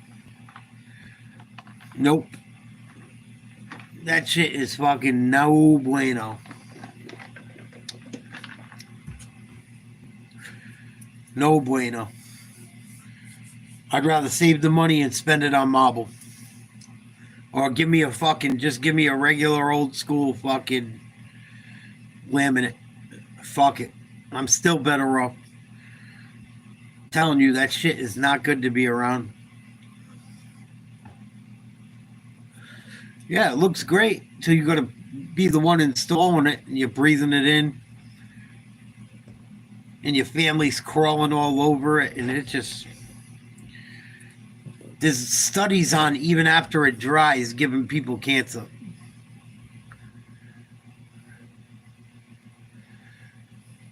But they don't ever tell you that shit.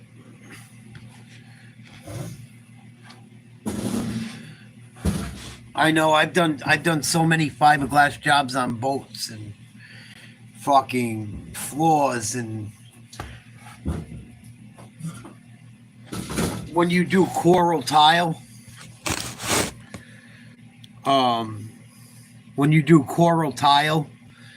I used to install. I installed tile in every major casino in Connecticut. One of the biggest ones in the world is Foxwoods.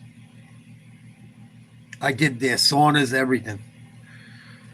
And when you do quarry tile, which is like restaurant tile, the ugly brown red tiles, they're like 6x6. You have to use epoxy grout because it's industrial, and the germs and the food and the wear and tear, and it's in a kitchen, so you squeegee it out every night to clean the floor in a big kitchen in a big space. And fucking, I worked for a guy that was cheap, and I fucking used to get that shit in my skin, and it go right into your pores. Like, no matter how fast you wipe it out, the epoxy is like an oil, liquid, chemical. You're not getting it out. You can't get it out fast enough. And the guy wouldn't buy us gloves long enough, and he wouldn't buy us like big floats where we could do it mostly by standing up. And it was fucking brutal, dude. Brutal. That fucking asshole could have got me. I mean, I'm sure I still have skin problems, I think, sometimes from it. That shit sealed up in my fucking skin so fast. There was like 4 or 5 days my hands, I couldn't do shit. They blew up like fucking basketballs.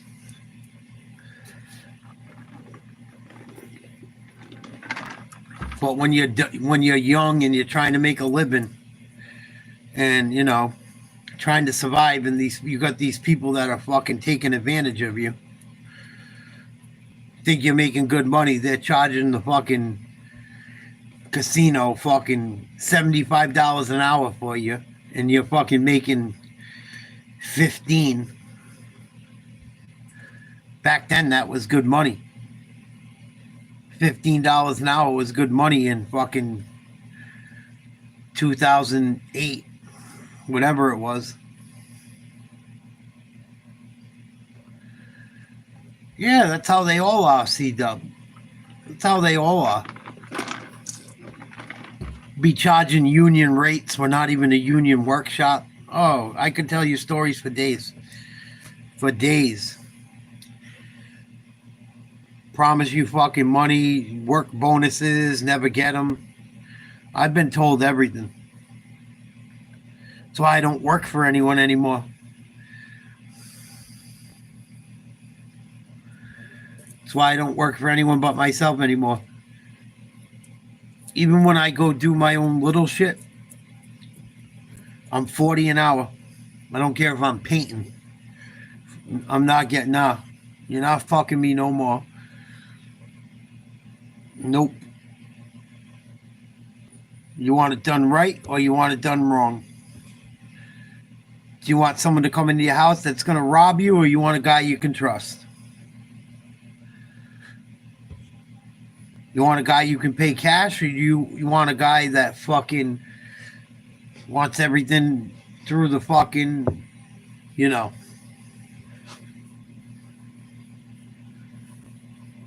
So it's up to the person, but go pay a company fucking by check. They'll make you pay them by check so they can show the money, and fucking you'll be paying $70 an hour for two retards.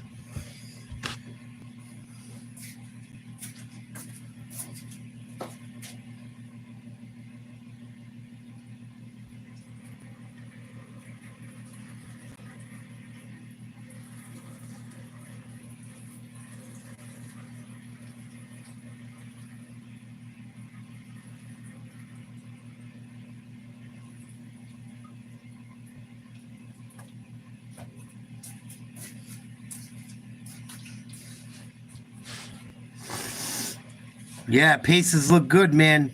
Edwards having a tough night so far.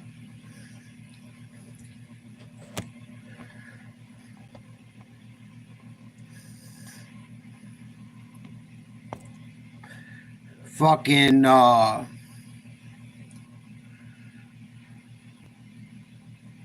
I piss in a bucket every now and then.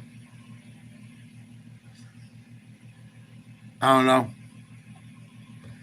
Not gonna run upstairs every 2 fucking seconds.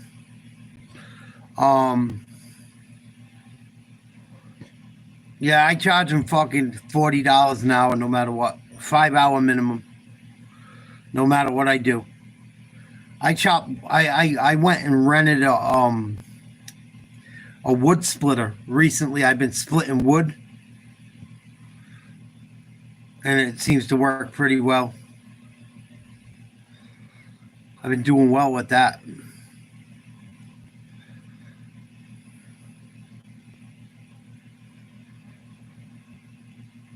A lot of people I know have fucking like a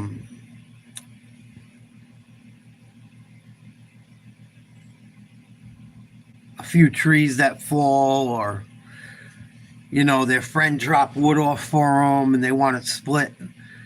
So I've been renting a wood splitter for like $35 for a day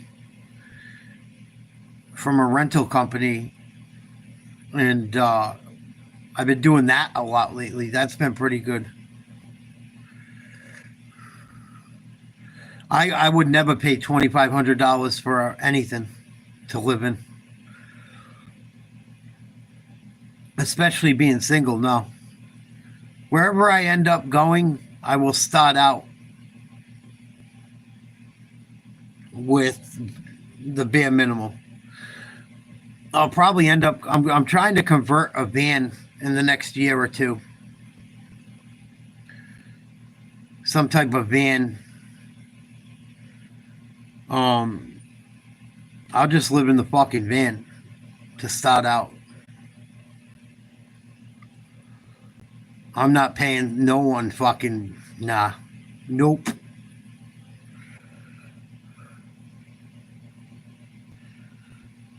I have no, like, I'm trying to get out of that fucking, I'm trying to get out of the matrix. I'm trying to get away from money, actually. I mean, I know I need money to a degree, but you know what I mean.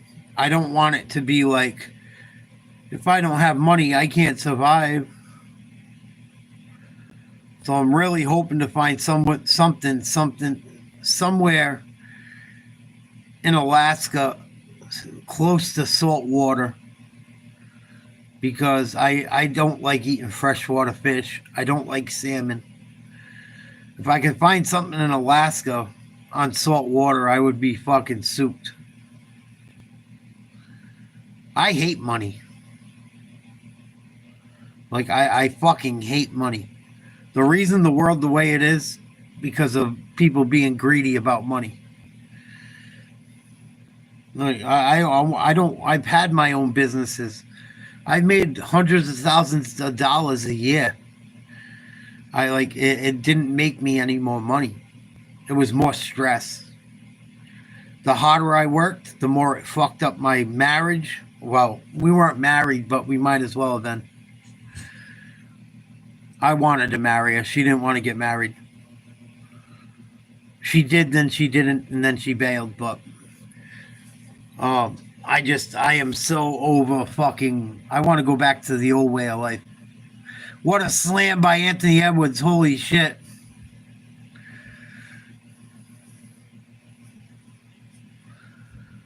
Well, you know what it is? Humans weren't meant to not, like, do the shit we're supposed to do. You know, most humans are hunter-gatherers or fucking nomads. You know what I mean? Like, we were meant to, like, go get after it every day. When I used to fish for a living, before the state fucked it all up horribly, I was such a happier person. Even though I was fucked up from my cancer surgeries and getting hooked on pain pills, like, at least every day I was on my boat trying to survive. And, like, they mismanaged the fishery so bad, where, like, to live in a house in society and do it, you can't make it. It's very hard. Especially if you're starting out now. Like, the guys that were able to do it are already, like, retiring. Like, they're 60, 70, 80 years old. The guys that try to do it now, they can't do it. Both, Cypher. Both. I've worked on almost every type of fucking boat you can in New England. But, like, look at the price of boat motors. Look at the price of boat motors. My father used to be able to get a motor for a couple $1,000, like $3,500 for 100 horse. And the guy he sold his catch to would cut him a check and say, "Your motor blew up? All right, go to the finance company across the street. We'll get you a new one." They don't do that shit no more. These guys will buy your catch for pennies on the dollar, and when you run up against hard times, you got no one to call. At least back in the day, the guys that were the top of the business, that were, you know, the wholesalers, would have your back. Nowadays, the wholesalers, I have family members that are wholesalers that would tell me they couldn't buy my catch certain days.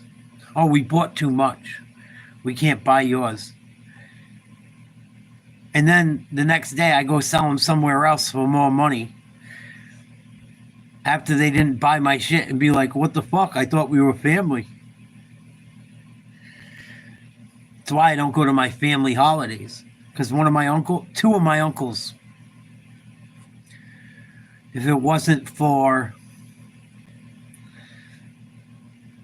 me trying to be a good person and the way the laws work nowadays, they probably wouldn't be breathing the shit they did to me. Oh, I could go on about it all day. I don't even want to get into it.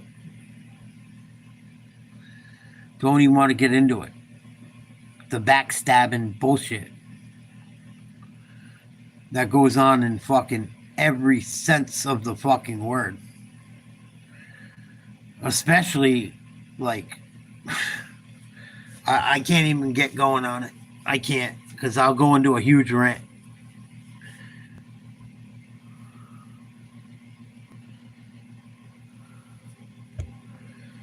Oh, they always do. And then they'll be like, "What's the matter? I don't understand what's wrong." Well, I don't know. You're like, you know, you told me you want my stuff, and then I bring it to sell it to you on the 4th of July, or like the day before the 4th of July, and you're like, I need it, I want it, please.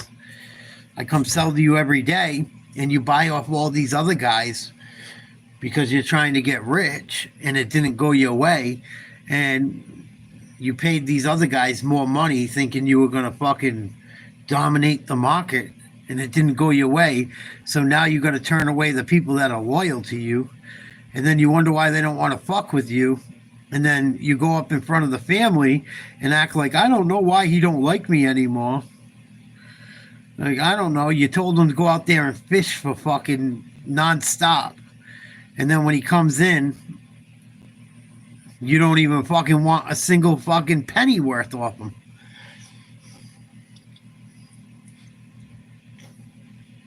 How could you win? How could you win? And you guys wonder why I don't want to go have Thanksgiving and Christmas and Easter with you?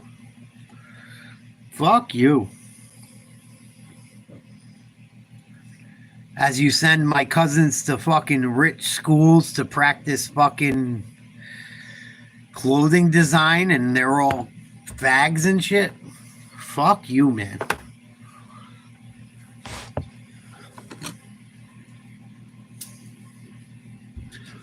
I fish for everything, CW.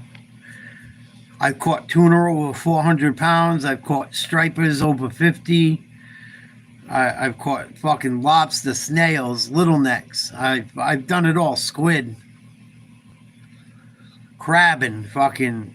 I've done everything on the East Coast that you can do. Everything.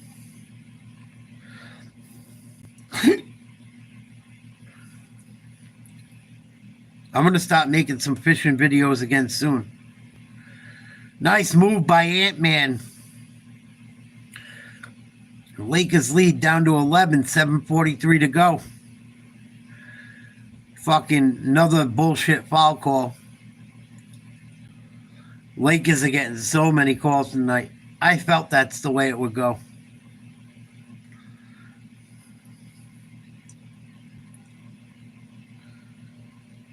Yeah, we're going to do something together, Ura, me and you.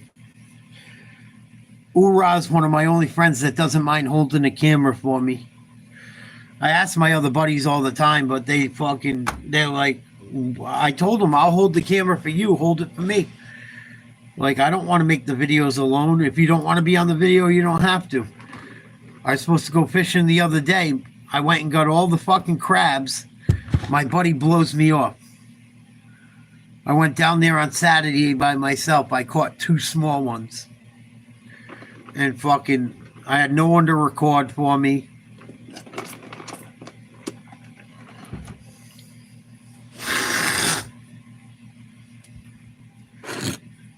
Yeah, fucking dude, I want to go to fucking so bad to the West Coast. I don't know if I could live in California. I don't think I could afford it. And I don't like, as much as I appreciate like the job offer and shit, I just want to chill, man. Like if I could do work where I only work for so long, or unless I was in a position where I could run it up and really make a go at building my life over, where I could like, you know, really come up, that'd be the only reason I would potentially go back to my old train of thought. Like I would have to like have the opportunity to make $100,000 a year without selling my soul, which not many people are cool with. But I've worked my entire life. I've had a fucking rough life. I'm good. Nope. And I don't want a CDL. I seen what it did to my father. Having a CDL is a lot of fucking wear and tear on the old ticker.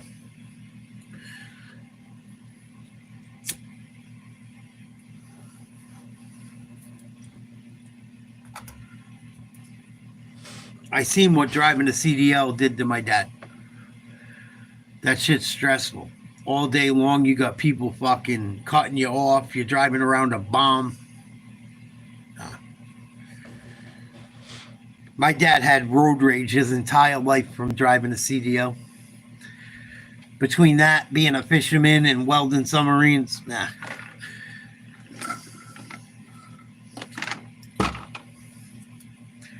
No, you know what I think the way to go is like an old Volkswagen van or an old fucking, I think an old conversion van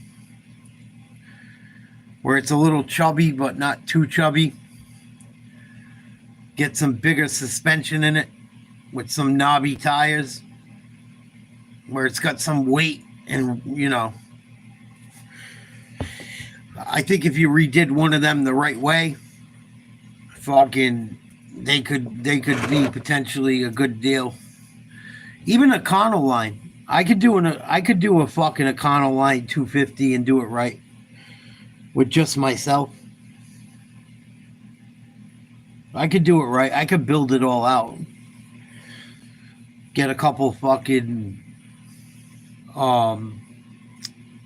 solar panels and shit you put out.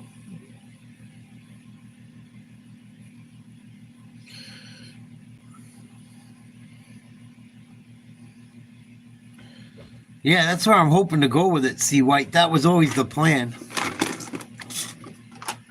I wanted to do all that shit with my ex-girl and my stepkids, but my ex got all corny.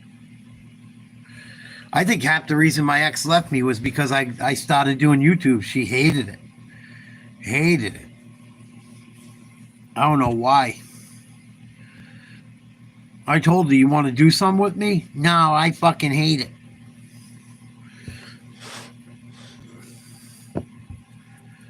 Like, why? Let's make it fun. Let's make it fun, and we can have a full recording of what we're doing in our lives. But some people don't think like that. You watch all the channels that do well. That's what they do.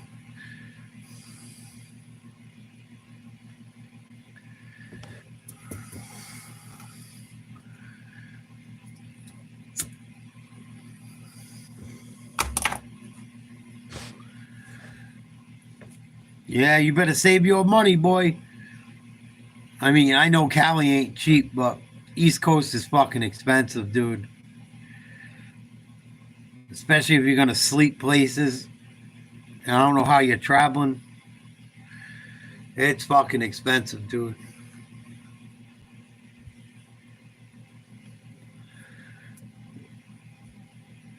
Especially certain times of the year, like... And that's part of it too. Like, to do that, it's going to be summertime, so you're going to get all tourist rates. You know what I mean?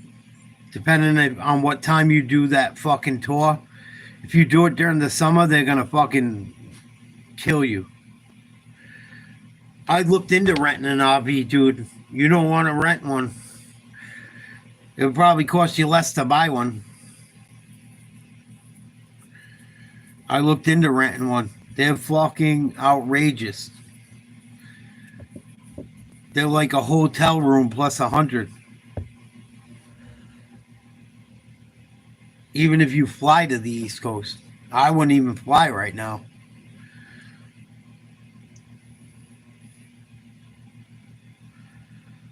Like, one of my buddies rented one. He spent thousands and thousands for like a week. I think it was like $3,000 to rent an RV for a week. And it wasn't a big one. It was like an old school fucking 80s, early 90s type looking one. Got a bed up top. You got a table down in the middle. You could turn some of that into bedding. Like, they don't have the fucking room you think for the money. Come with like a little shitty fridge.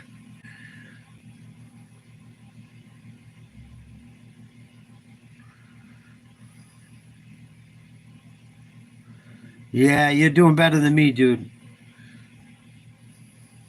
$6K for the fucking... $6K is like a good month's pay. I can't do that.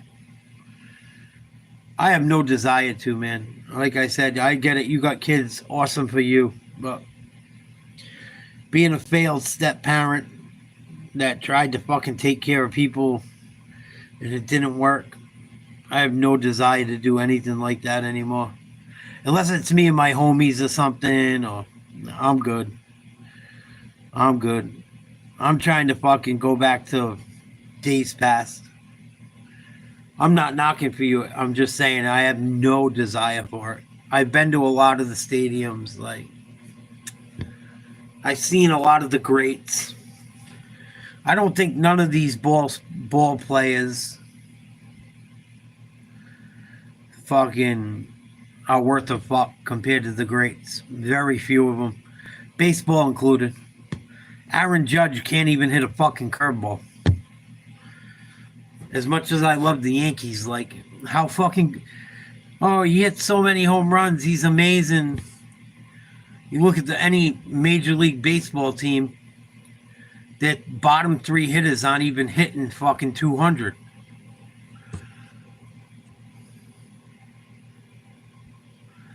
All-time greatest player ever? Ever? If you look at the numbers, you might call me crazy, right? But if you look at the numbers, I did a complete breakdown. Probably Willie Mays is one of them. Willie Mays, probably the fucking greatest ever. As far as baseball. And you look at the numbers he did, the years he did them. When he passed away, I did a whole thing on Willie Mays. People got really mad.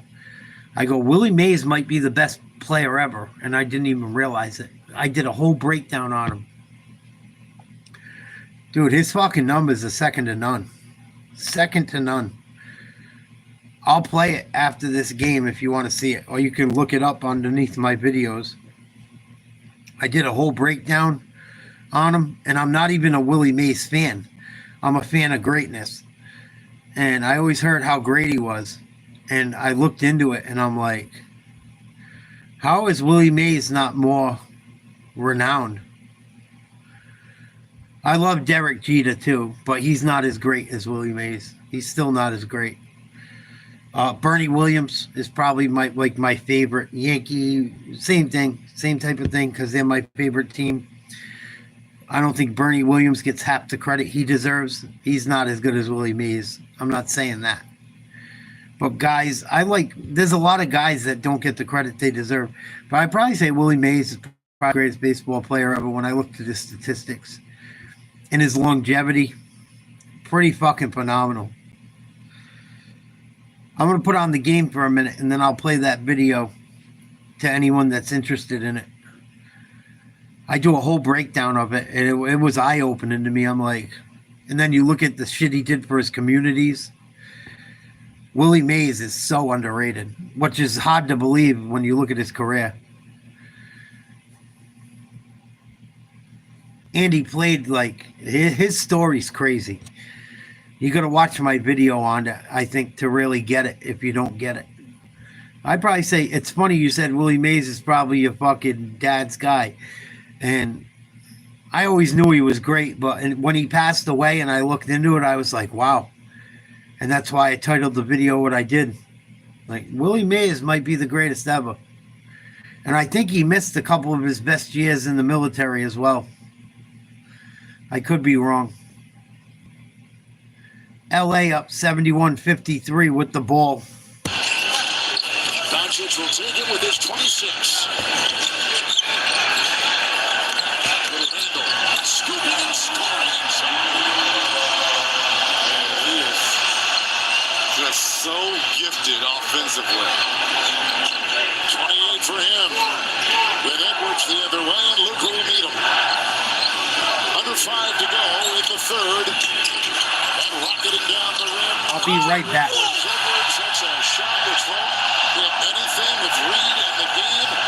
And here comes the Los Angeles offense with Reeves inside. James is down. Ball is out of bounds.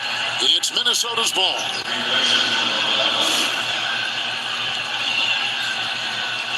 Oh my goodness. May I have this dance? Just takes Randall behind the woodshed on that move. Reeves had the turnover. Wolves have it. DiVincenzo. Now the three main bench players in for the Wolves. Alexander Walker in as well. In the corner for Edwards. A fake. Hachimura will fly by. It's Reed. Hard to the hole. Shot clock at 1.5. It was knocked out of bounds by the LAD. Lakers have done a great job running Minnesota off the three-point line. We talked about them 21 made threes in game one. Not even close here in game two. DiVincenzo to Reed. Up and he beat the shot clock, but it will not drop, and Doncic is right there. 9 rebounds for Luka. He had 8 in game one. Better game for Luka. 3, Doncic, no. And DiVincenzo's got it. Edwards and Randall. When these three come off the bench, it seems to be sometimes their best 5-man lineup. There's a drive by Randall and a foul called on the Lakers down low with 3.5 to go in the third. In fact, if you take a look, 3 of Minnesota's top 4 5-man lineups feature DiVincenzo, Naz Reid, and Alexander Walker. So they rely on that bench, and they produce. Well, we saw that in game one. Huge reason why they were able to come in here and get on the road that victory. But tonight, this defense has really been stifling. And foul trouble as well. Tonight, the NBA on TNT is brought to you by Coors Light. Choose chill and celebrate responsibly.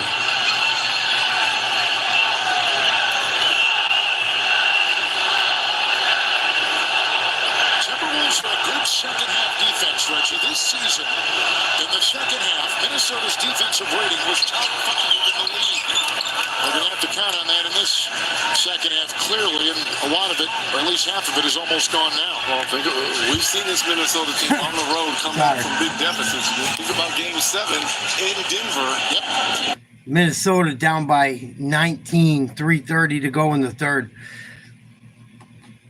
Lakers look much better tonight. Not nearly as many turnovers, much more aggressive. Minnesota's also been in foul trouble the entire game. It could be because the Lakers have been aggressive as well.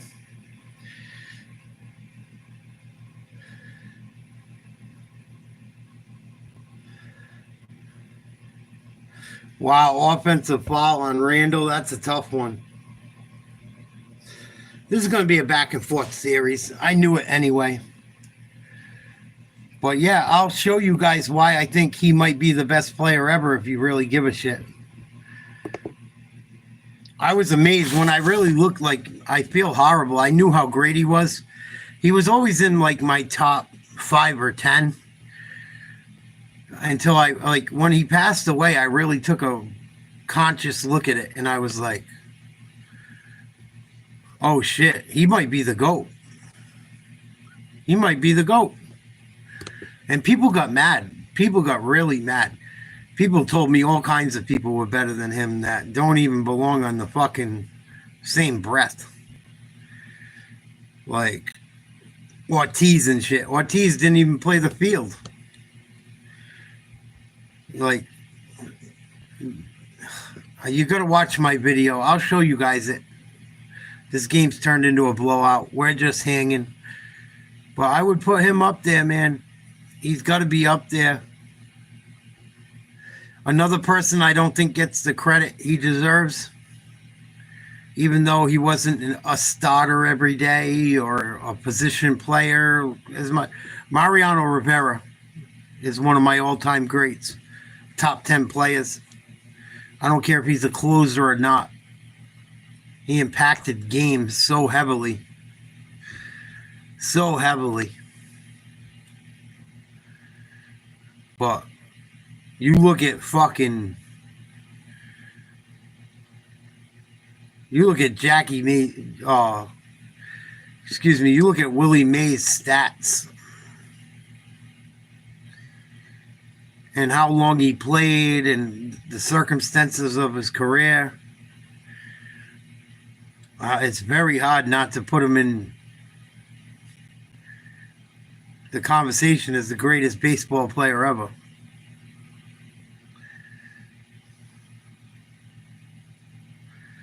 See if I can find it. I know I made a video on it right after he passed away.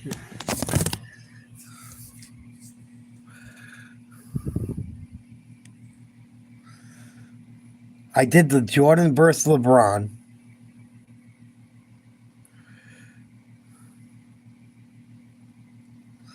I know I did a story on it. I know I did a story on it. I hope that they didn't get rid of it.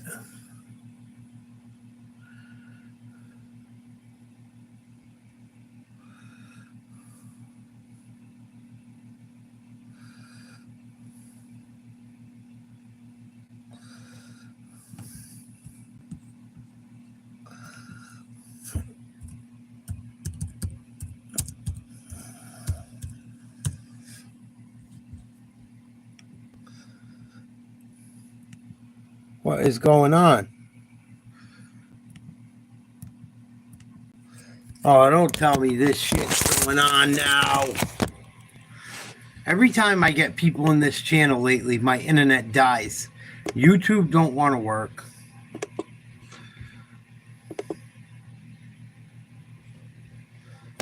What the fuck is going on? I didn't put airplane mode on. This fucking YouTube acting stupid. Here we go. That's fucked up. Our channel, it helps us with the algorithm. Let me know if you guys can hear it or not. Props going out, some flowers, and a little bit of a sports debate. I want to wish a happy 93rd birthday to Mr. Willie Mays. Oh, that's what it is. It was his 93rd birthday when I made the video. Let me know if you can hear it. If not, I'll make it so you can hear it. Hopefully you can hear it.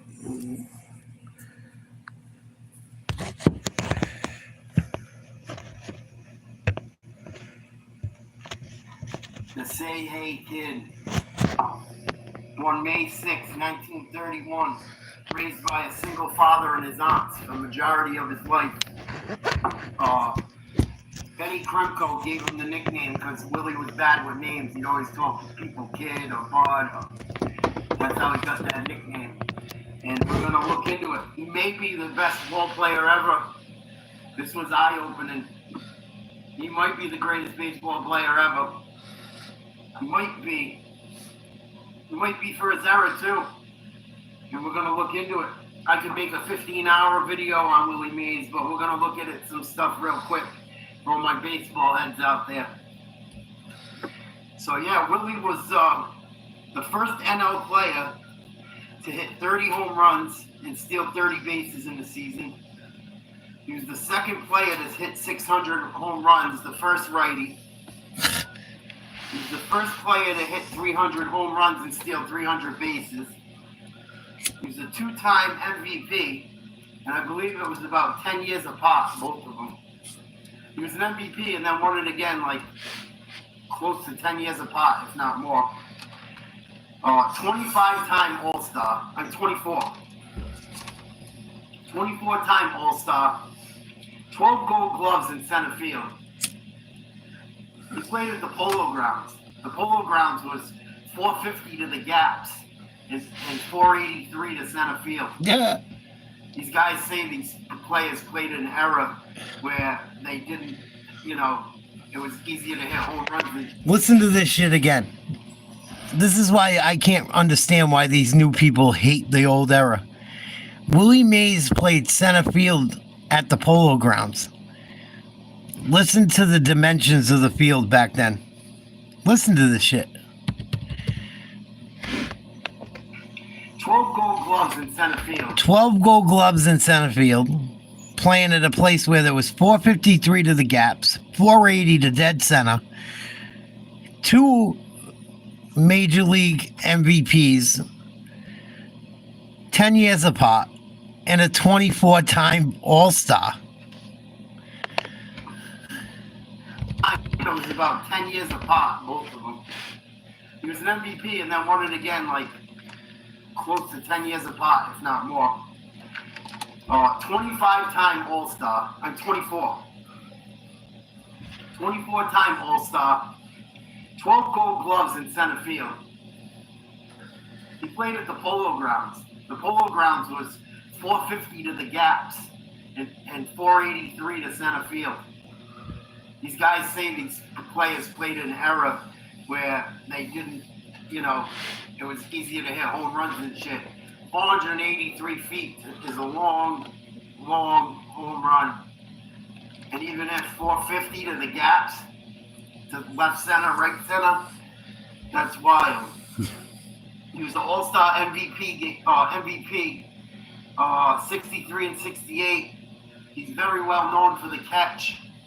He made a beautiful catch in the World Series. He chased down a deep drive to center field, and he caught the ball over his shoulder, over his head. He kept an eye on it, running it down, and at the very end, he found it like this in front of him. Beautiful catch. Look it up. Phenomenal play. It's probably what he's most well known for. But he had speed, power, charisma, amazing glove, very strong arm. A member of the 3,000 hit club. No one makes that club anymore. Very few. I think there's under 40 or 50 guys that have done it all time. Doing these videos is so fun. Thank you guys for watching.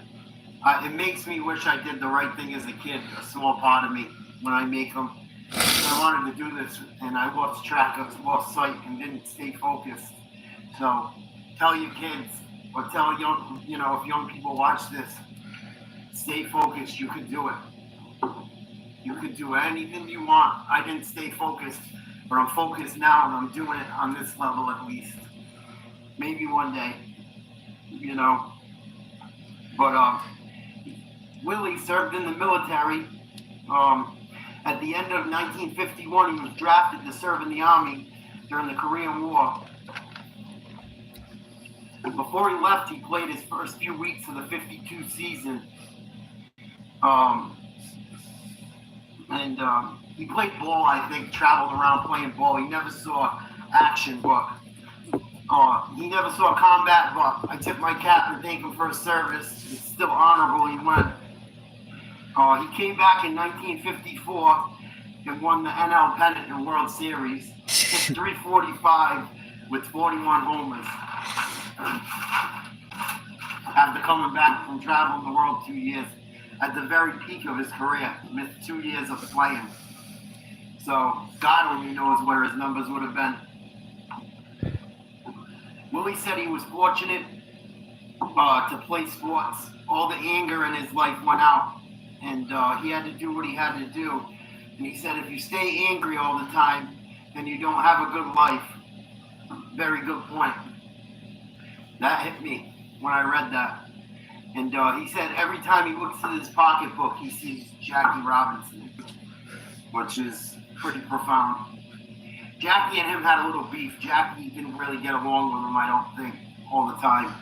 I didn't want to look too far into it because both them guys are so important. I didn't think it was important enough to look into their beef to ruin what both of them had done. I don't want to even know. It's irrelevant at this point.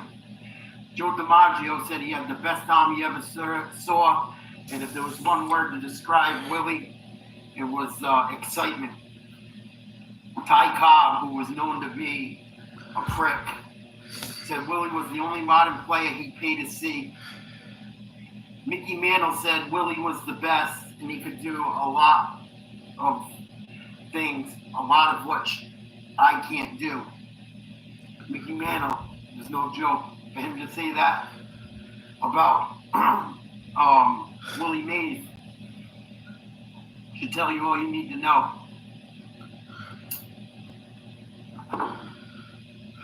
Willie was elected to the Hall of Fame in 1991. Had a phenomenal career. I could read stats off for hours about him, but I'll tell you some of the things that I found notable. He had 3,283 hits, 1,903 RBIs, just under 1,500 walks. He scored 2,062 runs, hit 660 home runs, had 140 triples. He had a 301 career batting average with 339 stolen bases. He walked just under 1,500 times and had 7,000 outfield putouts. That's insane. And had a 4 home run game. Only a couple people have ever hit 4 in a game. He had 50 home runs in a season. And I'm so lucky of a baseball fan. I've seen 2 people have 3 home run games. I saw Mo Vaughn hit 3 off the New York Jeter's rookie year at Fenway. Broke my heart. And 2 days before 9/11, I saw Tino Martinez hit 3 on Hideo Nomo against the Red Sox at Yankee Stadium. I've seen 2-3 home run games in my life. I've never seen a 4.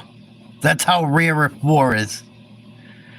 Jackie Robinson is one of the only guys to have a 4-run home run game.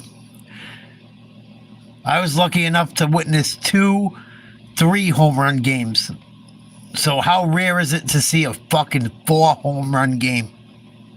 He had 2 4 home run games. And he played at the Polo Grounds, 450 to the gaps and 480 something to center in the dead ball era. Fucking nuts. One of 86 players to get 20 triples in a season. He's the only player ever at the time to do it. He's the founder of the 50-20 club, only 5 members. I think Griffey's in it, A-Rod's in it, Brady Anderson. The only couple people that have done it. Willie had a societal impact too. He helped build the Boys and Girls Club in San Francisco, in one of their worst neighborhoods. It's now named after him. He played in the league at only 17 years old. That's crazy. He was a kid. He's a high school senior. He broke a 4-4 tie in the 11th to help the Black Barons win. He played in the final Negro League World Series in 1948 and lost. They said he played phenomenal defense in the series and had a game-winning hit. Batted 311 at 17 years old, and they said he couldn't hit a curveball yet. He still batted 311. I don't think that Negro League wasn't something to like. Them guys were probably better than the major leaguers, a lot of them. That's not something to be frowned upon.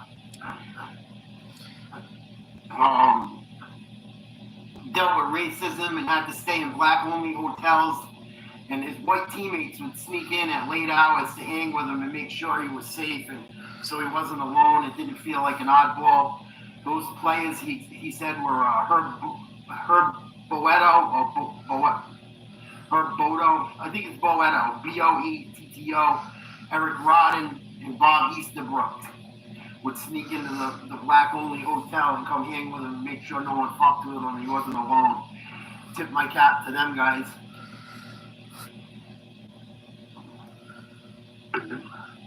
Amazing, amazing.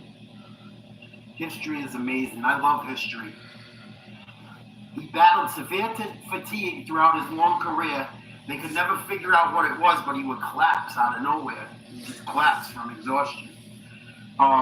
When the Giants were still in New York, he was said to play stickball with the kids in the neighborhood, then babysit kids for families in his neighborhood, so that the parents could get a break. What a guy!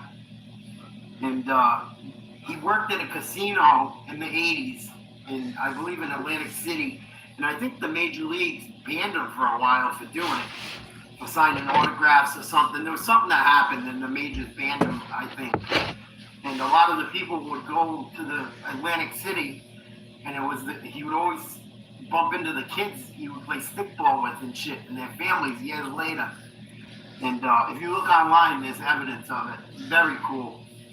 Imagine playing stickball with Willie Mays, being some fucking kid in New York City in the 50s. Oh, man, to have a time machine.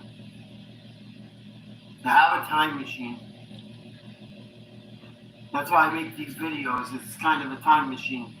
Not that I was born, but I know I have older people that watch too.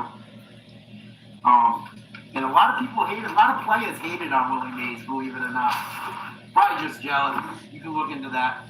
I didn't want to bring it up. I think it's irrelevant. The numbers speak for himself.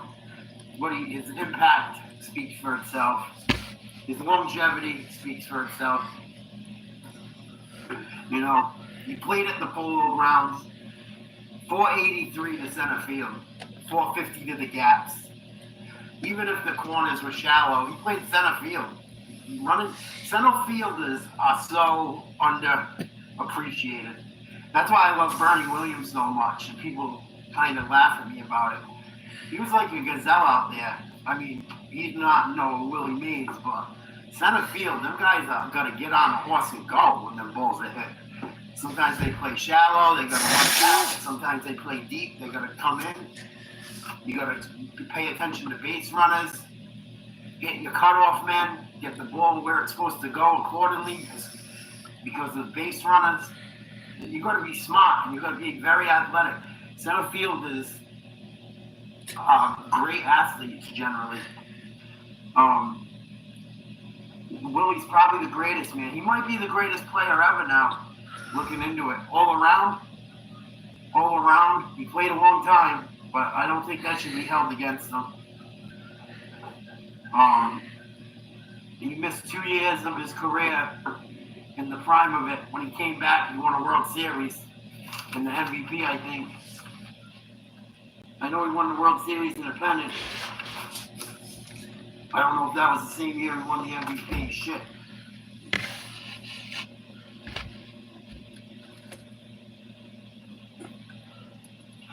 Nope, it wasn't the year, but still, doesn't take anything away from him. And he won the inaugural Roberto Clemente Award. And Willie said Roberto Clemente is his greatest player ever, he thinks. And I tip my cap to Roberto too. And that award is given to the player who best represents the game of baseball. Extraordinary character, community involvement, philanthropy. Timeout.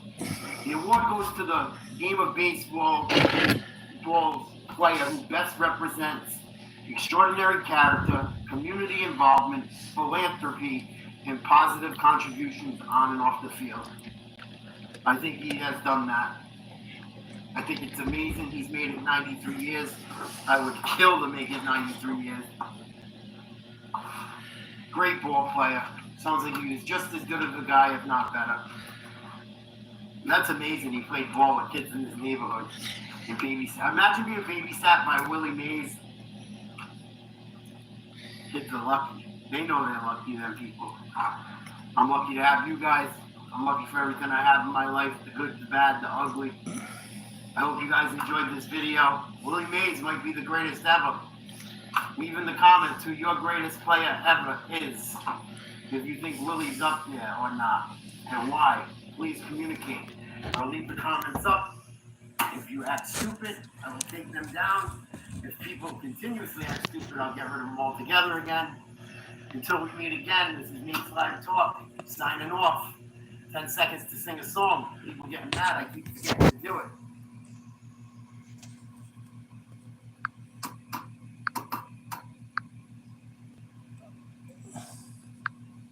Bye, bye, Miss American Pie. Drove the Chevy to the levee, but the levee was dry. But yeah, that's the Willie Mays breakdown. He's probably the greatest ever. He's damn close. He's got to be in the conversation. He's got to be in the conversation. Fucking 24-time All-Star. What up, Tiger? Lakers up by 11, 8:31 to go in the fourth quarter.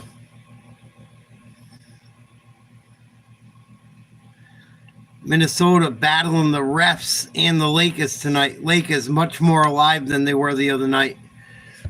Done a much better job getting to the hoop as well.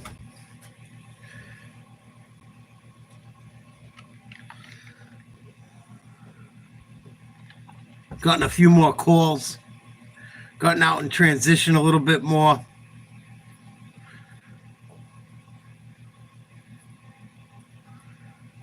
I think we got a 24-second violation, even though LeBron hammered one home. What up, Tiger? Again. Oh, the big body of Gobert, that's why. Good call. Didn't hit the rim. That's what changed and altered the shot there by Finney-Smith. When's the last time this has been into single digits? When it was 15-8 back in the first quarter, and that was about 2 hours ago, a long time ago. Prime opportunity here now for Minnesota. See if they can get a quality look here. Alexander Walker will give off to Randall. Turnover, horrible play. That was tipped off by Finney-Smith. Come on now, you've got to huddle up here. And they are, it will be Minnesota's ball. They reverse the call. I mean, that's an easy call. So obvious. Let's go now. Respect to Reggie keeping it real. Plenty of time left. And Minnesota has cut a 22-point deficit down to 11 again. And they could make it single digits here. They're going to work quickly. Shot clock at 1. Randall for 3. No. Rebound, Hachimura. Nice defense by the Lakers. When they needed it, it has stepped up. It's Doncic. Wanting a screen. He'll get it there. He'll go on Gobert, hunting him. A step back and a feed. LeBron is open. It's a 3. No good. Come on, Ant-Man. This he needs to have the ball in his hands to make a play. Edwards with a nice handle and Doncic right there, not moving. So is LeBron. There's a good move. Inside he floats. Gobert is so soft. Oh, he should have had it. Reeves. James doubled up. No. In and out. And tipped by Rudy Gobert. Oh my goodness. 2-on-1 and he can't score. McDaniels. Randall. McDaniels. No. Inside fighting. Grappling. Shot. Could have been a foul on LA too. Down to single digits. LA's getting away with murder tonight. Luka having words with the official. Justin Van Dyne here. This is temperatures are starting to heat up here. Timeout Lakers. I'd love to see the Lakers choke. Minnesota has got now. The Lakers have gotten every call all night long. And with 6 minutes to go, they're screaming at the refs. Up by 9. Lakers have gotten every fucking call possible. From what I've seen. And they have played much better than the other night. But they have gotten a lot of calls.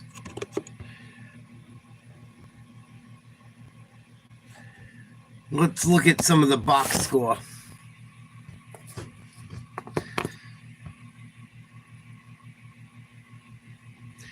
Let's look at some of the free throws. Hachimura shot 3. James has shot 4. Doncic has shot 11. Reeves has shot 2. 13. Plus 7. 20. 20 free throws for the Lakers tonight.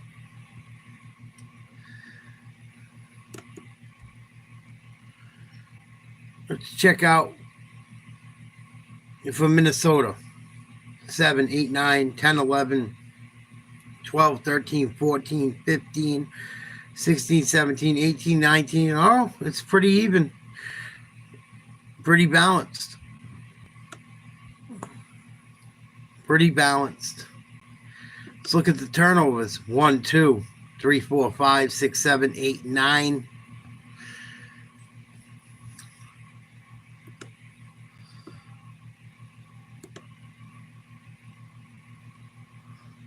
Check out the Lakers. 1, 2, 3, 4, 5, 6, 7, 9. Pretty even.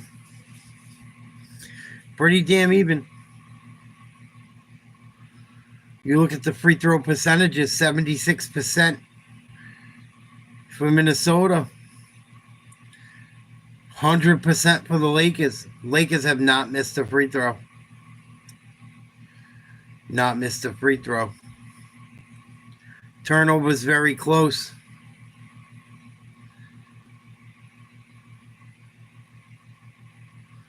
Timberwolves not out of this game yet. Still time.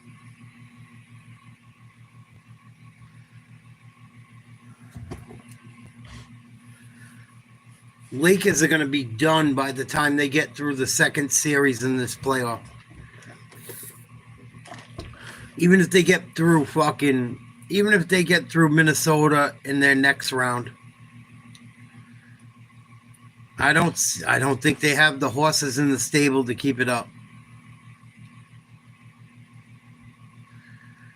And early in this game, Minnesota was in heavy foul trouble, which was super helpful to LA. In the first quarter, there was 7 foul calls against Minnesota, against 3 different players. That's not going to happen every night. Daniels, but more importantly, look at the feet down low. Intentional or not, the little trip there on Luka. Luka having words with the officials. 14-5 Minnesota run over the last 6 minutes. The Lakers 7 straight misses. I want to see the Lakers choke. Approaching 6 to go. Come on, Minnesota. McDaniels on the defense. Now switches with Connolly. Now switches with Gobert. Doncic. No. Rebound. Finney-Smith. James catches. It's a 3. And it's a rebound inside. Claimed by the Lakers. Come on, Gobert. Right now, 0 for 5 this quarter. Hachimura from block. Nice block inside. Nice defense by the Wolves. Randall sifting through traffic. Edwards, no. Rebound by Doncic. James, Reeves, in flight. Nice play. LeBron James puts it in. 19 for LeBron. Nice give and go there between Reeves and LeBron. Randall's got it with 25. 20 from Hachimura. And one. What? On Julius Randle. Ridiculous. Number 5. And it looks like LeBron took a shot. This is to ridiculous. The face. Load of bullshit. I wonder if they're going to take a look at this. Come on. Well, it's the follow through. The ball's already out his hand, right? It's going through the hoop. What did he do wrong? This player's under off the flagrant act. This is ridiculous. I am so sick of Clearly the he got hit in NBA. the face. It's the follow through. I try to keep supporting the league on why they're calling because an I love offensive foul. basketball, but this is getting But the ball stupid. was already going through the hoop when the contact happened to James. You can't go near That was LeBron. not a natural come down motion though on a follow through. Well, come on. That was not a natural follow through. And Finch wants the bucket. Following review, the contact by Randall does not meet the criteria for a flagrant It foul. shouldn't. Therefore, we have a play along the play, and we have the offensive foul. Los Angeles ball. Shouldn't be a fucking offensive foul. He shot the hoop, made it. Clear shot. And it hit LeBron in the face. His foul was there. Foul situation for the Timberwolves right there. Fucking ridiculous. No one gets that call but LeBron. Right there. You take 2 off the board here. You're down 11. Ridiculous. Lakers basketball. Timberwolves are down 9 rebounds in this game. And they've only knocked in 5 threes. Here is Doncic. Lakers have only knocked in 6. Under 5 to go. Doncic and Gobert. It's a 3 by Luka. And the rebound by the lunging Conley. Chance to get it again into single digits on the deficit with Edwards making a move. Hachimura is Go by him. McDaniels has the reach, leaning into Luka. Bad shot. By LeBron James. With Finney-Smith by midcourt, now in the hands of Reeves and 4.5 to go. Minnesota, 37% shooting. Crossover Reeves. Gobert is there. Reeves is Nice play. Reeves. Austin Reeves is so good in isolation. He was slippery on that play for sure. Up to 16 now for Reeves. McDaniels picked up by Reeves. Hachimura is on Randall. He's swerved in. Ramrod his way to the rack with a whistle and a Lakers foul.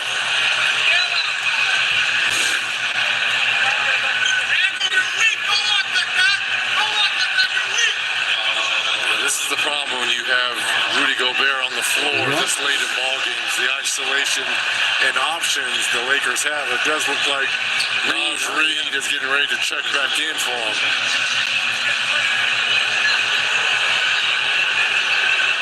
Julius Randle at the free throw line tonight. 5 of 7. 25 points. And he matches number 26 with a look at the upcoming playoff schedule. On TNT tomorrow, Magic will be in Boston. Golden State will be in Houston for a couple of game 2s. And tomorrow on NBA TV, Heat will be in Cleveland. That is also a game 2. And for more on these games, go to NBA.com or visit the NBA app. Possibly no Jason Tatum in that game with that wrist injury. Day to day is how they have ruled him right now. Reeves with 16, Doncic with 29, LeBron with 19, LeBron with 11 rebounds, a double-double for him.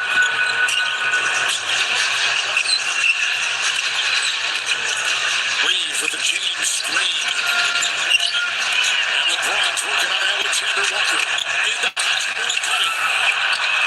Go. They got numbers the other way with a trailer, and that is Edwards in the corner. McDaniels.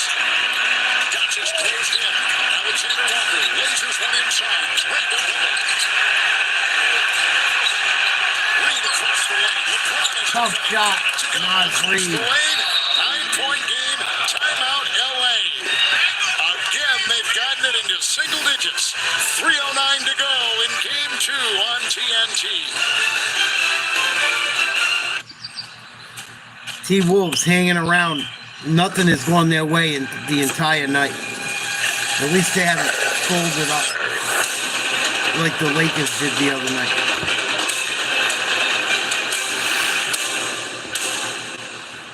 Come on, here we go. Whoa. You don't have to go with me this time. We got the Wolves. Don't forget about the Grizzlies. Kia. Movement that inspires. Yeah, I'm still holding. If my AC company had Agent Force, the powerful AI from Salesforce, an AI agent would have flagged the issue and automatically help me find someone to service it. What? Wow, you are moist. Well, how'd you get an appointment? Dude just magically showed up. Agent Force, sir. Huh.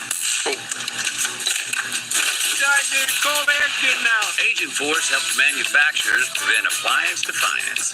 It's what AI was meant to be. You've earned this, so hold it up high.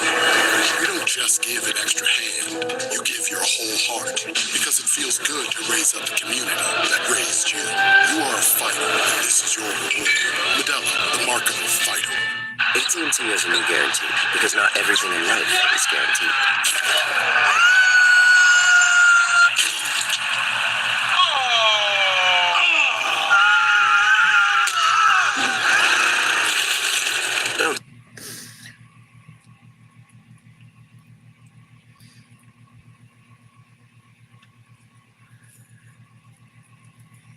The Lakers blow this game with every call they've gotten.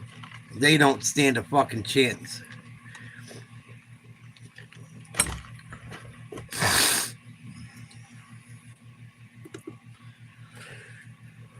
Whatsoever.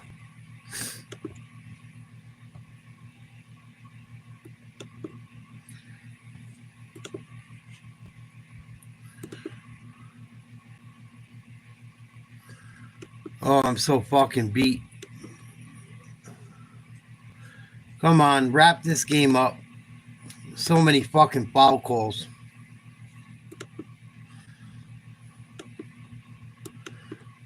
Fucking worse than watching the end of WrestleMania.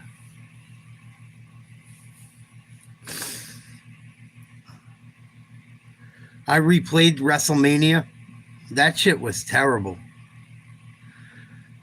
The earlier matches were cool on both Saturday and Sunday. Watching the late matches, they fucking sucked. Wrestling has gotten fucking terrible. Terrible. I don't know how you guys watch it anymore. That shit's bad. That John Cena fucking match was terrible. With Travis Scott walking in acting stupid and shit.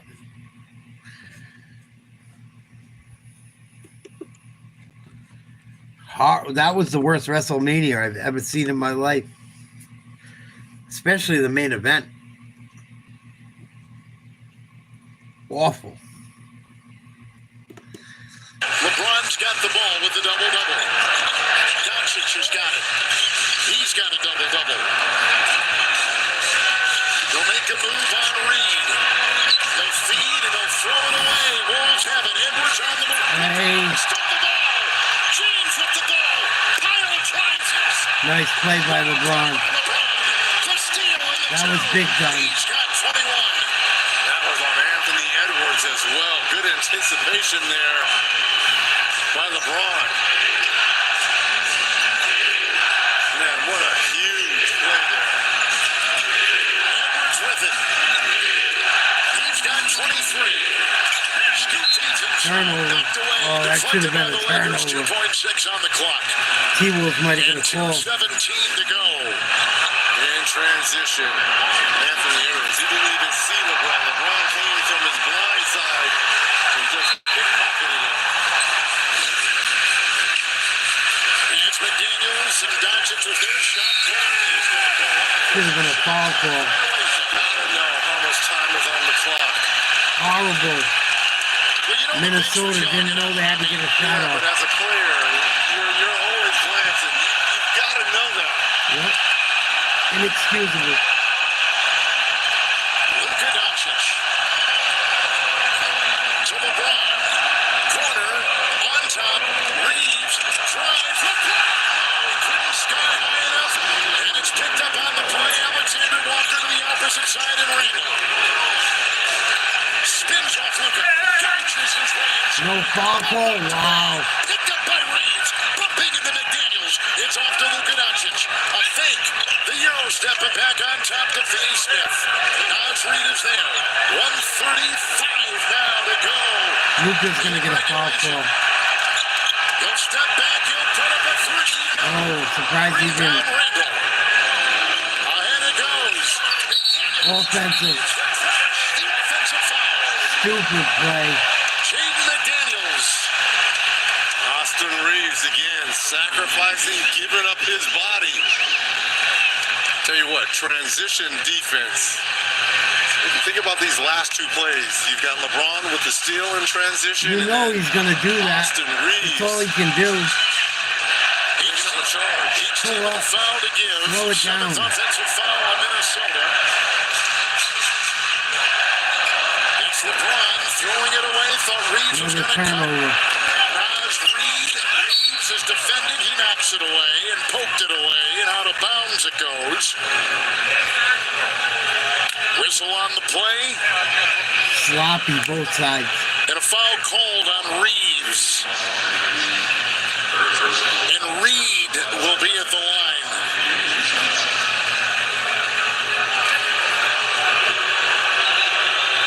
Lakers have gotten more calls. Trouble early. It has been curtailed because of that. First one will drop right there. And think about this. Combined for Minnesota's let them get away with it. From the three-point Minnesota line. hasn't played well. 53. 5 for 24 for Minnesota. Especially Anthony Edwards. And as of right now, neither team from the floor shooting 45%. It's awful. They're both below. Horrible Wolves shooting. have been right around 38% most of the night. Reeves will hold it. And LeBron will have Randall on him. And Doncic will try. Too easy. Luka expects a foul every time he gets the ball. That's ridiculous. Right down the lane, Edwards. And they gave him an open lane with which to work with the dunk in a 9-point game This and game's 41 over. seconds to go. Lakers did their thing tonight. Did just enough. Tying up this series. Doncic will dribble out. The crowd can It's like the exact opposite of the last game. Minnesota played horrible. LA played really well. Last game, LA played horrible. Minnesota played very well. Going back to fucking Minnesota, 1-1. Lakers had 2 players with double-doubles. James at 21 and Minnesota's going to watch getting in foul trouble. Them getting in foul trouble early in the first quarter killed them tonight. Absolutely killed them. Absolutely killed them. But they still won in LA. We'll see what comes up game 3. Good job by the Lakers. They did their thing. I thought they were going to roll over tonight. I was wrong. I want them to roll over. I want them out. I want them out. Because I know the NBA is going to push them to win. I know they're going to. Oh, I'm going to call it a night. It's late. Well done. Lakers did their thing. Timberwolves fell short. Indiana did their thing. Milwaukee Bucks in major trouble. Same thing with the Grizzlies. Major trouble against the Thunder. I'll be back tomorrow around 7 o'clock. I'm doing play-by-play for the Celtics. Supposedly Tatum might not play. I hope he does. I pray he does. I pray he's okay. You guys have a great rest of your evening. Thank you for joining me. Hasta mañana. Or see you later today if you're on the East Coast like me. Sweet dreams, fuckers.